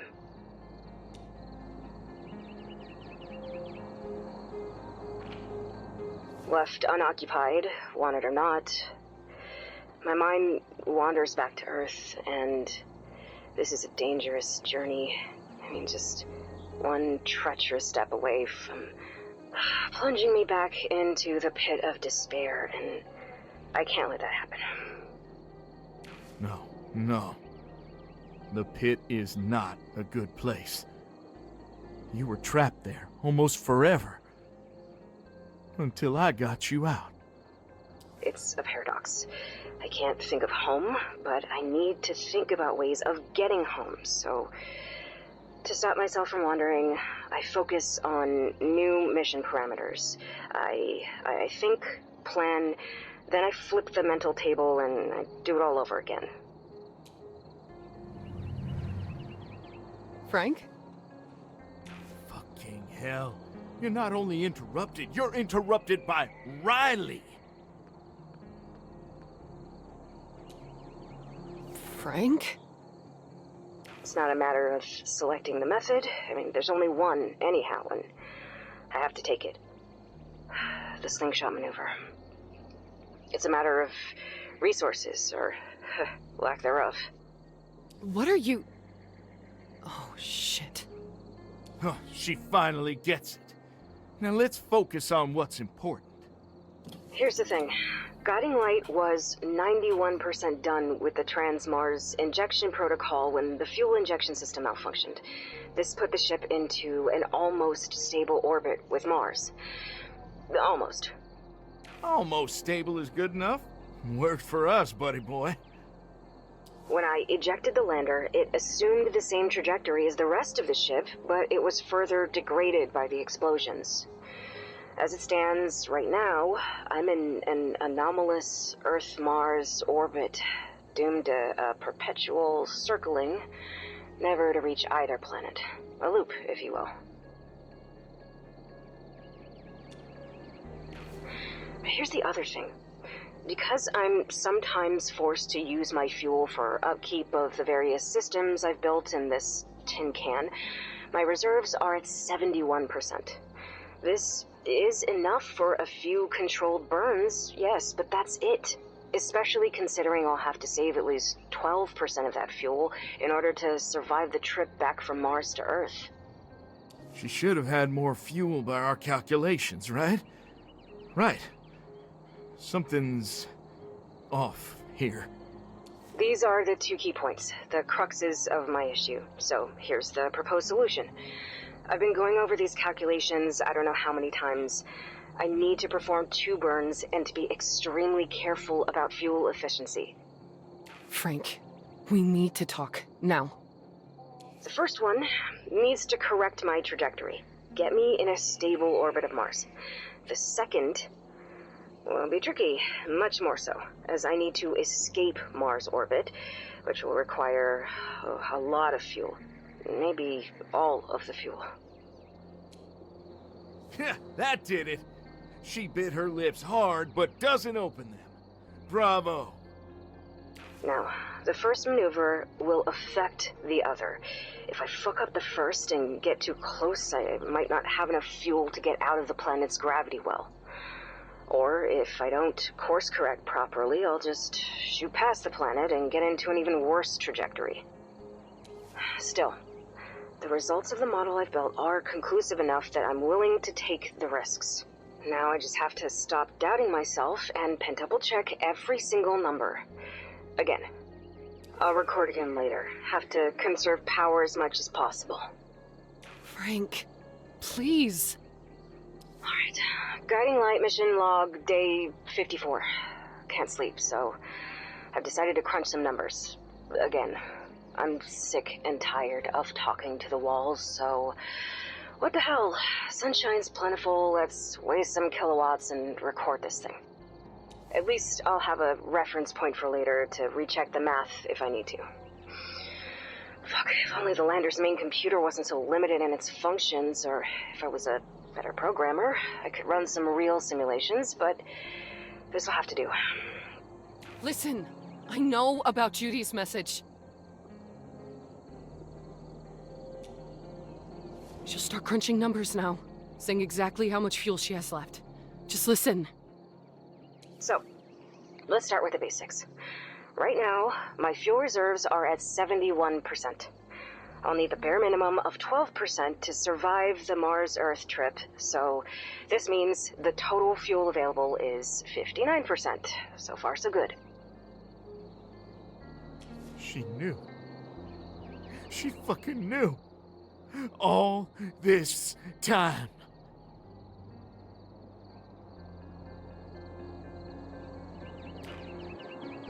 Let me go, you jerk! I never said a word for exactly this reason!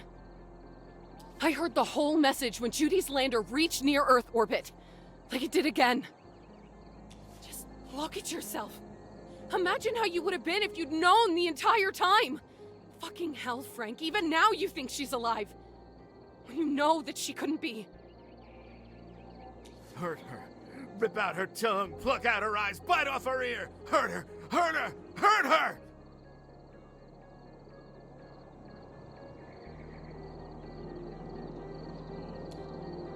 For fuck's sake, listen to yourself, Frank! You're fucking delusional. I introduced you to. I helped when you had issues. Why would I want to keep you away from her if she was even still alive? She struggles. She hackles her hair, teeth bared. But she's in pain. More. More!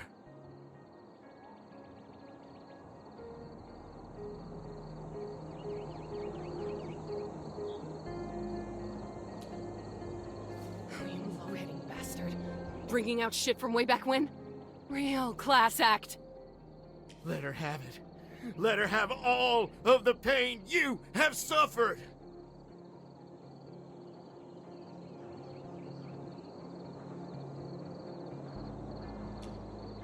How can you even... Who even are you? This is not the Frank that pulled me out of shit time and time again! No. You're like some folktale demon of anger and grief. That's it. That's it. Your toxic barrage has brought her down on the verge of tears, on the brink of crumbling. Fucking down. Now go for the jugular. Say that thing again. The same one you said, and you haven't spoken for 2 years.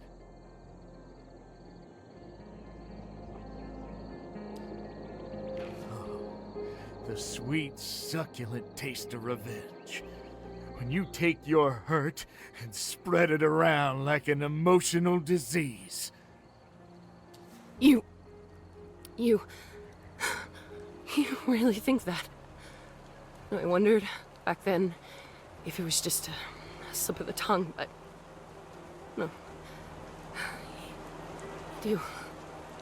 Oh, for trans-Earth injection... Fucking napkin math. Okay, initial mass after the first burn will be around 4,270 kilograms. On a delta V of approximately 2,050 meters per second, I'll need about 1,400 kilograms of fuel, I want to say, and the burn will last about a minute and a half. Fuck, that's almost 5 times the MOI burn time. After the burn, my mass will be around 2,870 kilograms, of which only 370 kilograms will be fuel reserves, or 12%. Shit. Riley made us miss a part of Judy's message. Maybe the most important part.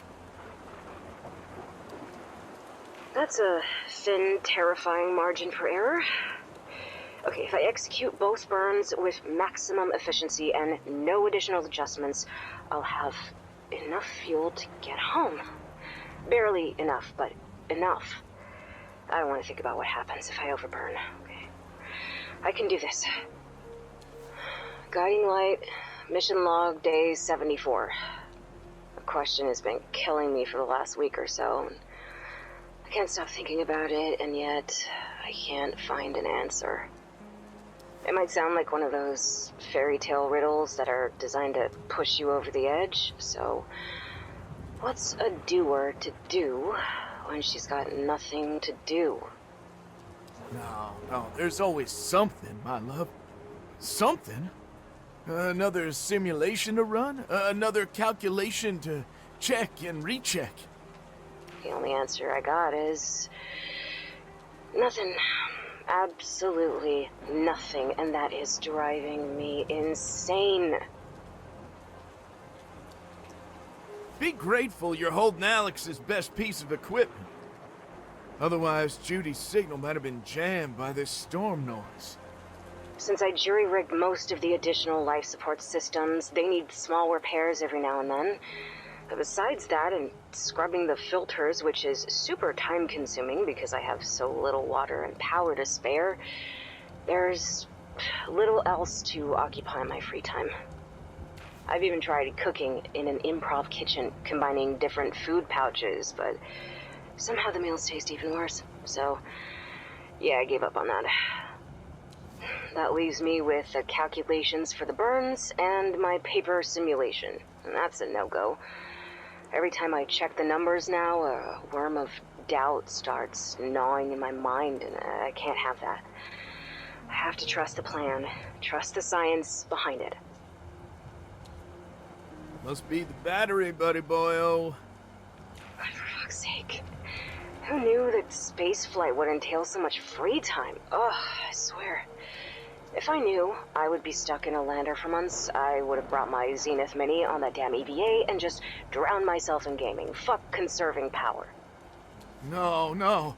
We need to conserve power. Conserve! All of this leaves me with only one option. To think of home. Of the people I left behind that probably think I'm dead. But if I even start to unravel that coil, my heart clenches and I feel the weight of all this endless void on my chest, so I can't go down that rabbit hole. Not now, not ever. Frank. Sir Frank-a-lot.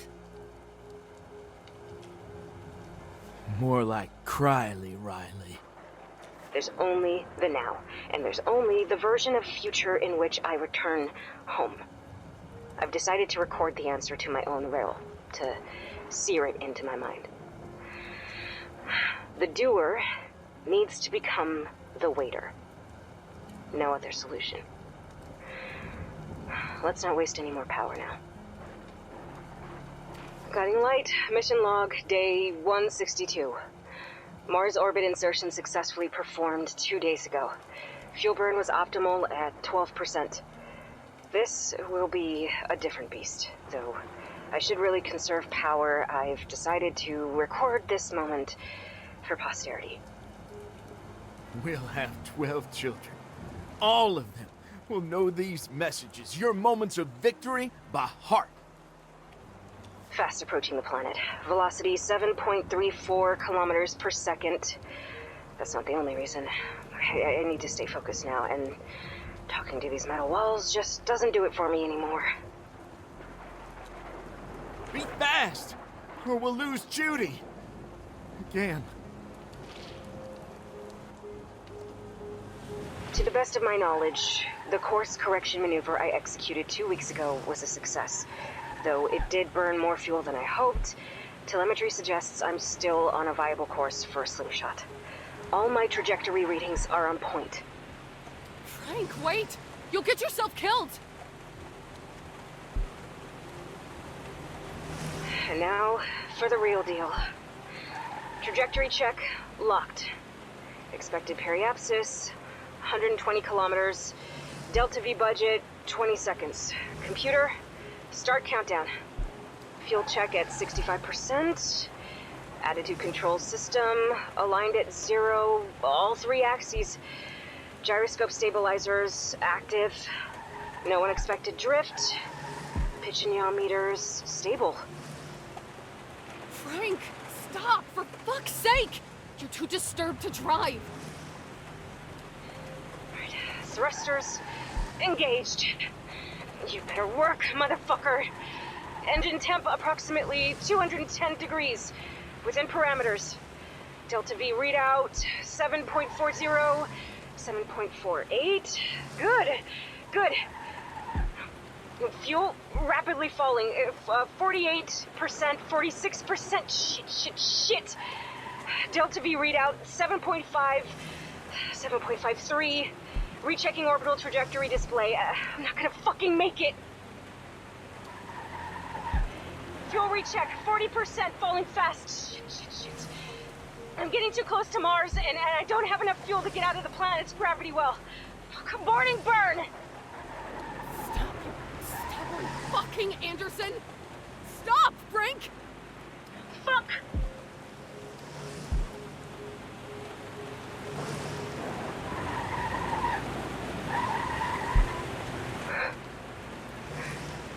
Maybe I should just open that airlock and be done with all of this. What the? You piece of shit! Mission day, I think it's 181. Yeah. I've been mostly sleeping for the past couple of weeks. There are some bottles of zinc coating in the medicine box, and to be honest, even the dreamless void inside me is better than the real void outside. You know, habit is a fucked up thing. Even though I wanted to shrivel up and die, I still ate that horrible chickpea stew. Still pissed in bags, still recycled every last drop of it. Still scrubbed filters like I'll live in this tin can for 1,000 years. But I couldn't get myself to record anything earlier. Didn't know what would even be the point. I let my pride rule me by recording the burn. I'll have proof of my success, you know? A statement of my genius. Judith Resnick, the brilliant problem solver.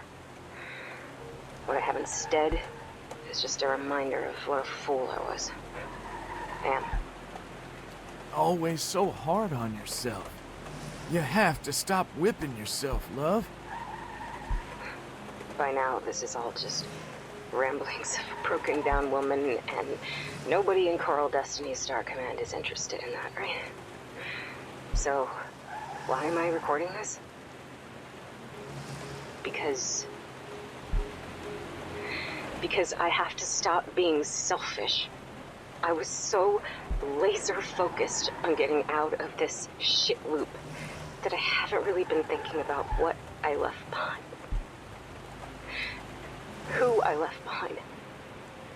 I didn't dare to think, and right now, I have to. though it still breaks my heart. Frank, I've never met anybody who had more resolve than you. Life threw shit after shit at you, and you just kept shrugging it off and going on.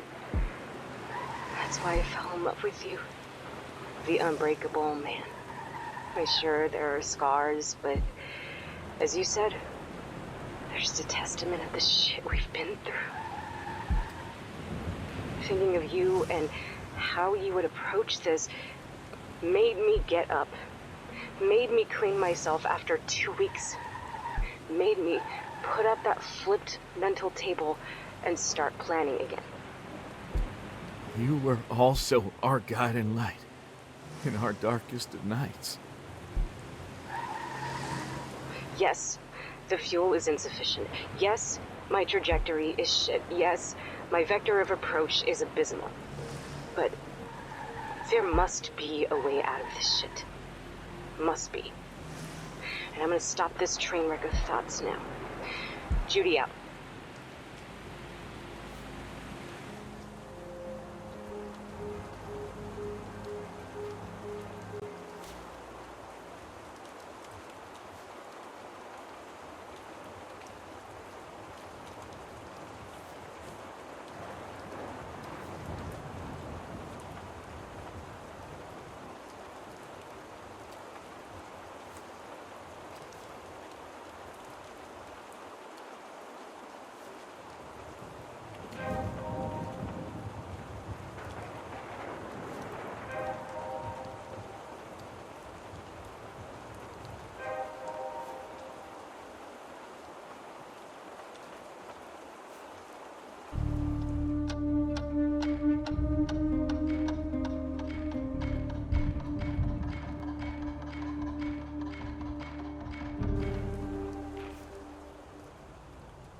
Riley, yeah.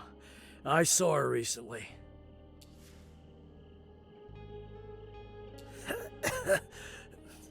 We talked like we hadn't in so long. It really moved me. Never enough time. There was always pressing matters, and time just slips away.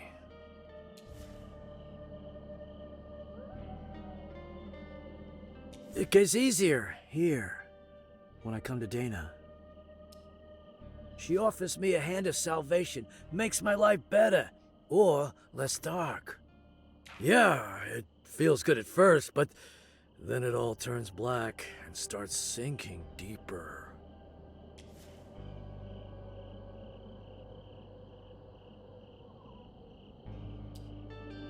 Yeah, exactly that.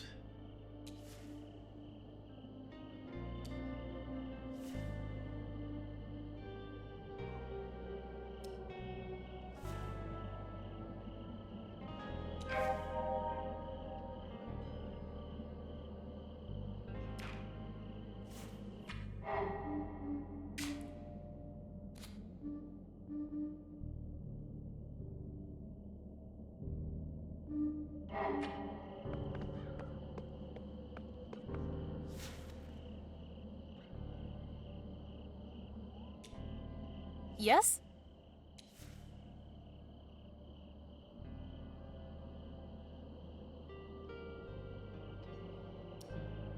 That's not exactly in accordance with Coral Destiny's security protocols.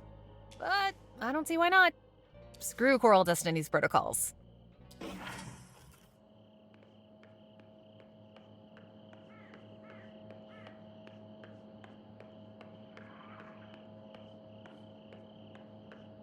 Hiya! So sorry about that sterilization procedure, but it's necessary in a facility of this type.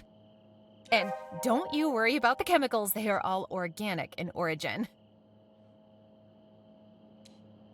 As of a couple of days ago, ex-coworker, mind you. I never collaborated with her professionally as my work is independent of most of the company. But personally, I'm sorry she decided to leave us. Most of Coral Destiny's employees truly believe the company pitch, and it makes them behave like a cult. Riley wasn't like that. I know little. She had a tragic life. Her father died before she was even born.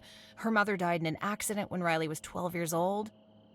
That would break most people, but not Riley. Tough as titanium nails, that one. What remained of her family contributed to keeping her sane, surely. Frank, an older brother, and the people that practically adopted both of them and gave them a home, the Flemings, Benjamin especially, he was like the dad Riley never had. The Flemings are the people who own the Rue Valley Motel, you know?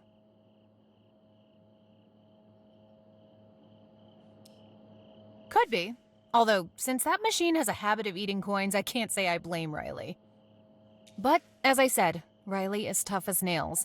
That's why she would be an amazing colonist. A pity, really. She trained to be a colonist, which means everything. Kidding. But not really. Every future Martian needs to be a jack of all trades, capable of filling almost any role temporarily or permanently. Every irreplaceable individual is a danger to the colony. Which means that Riley went through a variety of training courses, from comms to advanced first aid to mech engineering and robotics, basic hydroponics.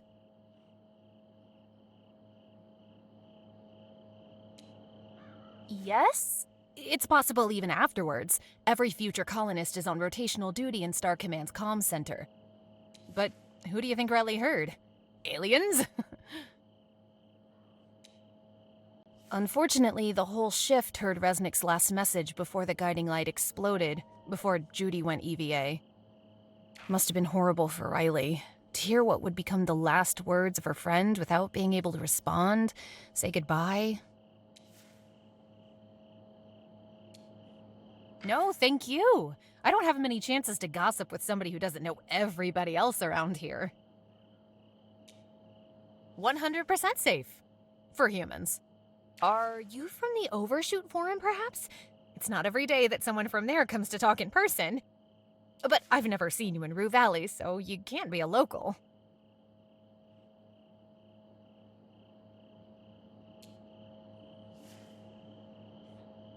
Welcome, Eugene. I'm Dana Peters. So, what can I do for you? You're among the rare few who have asked me that question. People usually accept it as a necessary protocol without trying to delve deeper. Most of the species here are hybrids of my own creation. Because of that, they are vulnerable to all pathogens. So, without immunity of their own, I have to provide it for them.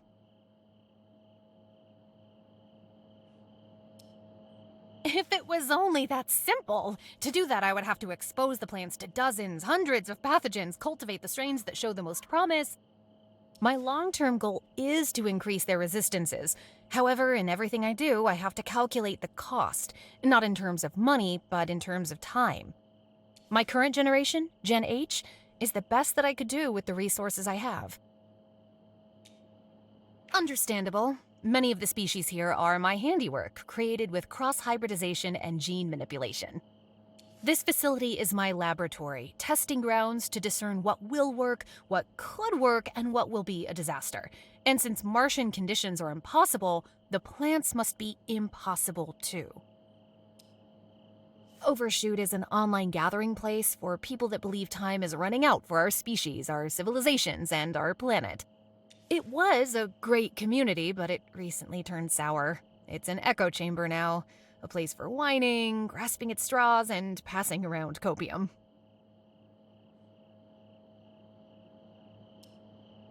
Yeah, all those hours wasted on nothing in the end. Overshoot was supposed to be an educational space, and it was for a time. But then it all collapsed under the weight of that knowledge. Then the forum transitioned into a sort of attempted group therapy, but ended up as a place to just share malignant thoughts. I stopped being an active member a long time ago, but I'm one of the founders, and people still find me, sometimes even in person. Officially, Coral Destiny Research Facility number 8, but everyone knows it as the Hydroponics Farm, or just the farm.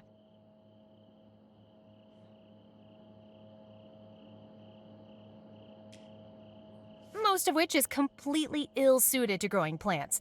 It contains no organic matter, lacks essential nutrients such as nitrogen, and, critically, it's full of toxic percolates. Yes, we could purify and enrich Martian soil, but it would be a lengthy and costly process.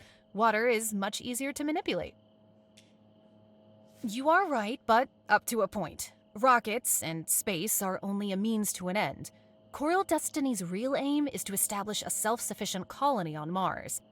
Such autarky is impossible without food and medicine. That's my job. And this facility and all these plants, my life's work. Now I am. Of course, it took me quite some time to iron out all the disagreements with my CEO, then persuade her I don't need her ideas, let alone her hands-on management. It's still there. We just opt not to discuss it anymore. Isabel wants self-sufficiency as soon as possible, so the colony can become profitable quickly. I understand that establishing a base on Mars costs unthinkable amounts of money, and Coral Destiny is just a corporation. It must hunt for profit. But it's all foolishness, if you ask me. That colony must become a seed vault for our species, and you need long-term planning for that. An observant question. At first, fresh water was transported from outside of the valley. The same will be required on Mars. Large quantities of water will be delivered via cargo ships. Since water recycling and purification is necessary for the future colony, a section of my research was dedicated to just that. It's a long and complex story.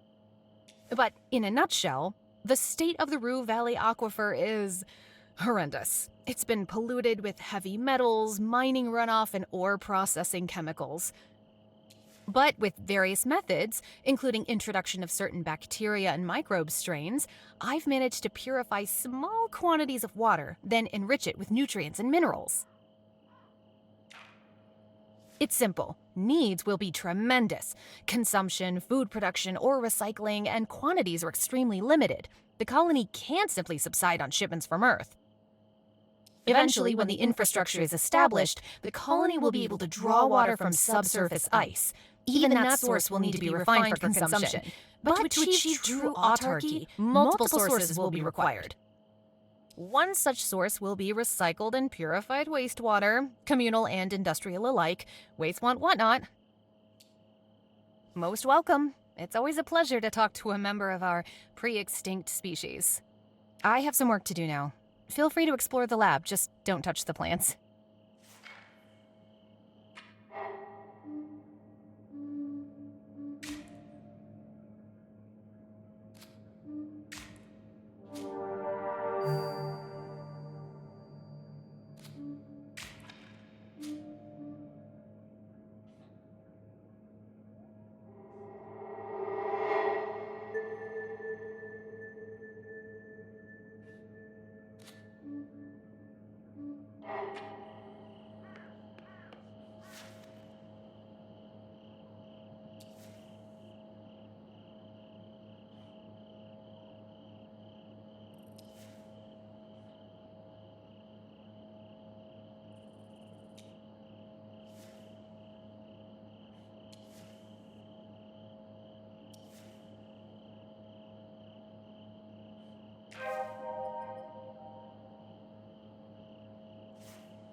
Yes?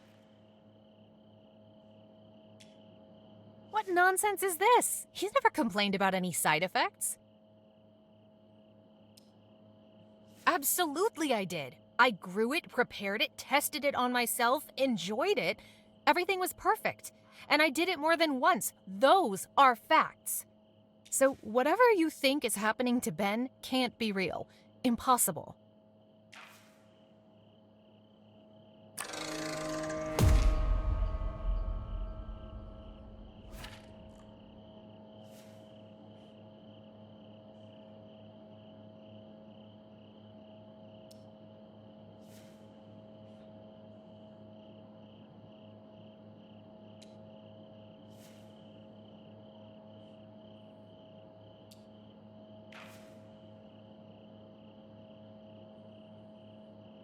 All this tells me you're some kind of plant. Someone trying to sabotage what I'm doing. Reasons? Don't know, don't care. So take your so-called facts and fuck off. Leave me to my work.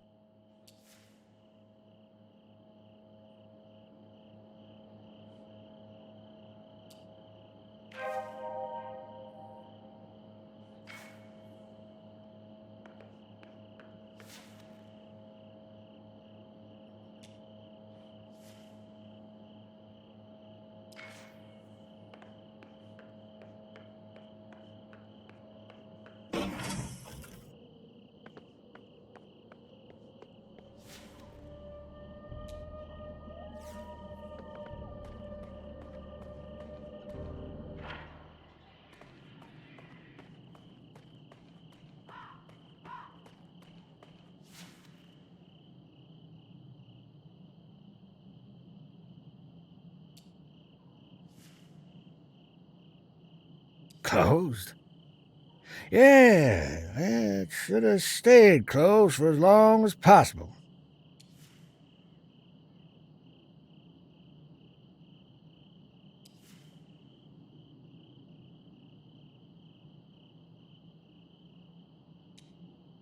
Name's K. Walter K. You don't look familiar, Eugene, and you sound like an outsider.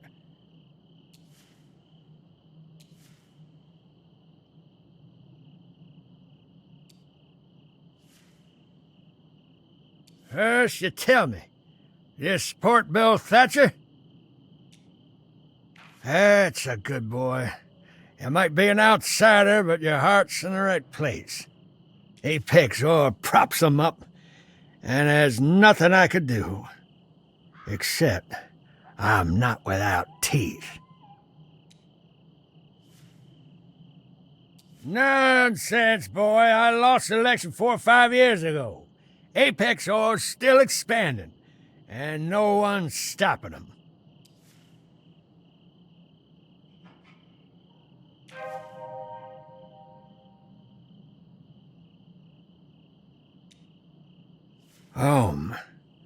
Yeah, Maxine's there. She's worried. I just need to make sure everything's in order.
Hey, welcome to Kuiper Belt. I'm Travis, and you look like you could really use a drink. Anderson. Ah, Riley. She's cool, super nice, and gives off that easygoing vibe. Oh, and a great tipper. Can't say for sure. Think she's with the space program or something. Her and a bunch of other jumpers were practically regulars here. 'Cause of the jumpsuits. Coined that one myself. I was hoping it'd catch on. Thanks, buddy. Anyways, they didn't look like your typical CD eggheads, so I just figured technicians or would-be astronauts. I mean, they could hold their liquor like dock workers, especially Riley. Trust me, I sling some serious stargaritas. But that thing? I kicked it up a notch. Mixed it just for them. I call it Nebula Nectar.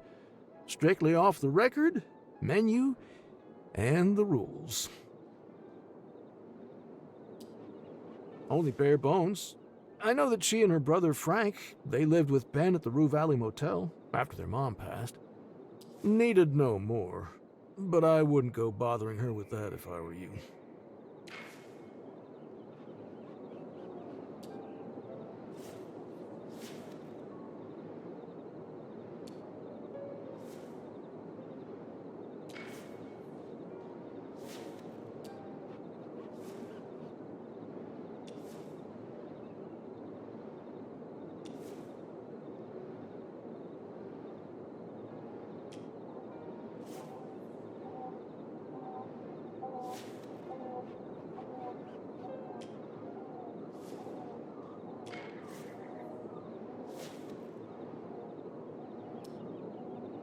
Sorry, buddy. It's reserved for guests only. Rules are rules. But we can quench your thirst as well as your curiosity. It's just a one-drink minimum. Coming right up, along with our specially brewed Wi-Fi pass. It's Kuiper's Cipher, bud. All lowercase. Came up with that myself.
It's not exactly in accordance with Coral Destiny's security protocols.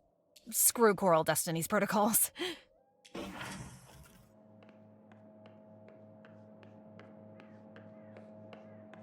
Hiya! So sorry about that sterilization procedure, but it's necessary in a facility of this type. And don't you worry about the chemicals, they are all organic in origin.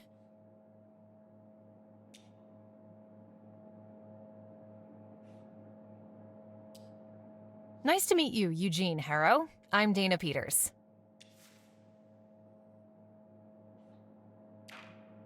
But how?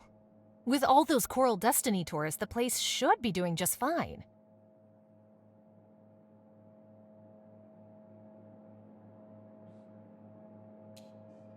What you describe sounds more like Ben himself than something caused by a substance. He has always been irresponsible ever since I met him. And when Anita left, things only went further downhill. She used to take care of all the day-to-day matters. Robin took on as much as she could, but she's still young, inexperienced. A child, so to speak. So, if what you're saying is true, it's not about any substance. It's about Ben and the kind of person he is. Yes?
Always for breaking some rules. Screw Coral Destiny's protocols.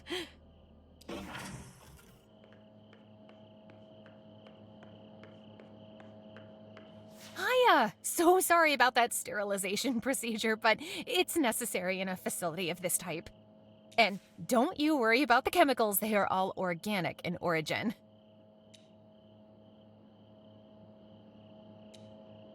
Hello, Mr. Lawson? Or should I say, Son of Law? Sounds like an action hero's last name. Good for you. And for the law, I suppose. My name is Dana Peters. How can I help you? Really? What was I? A plant? Hopefully something fruit-bearing. So, a trash-eating plant? Or are you just trying to insult me now? Oh, wait, you mean that past life. Got it. Now it makes sense. And you're sharing this little revelation with me because...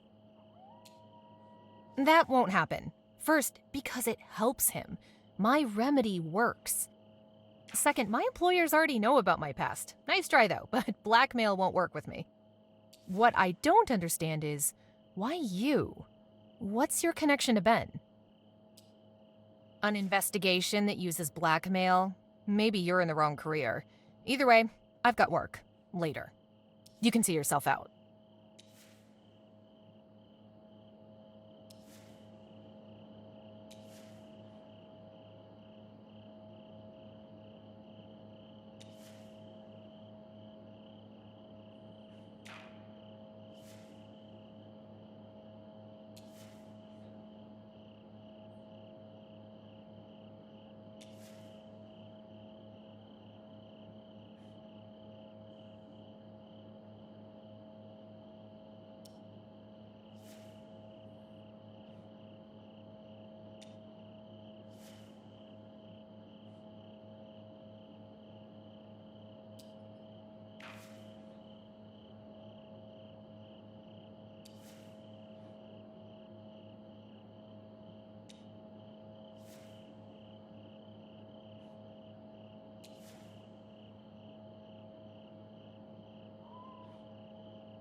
Hey, welcome to Kuiper Belt.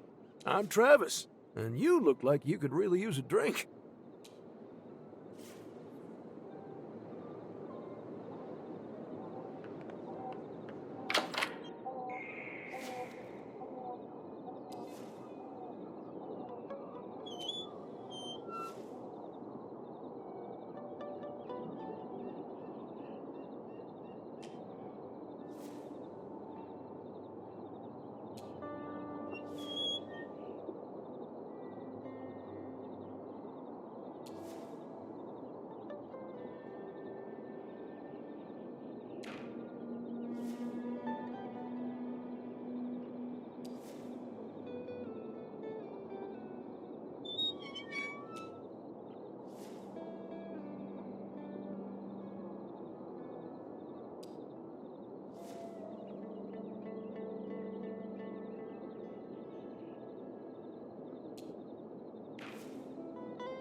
Thanks for reaching out, Frank. I had no idea this was the effect. He always seemed fine and never said a word about it. I'll definitely have a talk with him as soon as he shows up. Thanks again. I'd hate to see him suffer, let alone be part of the reason why. P.S. I understand your concern. I'll take care of this. Trust me.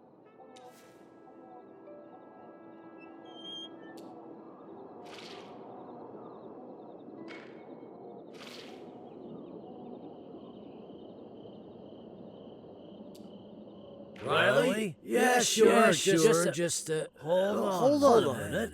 Who are you exactly?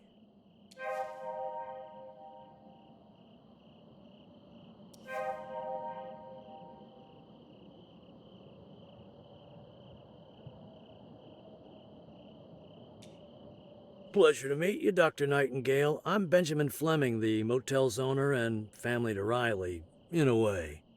So how can I help you, Dr. Nightingale? What's this about exactly?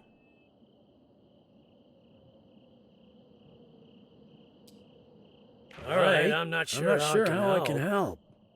Especially now that she quit her job there, so I'm not sure it makes any sense to talk about it. She didn't get into the details much, only that something's been bothering her for a long time, and now she's decided to cut off what's not working. Surely in your role, you probably knew this already. A few days back, she showed up at the motel out of nowhere. No call or warning. I was glad to see her. Made us some coffee, poured us some numb night. Over small talk and a couple of toasts, she told me two things. She quit her job, and she was leaving Rue Valley for good. Two big shocks back to back.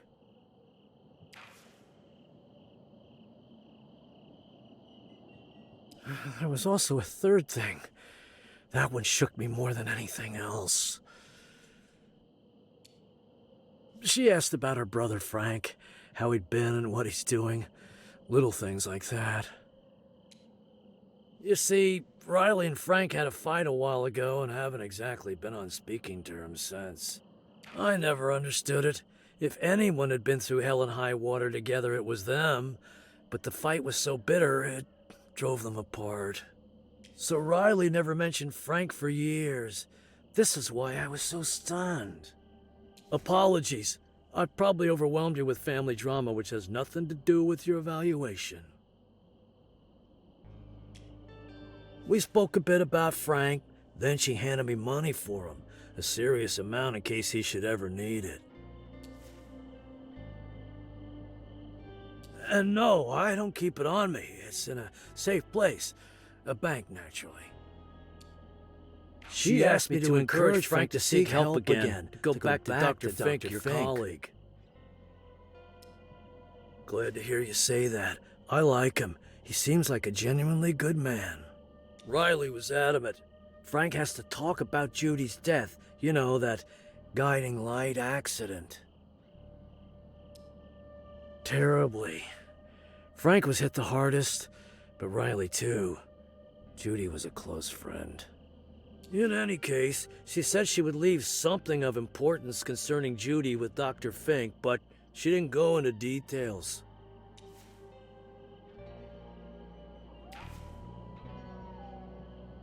I just realized I'm swamping you with family stories. You don't even know everyone I'm talking about, and maybe none of this is relevant. I think she was afraid of what would happen if she faced him, that another fight would break out. Riley probably wanted to make sure he'd get the money and that special something, especially since she's leaving Rue Valley for good. Shit, I just remembered she's leaving today. This is her last day here. I just hope she saw Frank to say goodbye. That's a shame, but like their late mother used to say, as long as they're alive, there's always another chance. I can only hope that what I shared proved helpful to you, that you gained something from it.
What is going on? Mr. Harrow, what in the Earth's name? What happened?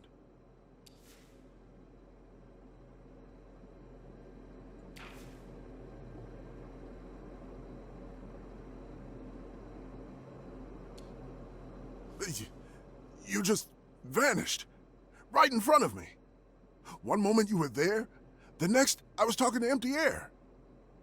I tore the office apart, looked under the couch, in the bathroom. I thought I was hallucinating. Depersonalization, psychotic break, something, anything.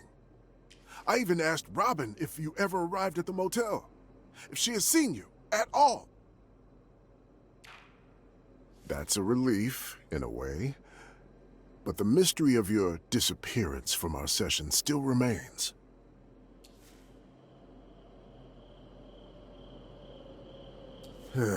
Perhaps it's best to accept the simplest solution. I must have failed to notice your unexpected departure. Without a proper goodbye, I might add.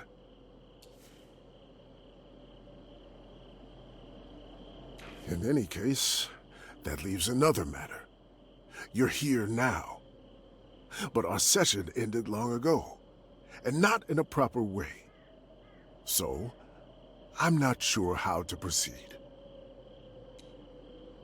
Riley? Frank? How do you even know about them? Are you friends? That would be a serious conflict of interest for our therapy.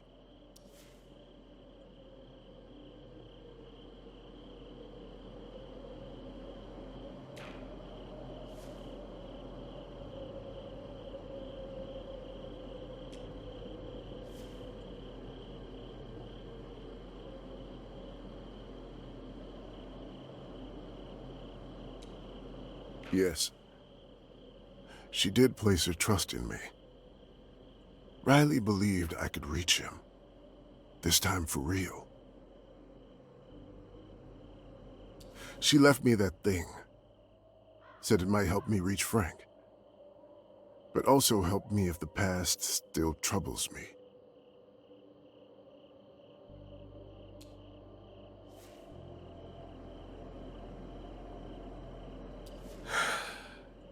Yes. I made a grave error. And someone close to Frank and Riley paid the price. That's why I couldn't bring myself to listen to the things she left me. I wasn't ready to tear the scab from that wound.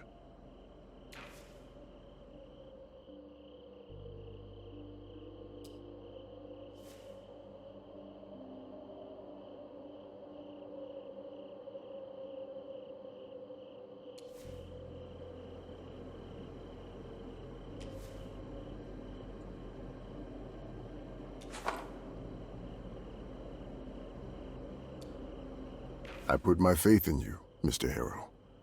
Please, don't betray it.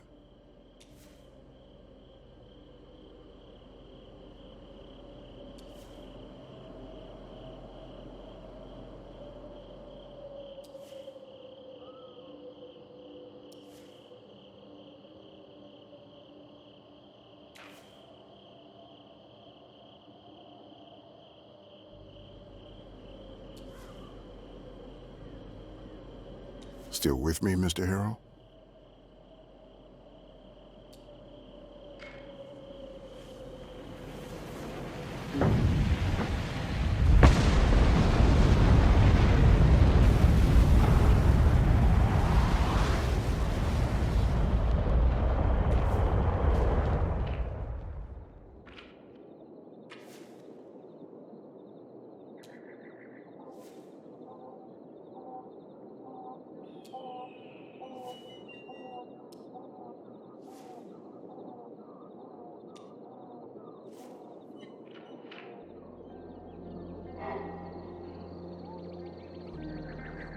But the worst issue of all in my predicament is that I just can't be sure if anything else is damaged. The Overwatch protection is having a bit of a fit. It intermittently reports malfunctions on various systems, including those I know are working, like life support or the power grid. Judy, That's Judy! Stop fucking everything, buddy! That's Judy! Then sometimes it reports the 2 damaged solar panels are operating at peak 98% efficiency, though I see their shattered frames through the viewport. I even thought about permanently shutting down the Overwatch when I got my hopes up, reporting it fixed the long-range comms where it were as dead as ever. I'm not sure if this is a legacy problem with the fault protection system, or the mainframe got damaged in the blast. Imagine if this idiotic machine did what it was supposed to, and fixed the long-range comms. Imagine! I pondered an exploratory EVA to determine the extent of the damage done to the lander, but the brutal truth is, I can't risk opening the airlock and losing any of the precious little oxygen reserves I have left. I have a cache of oxygen candles, yes, but I need to keep them for unforeseen emergencies. Oh, no. One close encounter with the Void is one far too many. My top priority right now is to find a sustainable way to generate oxygen. Water electrolysis, powered by my own urine, comes to mind, but I'll have to think of a way to extract clean and sterile water from it. This will take power. A lot of power. I'll end here, since I don't want to dip into my fuel reserves more than I will have to. Guiding light, mission log, day 3. Commander Resnick speaking. This will be my last official report. What? No! Judy, what happened? Well, that was dramatic. I made a decision to continue recording, but this will become both my personal log and the record of my journey. A space to keep track of my resources, my thoughts, and my plans. Oh. Hopefully, when I land back home, I'll tell you my tale in person, so this will become a relic for the history books. Just in case, I'll load every message into the short-range auto transmitter. This was a short message. Guiding light, day 9, Commander Resnick's log. The sunlight is plentiful, for now, so I've decided to drain some more kilowatts from my power reserves and record.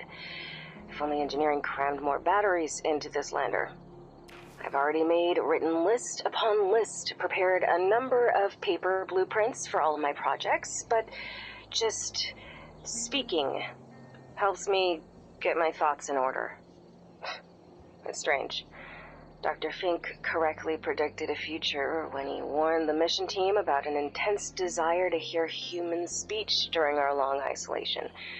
But I doubt he ever thought about a situation as dire as mine, so just hearing the din of my own voice in this tin can fills me with a strange sense of warmth. But back to business, Star Command. I did an inventory of all my available resources. Food and water is aplenty, as the lander was supposed to serve as a temporary base for Rose, Mark, and me during our planet-side operation. It's your standard, bland astronaut fare, sure, but it was supposed to feed 3 people, so with proper rationing, maybe a bit of fasting, I won't starve to death. Hopefully. Don't even think about death. Don't even mention dying. Oxygen is an entirely different beast. We were never meant to spend so much time in the lander, so I have only 30 kilos of stored oxygen, and that will last me approximately a month.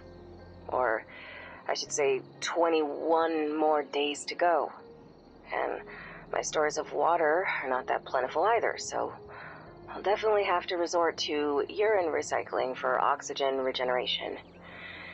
I've already planned the jury-rigged water electrolysis system and scavenged for parts. Unfortunately, one of the solar batteries had to be sacrificed for the cause and turned into a power source. My last and deepest concern is my fuel reserve. It is currently at 87%, which is my fault, really. Once I was in the lander, I activated the thrusters to get away from the wreckage of guiding light as soon as possible. I might have panicked and burned for too long. Might have. But hopefully this mistake won't come back to bite me in the ass. Preliminary calculations state there should be plenty for all the systems I'm building, maintaining life support, and the burn that will get me back to Earth. Your fuel calculations match up with this. That's all I have for now. So much to do. Guiding light, mission log, day 31, Commander Resnick recording. Nothing quite like that first breath of freshly generated oxygen. I am happy to announce that my water electrolysis system is fully operational. I'm so happy. I wanted to give it a grand opening with the ribbon cutting ceremony, but I'm all out of ribbons. That's our girl. There's nothing you can't achieve. Nothing.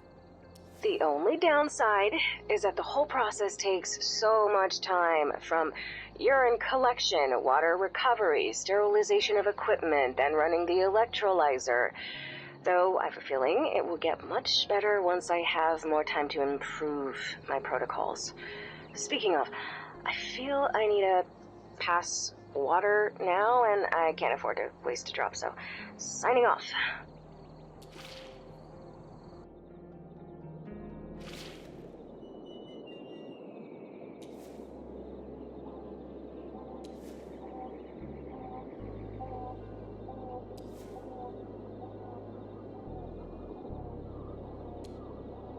Guiding light, mission log, day 52. Happy to report I'm still alive, though honestly my steady diet of protein curry, pea stew, and oat and berry paste has seriously made me contemplate taking my own life.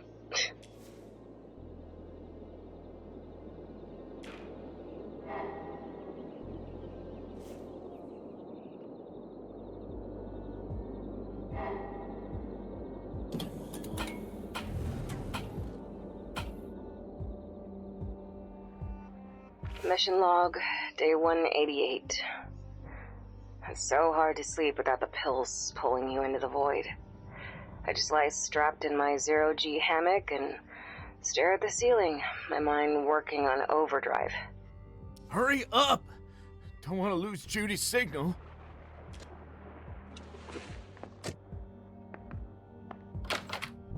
Every night, yes, I made air quotes, Sumi, is a struggle. But I'm getting there. At least I don't have to wade through a jumble of thoughts anymore. I'm tired, but I am awake. Truly awake. Oh, now where in the holy fuck have you left that battery, buddy? And I have a plan now. A way out of this shit. During one of those ceiling staring sessions, I came up with a solution for how to fix my trajectory. Nothing here. Hurry! Nope. Where is that spare battery? It's useless. There's no spare battery here, you dimwit. We're just wasting time.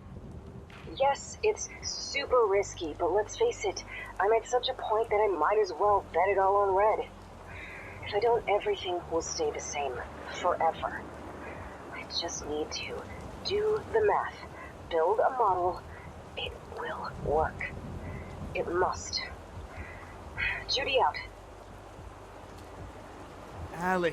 Alex has radio equipment. You did beat some sense into yourself.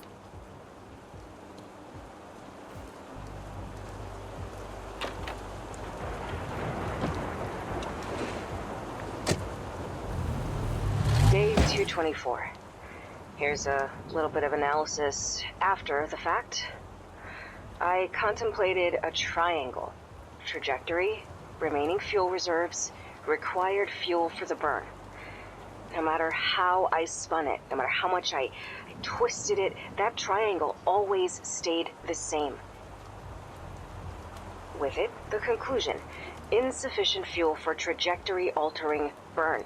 Unable to adjust vector of approach for planetfall. Look at scrawny loser staring at you, like you've hit his fucking transformer. Oh, come on, start, you piece of shit.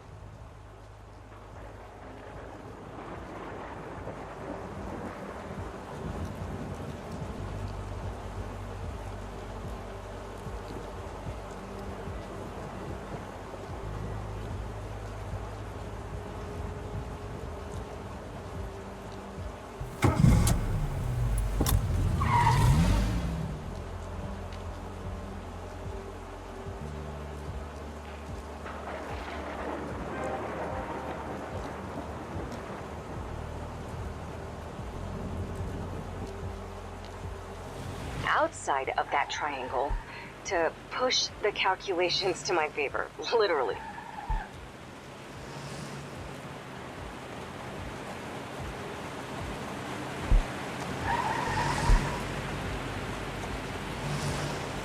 Who the fuck are you?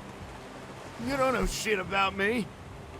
I donned my EVA suit and ventured outside of the airlock, oxygen loss be damned.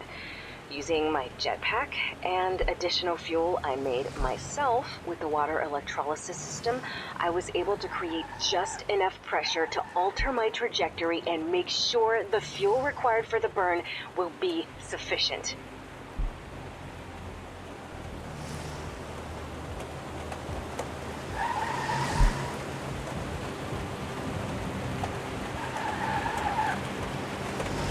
Stop yapping and let me listen to Judy, you fucker.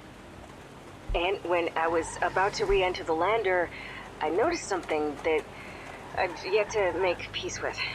One of the fuel injector pipes, that radical new Coral Destiny innovation, is damaged, showing signs of previous leaks. The damage might have been caused by the explosion, or the material was never meant for spaceflight. I don't know.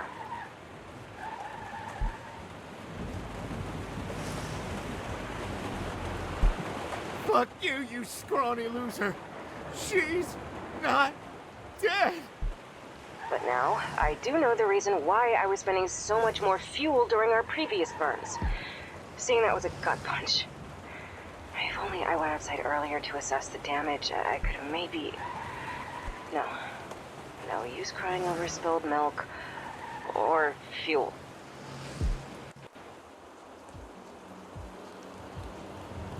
I've patched up the rupture as much as I could have, just to make sure it doesn't expand and cost me even more fuel.